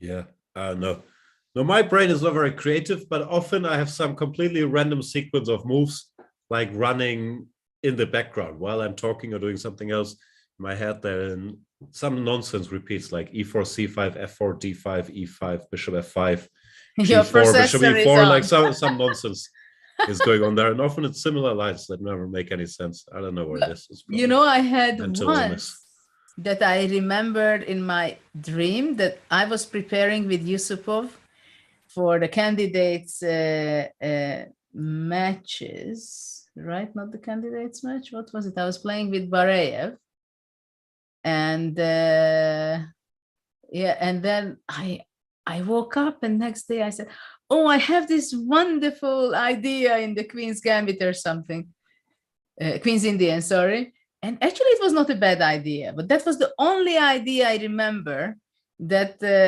it came to my mind during sleeping. And even after that, I remembered, so I could recall it. And it was not a bad idea, but it was not sound after all. I was dreaming about chess. I also don't have. There's this theory which I think might be true, that sometimes when you're preparing, it makes sense to look at some very light stuff, like what does my opponent do before going to bed, and then you hope your subconscious will figure out what you're supposed to do against it before preparing seriously. I'm not sure if it's true, because there's also the drawback, of course, that you keep your mind somewhat busy with stuff instead of allowing it to relax. But that theory, I sort of believe makes sense, that you can trust your head to figure it out for you while you're sleeping, without knowing anything in detail. It's good if you have your notes also before. Your notes might be even better than your dreams, yeah. For example, I was always curious, how was it possible for Kramnik? I think he was the player who liked to prepare himself after the game, dinner, and okay, he was up until very late or very early morning, right? And then he went to sleep, wakes up, goes to eat something, and then he's ready to go to the game. I could never do that. I was always after the game somehow got food because I was not eating during the game. So I had food after the game. I was checking very quickly my game, where the key elements, problems were, checking with the engine, then dinner, and then already switching to the next game. But I was only kind of preparing myself that what kind of openings can happen on the board, what I want to do more or less. And then next day I was preparing already, focusing, knowing exactly what I have to repeat or which direction I want to go. Yeah. Yeah, I think that's the most common for me. It was even, I like to give my mind some rest after having played the game. So usually if it's like an open tournament or team competition, I don't even want to know my next opponent. I just want to go to dinner and think about something else for a while before getting on with it. But many also have the technique of staying up late at night, just doing all the work and then sleeping late and going to play. No, I think it's very individual. Yeah, but I think it's also very different. For example, a tournament candidate to a tournament like this, a regular round robin tournament, and the Olympiad. Yeah, for sure. Because in Olympiad, it's also a big question who is going to be playing. Can you get a free day? What color you're playing? Because someone else is stepping out of the team, right? So there are a lot of unclear. There's that, and you also, in the Olympiad, for example, you only know your exact opponent on the next morning at like 10 a.m. because there are reserve players and your opponent could change the lineup. So it doesn't make sense to work all night preparing for some guy you're not playing against. Yeah, absolutely. But Olympiads are always interesting. There is this Olympiad coming up shortly, so I'm sure many of the viewers here will follow the Olympiad also. Which you're going to be the captain, right? Of the I'm the German team captain. First time, very excited. For the men's. Do you have any? Yeah. in the open section. Do you have any advice? You were the Hungarian captain, no? Well, is it the first time that you're captain? No, I used to be captain of the Dutch team, but now I switched. Okay. Back home. Well, it was an interesting journey for me. I was captain in two events, the European Championship in Reykjavik in 2015, and then in Baku in 2016. Of course, it was very different because in the European Championship, I had the whole team. Leko was playing, Rapport was playing, and actually Rapport played extremely well also. So we got the medal. In the Olympiad, it was much more difficult for me because I didn't have Leko playing, and Rapport had the most difficult period of his life playing on board one, but his wife's father passed away just a few weeks before. So it was just completely a chaotic situation. And but it was very interesting to be the captain because for so many years I was playing with my teammates, but I was a captain, bringing tea and coffee, and every night we had this team meeting after dinner. So who wants to play, who doesn't, what is the plan? And the most important thing, I think it was, we had one or two occasions when it was very critical, my decision that I decided who is playing, because it was not clear, and then it turned out well. But I think the main thing, how can we take off the pressure from the shoulder of the players, which is not necessarily an easy task. Yeah, I think who decides, or the captain decides who plays the next day, but the process there is always very tricky, because I remember also when I was a player in the old days, sometimes we would have long debates and you would have some specialists, myself included, that feel very ill when they are facing too many black games and so on. And that can take a lot of energy from everybody. So as a captain, I usually try, of course, you have these team meetings, but I usually try to make the official part short, and you decide something, ideally, of course, after talking to the players beforehand who plays, and then you can still hang out. But I thought it was always a bit damaging if you have these like 1 or 2 hour debates about who's not feeling well and who wants to play whom, which is time people could use to rest or prepare. Like, oh, I'm not talking about 1 or 2 hours. I mean, usually we had our meetings, I don't know, 20 minutes, half an hour. Yeah, that's what I mean. It should be short. Like in the old days with the journals, we had 2 long meetings. But there are some very special cases when, let's say, nobody wants to play or everybody's tired and you're playing, let's say, for a medal and then 3 rounds to go. And you really have to think it over, right? That who takes the responsibility, who is ready to play, everybody's tired, but still, which is still the best setup for the team, what can bring the most point to the team, right? Sure. So there are situations when I said, yeah, I understand, everybody's tired, nobody wants to play anymore. You don't want to play because you're black, the other one doesn't play with white because it's too much responsibility, and anyway, he played all the way already. So then I'm explaining that I know, I was there. But okay, yeah, you still have to put out of the 5 players 4 playing, right? It's a tricky balance. At least it's only out of the 5 players. In the old days, it used to be 6 players, and then you had even more. Yeah, more that opinions. must have been much more difficult for the captain, I think. I would guess especially looking and keeping in mind the colors also, that somebody's not playing too many black pieces.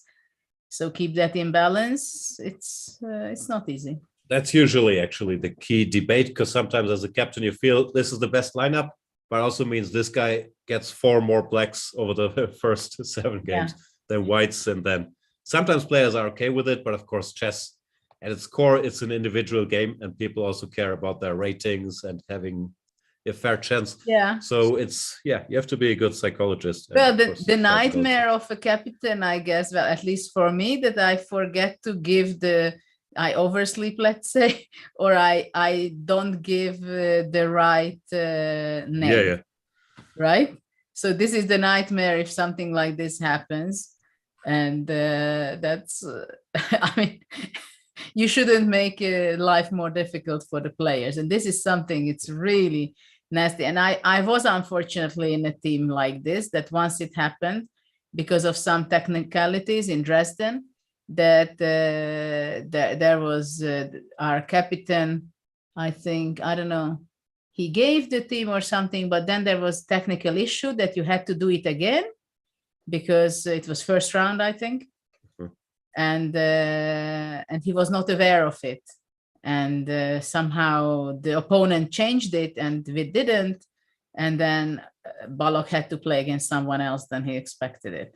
So that's a kind of nightmare of first round. You can play against someone else.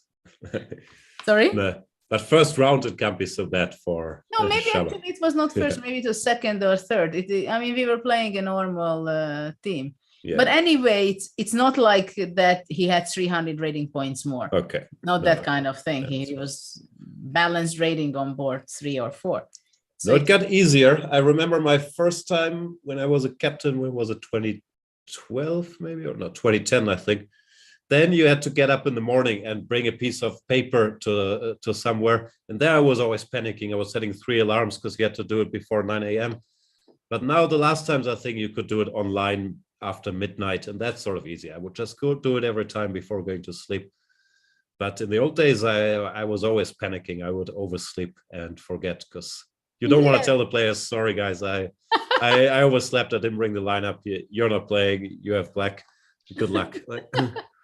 Yeah, I mean there are not many things which is the what captain has to do. Of course, I think in your being a captain is different because you're their coach and you're giving the advices in openings. I was not being the coach from this perspective. I was more doing the other helping things like when and how the training sessions. And of course, when they had King's Indian question or something, then which I could answer, I was happy to, but that was not the main role of mine. Yeah, no, it's in Baku it was interesting because there were very strange rules that you couldn't take a pen, a book, nothing. And also they had a rule when you go out to the bathroom. Of course, there was a security check before arriving to the playing hall. But if you went out to the bathroom, then if you go back, or even during the game, anytime they can come and they can scan you with this metal detector or something. So Players love that when you're rushing back to the board and they want to scan you first. Great fun. I mean, I thought it's outrageous. And also some of my players said that, what is this? They are not going to be allowing this and so on. And I said, well, as a captain, I should protest against this. So in the first few days, also they said that you cannot take cameras, anything. So of course, a lot of the things changed there after 2 or 3 rounds, but still there was a debate. So that was not something comfortable, being the captain and fighting for this, but nothing serious happened. And then the doping controls.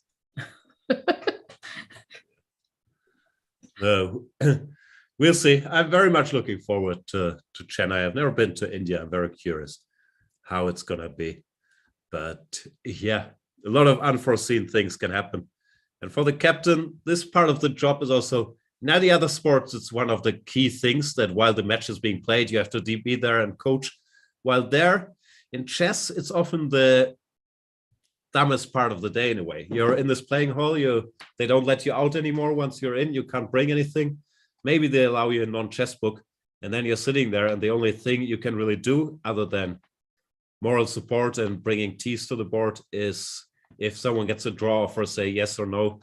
But usually the players, they have made up their mind anyway, and they're good enough to decide that for themselves. So often you're just sitting there for 5 hours doing very, very little.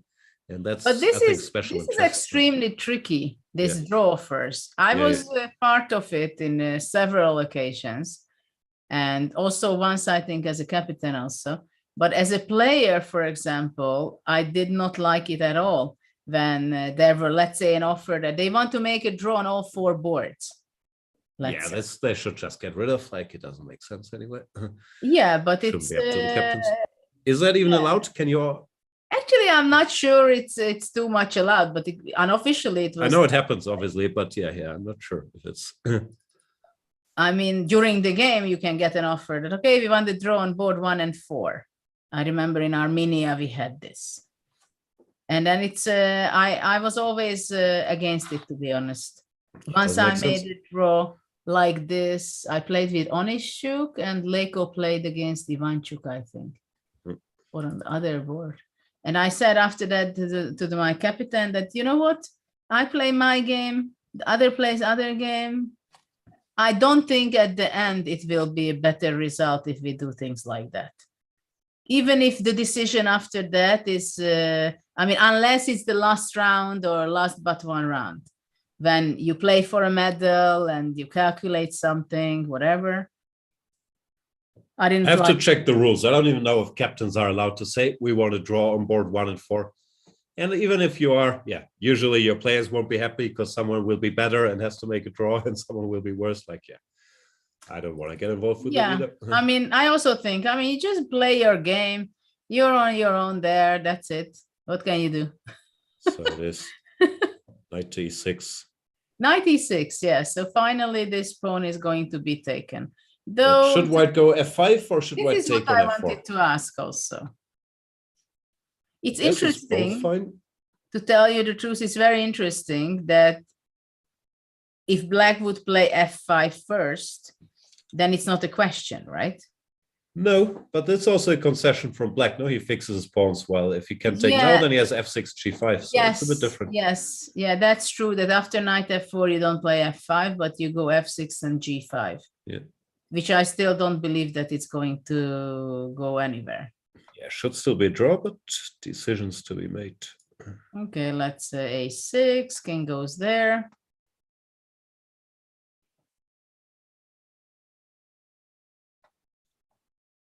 King d4, h3. And actually it's just winning. Just in time, yeah. 96. And knight e6, right? So white still has to be careful. So what about f5? Yeah, maybe it's better. I'm not saying that was winning, but just... Yeah, this feels safer. King b4 now.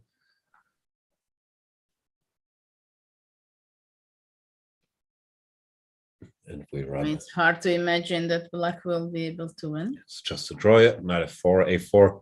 Even after knight g6, we have bishop e2 now. Yeah. Okay, let's say knight f4. No, but I just don't believe it. No, I think it's just a draw. Great. No.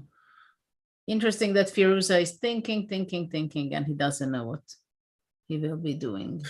Yeah. Hikaru is annoyed. Come on, Alireza. I want to have the video out before 8 p.m. If you keep thinking for an hour, it's not happening. And f5 played by Fabi. Yes. Well, it's very logical, right? To distract ruin the black's pawn structure. Yeah, it's just much simpler. Yeah. Also in the other line, yeah. With the knight on f4 and the g pawn, you have to worry about g5, hg, h4, all kinds of nonsense. Well, no, he really doesn't. And he starts with bishop e2 in. But you see that endgame technique, it becomes at least as important as openings.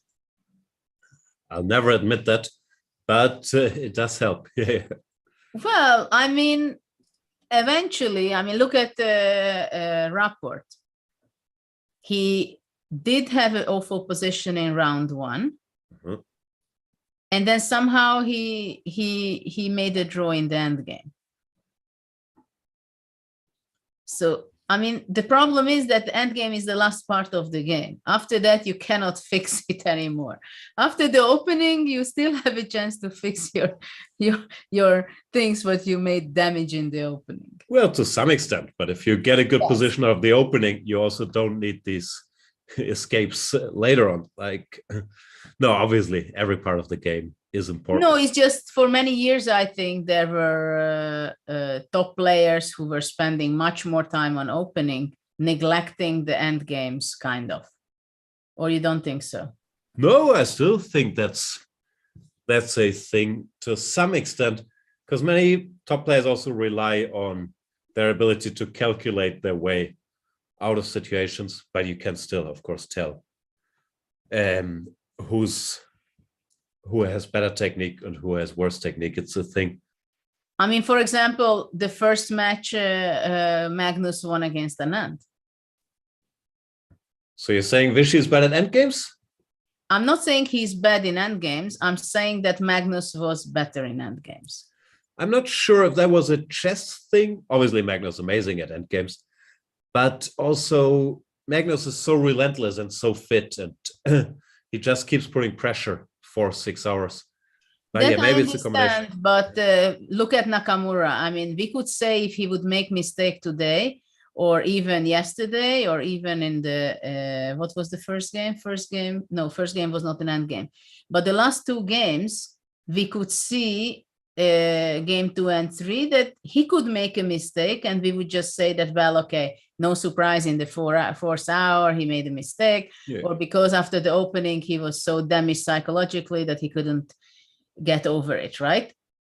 But he could fix it because he was sharp and he played c3 because he saw c3 the saving opportunity. And we have another draw today, number 3.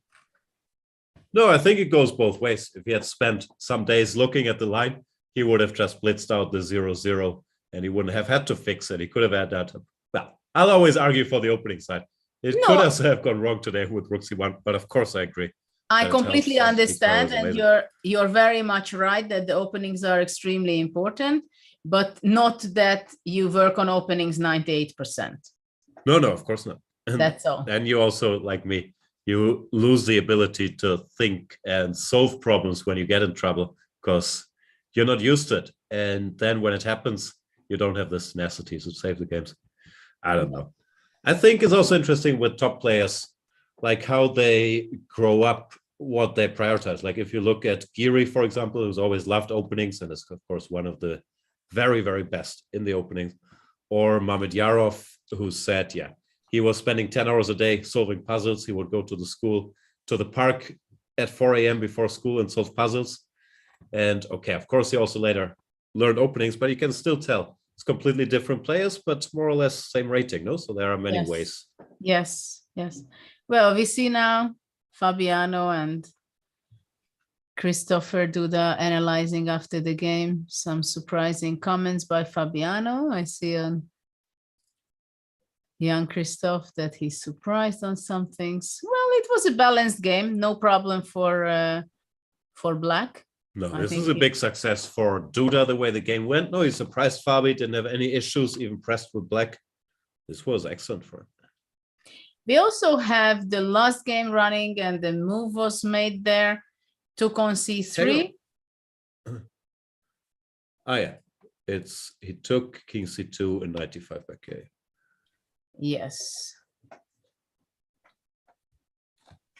And it's this very weird fortress. Or it's not that weird, but e5, and if the king steps on a square where knight f4 is a check, then of course you do that.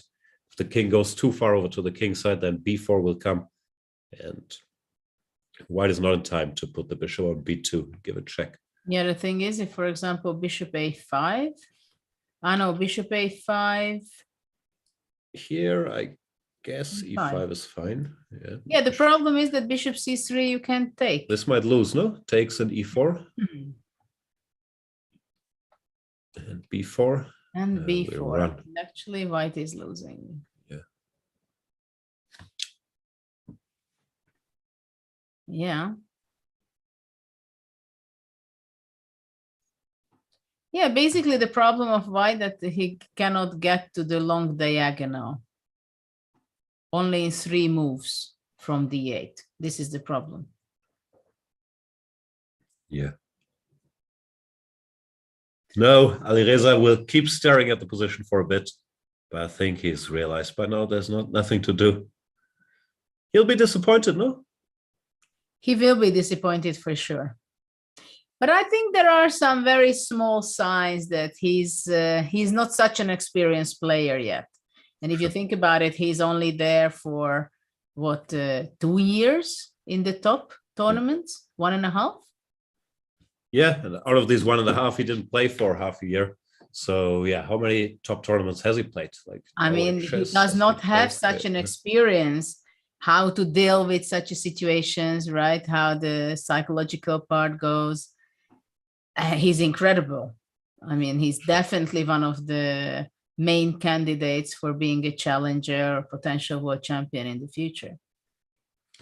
No one doubts it. For me, the discussion was more because normally you need some time and some experience in these candidates. Usually people don't win it at the first try. Yeah, no, it wasn't Nepomniachtchi's first candidates, but he had a lot of experience in similar formats. And Magnus qualified immediately, right? Yeah, no, that was going to be my point, that the exceptions that you see like every 20 years, Gary won it the first try, Magnus won it the first try. If Alireza is a Gary of Magnus level talent, even then it would be very early. He's 18, he just turned 19, he's 18 when the tournament starts. But okay, the normal way would be to play 1 or 2 and then be fighting for it, no? But okay, I mean, look at how Magnus qualified. I mean, the luck side had to be on his side so much. I mean, also the nerves, he was collapsing. In Moscow, he lost this, or collapsing is strong. He made it through, but he was suffering greatly. He lost to Turkey. And Kramnik, what did he do in the last 2 rounds, right? Yeah, I mean, he lost the last 2 rounds or something. Yeah. So it was... Levon was on +4, then collapsed. Like, these tournaments are tough. Like, you're playing against the best in the world who are incredibly well prepared. 14 rounds, and you lose so much energy. Yeah, yeah. But what's your experience with the candidates you played in this? Where was it? I played in 2005, yes, but that was a tournament. Actually, it was the World Championship tournament. Yeah. Which, well, it was, I couldn't prepare properly as I wanted. I had my son, he was a bit more than a year old, and I was going away for 27 days. Mm-hmm. And that was kind of painful because I should have gone for more than 30 days to be able to because there was a time difference of 5 hours or something. So I did not have enough day to recover the jet lag. But it's not only that. Before that, for 2 months, I was like, balancing between the training sessions, getting ready in the morning to wake up with my son, then go giving a bath to him. And then, it's not nice that that you're leaving for 27 days to the toughest tournament of your life. And when you come home, you may not be recognized by your son. And it happened.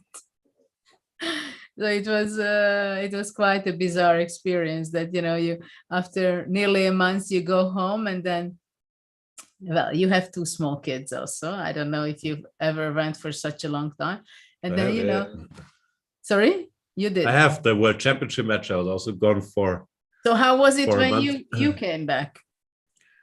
No, with my son, okay, he just turned 2, but normally he needs a few days until he understands, like, he can trust me, and if mommy is not there, but I'm there, it's okay. I guess it's, but like, my wife has never been gone for a month, so he hasn't had that experience, which would be even trickier. But of course, it's strange. If you have very small kids and you leave for a month, a lot changes, no? Like, he walks much better, he knows new words and so on. Yeah, it's... Well, for me, it was like I arrived and then he was looking at me, So it was like 10, 15 minutes until it got the situation that, okay, we were back where we left, but it was not easy. But it was a very difficult tournament for me because, of course, well, not of course, because actually I was working on my opening preparation, but it didn't work out well. And I made some very stupid mistakes in the beginning. So it was very difficult.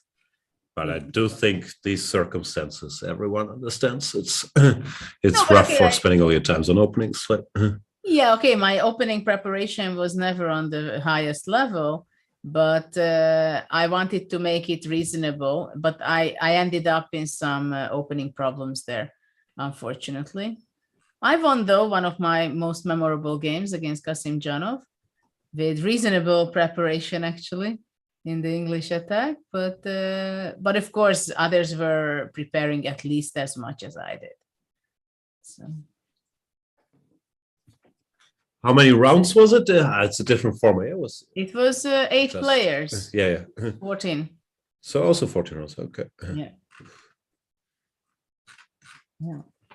It's very, very long, and I'm also wondering about not just the mental fatigue, but also the physical, no? Like, after the pandemic, not everyone's used to playing that long at this level anymore. Absolutely. It will be a big factor as well. Absolutely. There we see Alireza still looking for something. Maybe now they are kind of recovering from the COVID. I mean, most of the players played already over the board quite a few tournaments since then, but I remember the first tournament when people started to get back over the board tournament, and it was like they were so hungry, no? You could see that they're just so happy to meet in person the top players also, and generally that it's so nice. I mean, but chess is a sport which was able to adjust itself. So there were a lot of good things happening also during that time. Sure. And there was the big chess boom on Twitch and YouTube. I'm not sure how that's currently doing, but yeah, the Champions Chess Tour and the other online series, the Queen's Gambit. Yeah. And chess players more or less prepared all their life for a pandemic. No way you don't have a lot of social interactions. Like, for me, nothing changed. I sit in my basement. Anyway, Alireza, he hasn't played a lot the last couple of months. He certainly took this event very, very seriously. Must have spent time preparing. Now that's very logical, I think, that it's your first time to play in the candidates. You never know whether you're going to be part of the candidates again. He will be part, I promise. Well, but still, when you're young, you say, okay, this is my chance, and now I have to win, and now I have to qualify, and I want to beat Magnus. No, for sure. And it's also kind of tricky, I think, in Alireza's situation when Magnus is making statements as he did, that I'm going to be playing in the candidates for sure if Alireza is going to be qualifying, because that's the biggest challenge. Yeah, not sure if that helped him for motivation. Also puts a lot of pressure in a way. And it will be interesting if he thinks he should take Magnus at his word and then maybe thinks, okay, Magnus is tough. I should try to finish second in this tournament and then play against the winner instead of Magnus. But then we can debate in rounds 13, 14. Let's see. Yeah. All right, Alireza still thinking. Shall we go for a brief break and then come back with the finish of this game, which should end peacefully? But we can still wait a bit and see if there's some study-like way here for Alireza to make something happen. In the meantime, check out, it's the last day of the 3-year chess24.com special offer where you get a 3-year premium at a big discount and the amazing Candidates Madrid 2022 hoodie. With it, as a premium member, you can watch all the video series, 400 hours of instruction by the world's best players and myself. You can challenge in all the banter blitzes where usually the players in the Champions Chess Tour, so very much the world's best players, are giving plenty of these banter blitzes. And so on and so forth. Visit chess24.com in the break. We'll be right back with more action. Thanks.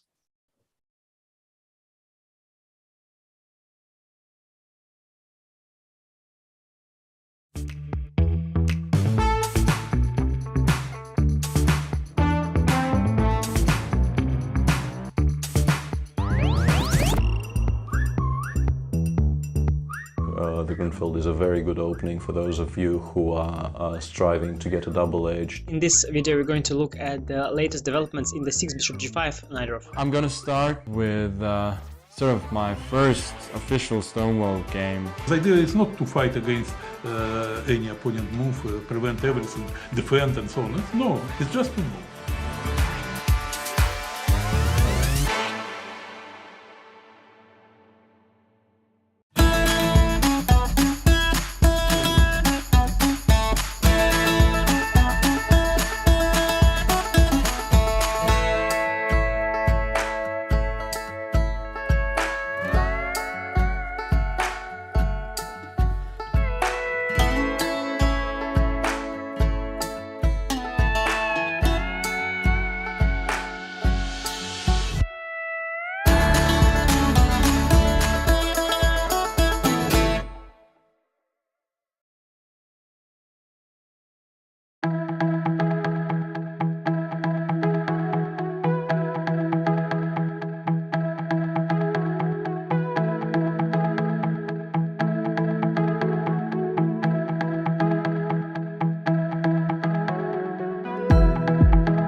A5. What do you think about this opening? Honestly, what do you think? You don't have to play knight c3. We can actually put a piece on d2, which is better because then we avoid the potential doubling of our c-pawns. What you have to understand about practical endgames as a whole is that just like in the middle game or the opening, you cannot rely solely on these general considerations.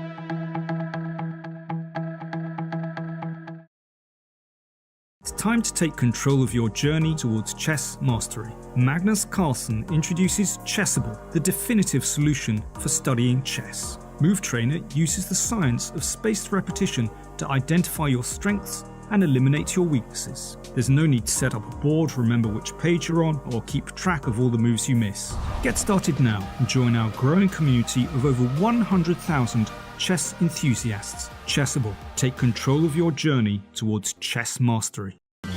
This is John. John loves to study chess.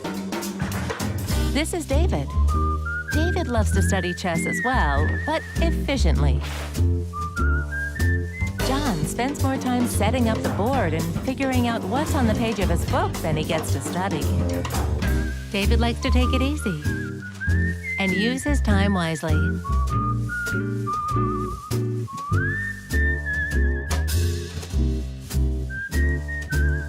David has finished his exercise for today. John, should try the same.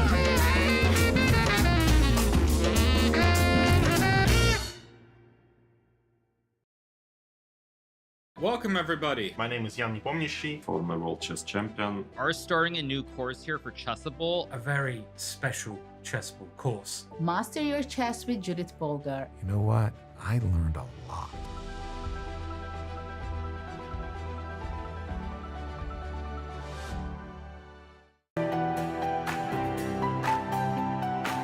Okay, so let's send a challenge. Here is challenging me. Nice graphics, easy to see. Oh, what are you thinking about? You're looking how it can be the most painful? Exactly. Okay, fine. That I give up a phone. He wants to be even rude.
Welcome back, everybody. We've had 3 draws so far in this third round of the FIDE Candidates Tournament, which means we're only left with 1 game between Alireza here with the white pieces and Hikaru with black.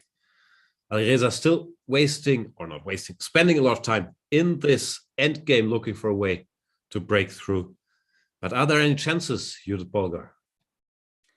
Well, I don't see any concrete chances for white because somehow Nakamura is playing very accurately. Because here in this point after knight d5, bishop g5, he went the only move which draws, because right now bishop c1 is a threat to transfer it to b2, but black goes e5, and this is what happened by Nakamura. And if now white would go bishop f1, it would lead to immediate draw because black can go knight f4 and capture the pawn on g6. So Alireza played king d2, and now black started. It's also important to say that king d3 is also not possible because of knight f4 check with the same problem for white. And this is why white can only go to d2 and somehow try to go around with the king, but that has another drawback. So now black has to go king h8, not moving the knight away, not moving the pawn, pushing forward, but only making moves with his king now going back to h8. And if let's say white goes, I don't know, to e1, I think still black would be going king g7. And Maybe if now. white wants to go here, then already b4. Now we go b4 at least. Though how does this go, AB? How does this go here? Bishop c1. Bishop c1.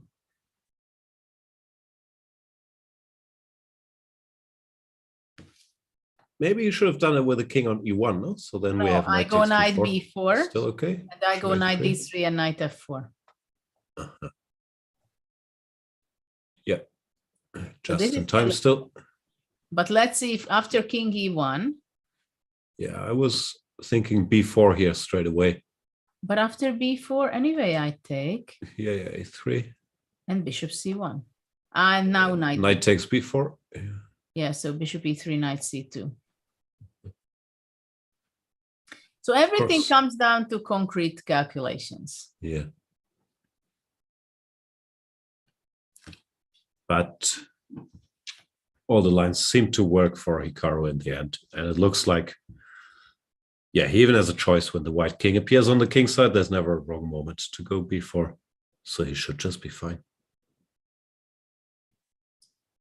And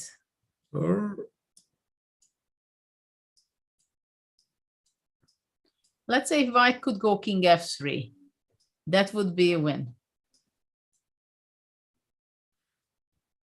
I wanted to say, yeah, also after king e1, king g7, which we did, this was only a safe because there was a check on d3, no? If we go king f1 here. So you mean after king e1, there is only move b4 because king f1 and it might be winning? That's the question, because here after b4, a, b, a3, black is not in time, no? Like bishop c1, knight b4, bishop a3, and there's no knight d3 check, which saved us. But knight d3 I have. It's only not a check. It's still a draw. What is it? Bishop f8, king h8. It's not a draw. Bishop e7. And bishop e7, and we're in time. Or bishop e7. Yeah, or directly, yeah. So, yeah, king e1 played. Maybe it is important for Hikaru to play b4. We can check after king g7, king f1, if black keeps waiting, but then the king comes, yeah, like. Well, you still cannot go here. No, king g2, not f4. So king g1. King g7, king h2, yeah, that's the way he has to take. And king g. It's a long one, but this should be. At some point, it has to be winning, no? Well, now it seems.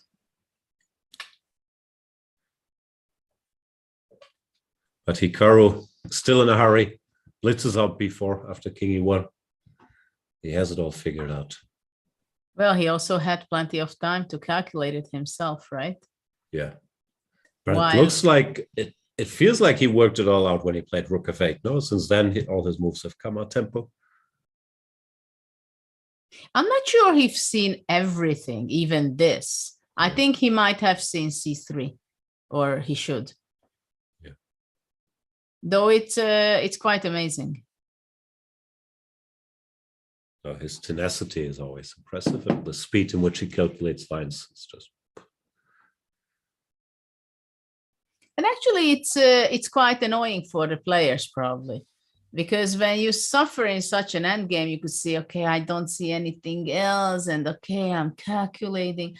I find it, I'm saving it. But the guy gives the impression that, okay, King F8, then this c3, b4. I know what I'm doing. Fine. Okay, tomorrow free day. I go next game. Yeah. No, he's giving this expression that, okay, it went wrong, but okay, when I had to calculate, I did it, and I just made it wrong. Oh yeah, we could see the relief after rook takes f8 was played from his body language, and since then he really hasn't doubted. Now it looks like he's just sitting there thinking, okay, yes, let's get this over with. B, a3 will also be blitzed out. Yep, there it is. Only move, but good enough. Bishop c1. And now is knight b4 only move? Yeah, a2, bishop b2 would be bad news. So he goes king e2? After knight b4, yeah. But then knight d5 and the same.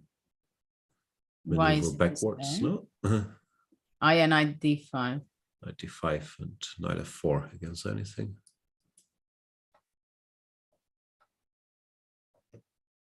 This bishop, the pawn on a3 is just enough of a distraction that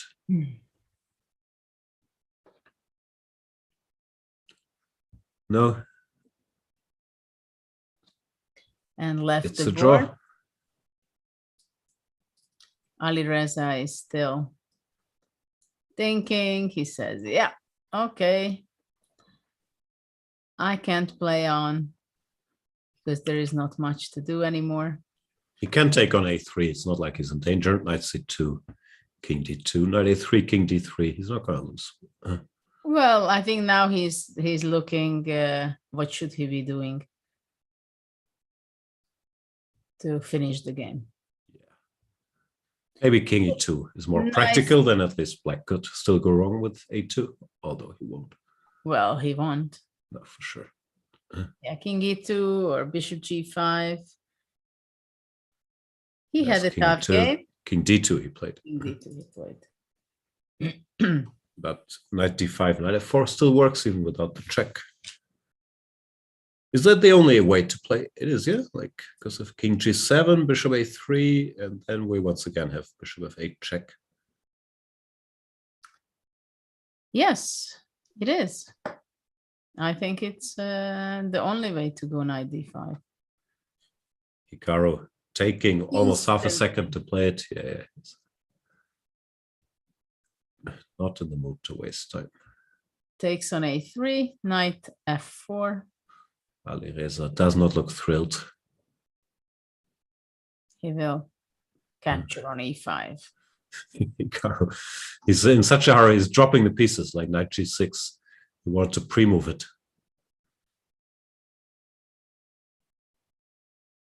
And today it's a short day. For candidate standards, yeah, that's just 5 hours. Yeah, nearly. Yeah. Hikaru accepts a draw, although he's a piece up.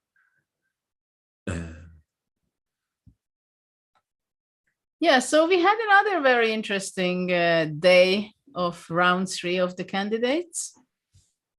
Even though we had 4 draws, but still there were a lot of action, especially in the game of Alireza's game and in Ding Liren against Rapport. We will have 2 guys who are very disappointed going into this rest day. No, Ding Liren not winning a winning position against Rapport and staying on -1. And Alireza, when he finally got white and put pressure, then Hikaru escapes with some amazing defense and calculation. Nepomniachtchi and Fabi, they should be fine now. Okay, Fabi won't be thrilled about his game today, but he has 2 out of 3. He's in the lead. Yeah, I don't think he's upset by any means. Of course, he thought it's going to go differently, But I mean, he's too experienced for that he should be complaining about the result, what happened up to round 3, I think. Great. Shall we have a look at what we have in round 4? Tomorrow, there's a rest day for the candidates. There is action on Chess24. For example, there's a banter blitz with Praggnanandhaa, we've been informed. And premium users can challenge him. Let's have a look at round 4. This is round 3. And here we are. Richie back with the white pieces against Hikaru. Nepomniachtchi, Alireza, Duda, Rajabov, and Ding versus Fabi. That's a big one. Ding with the white pieces again. If Ding wins, he catches Fabi. Well, I think every round when we see the pairing, we see one game at least where we can say, oh, this can be decisive. This can be a crucial game of the candidates tournament, right? Because we have such an amazing 8 players playing right here. And from round to round, I'm more confused who is going to be actually the final winner. Yeah. We can give predictions after every round who currently the favorite is.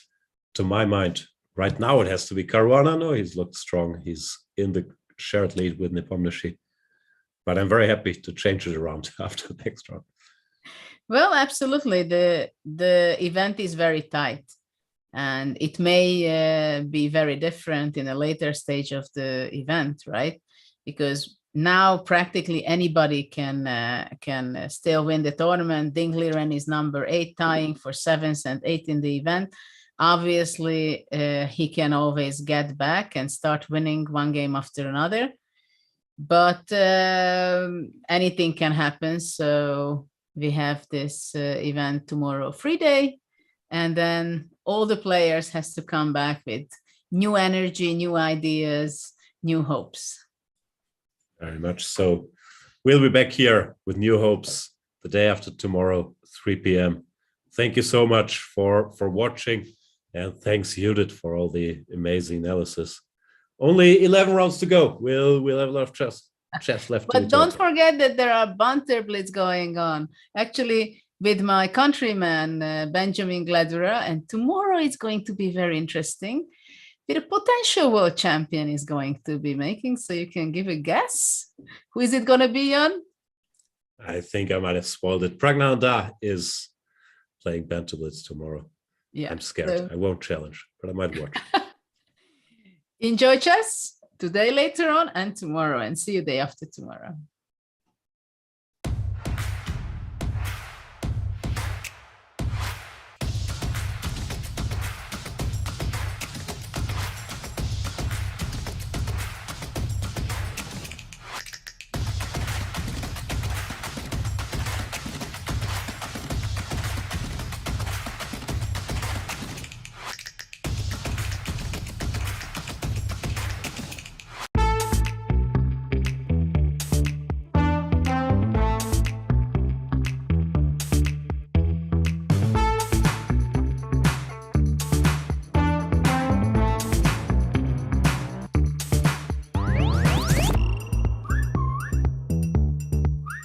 The Greenfield is a very good opening for those of you who are striving to get a double edge. In this video, we're going to look at the latest developments in the 6 bishop g5 Najdorf. I'm gonna start with sort of my first official Stonewall game. The idea is not to fight against any opponent move, prevent everything, defend and so on. No, it's just to move.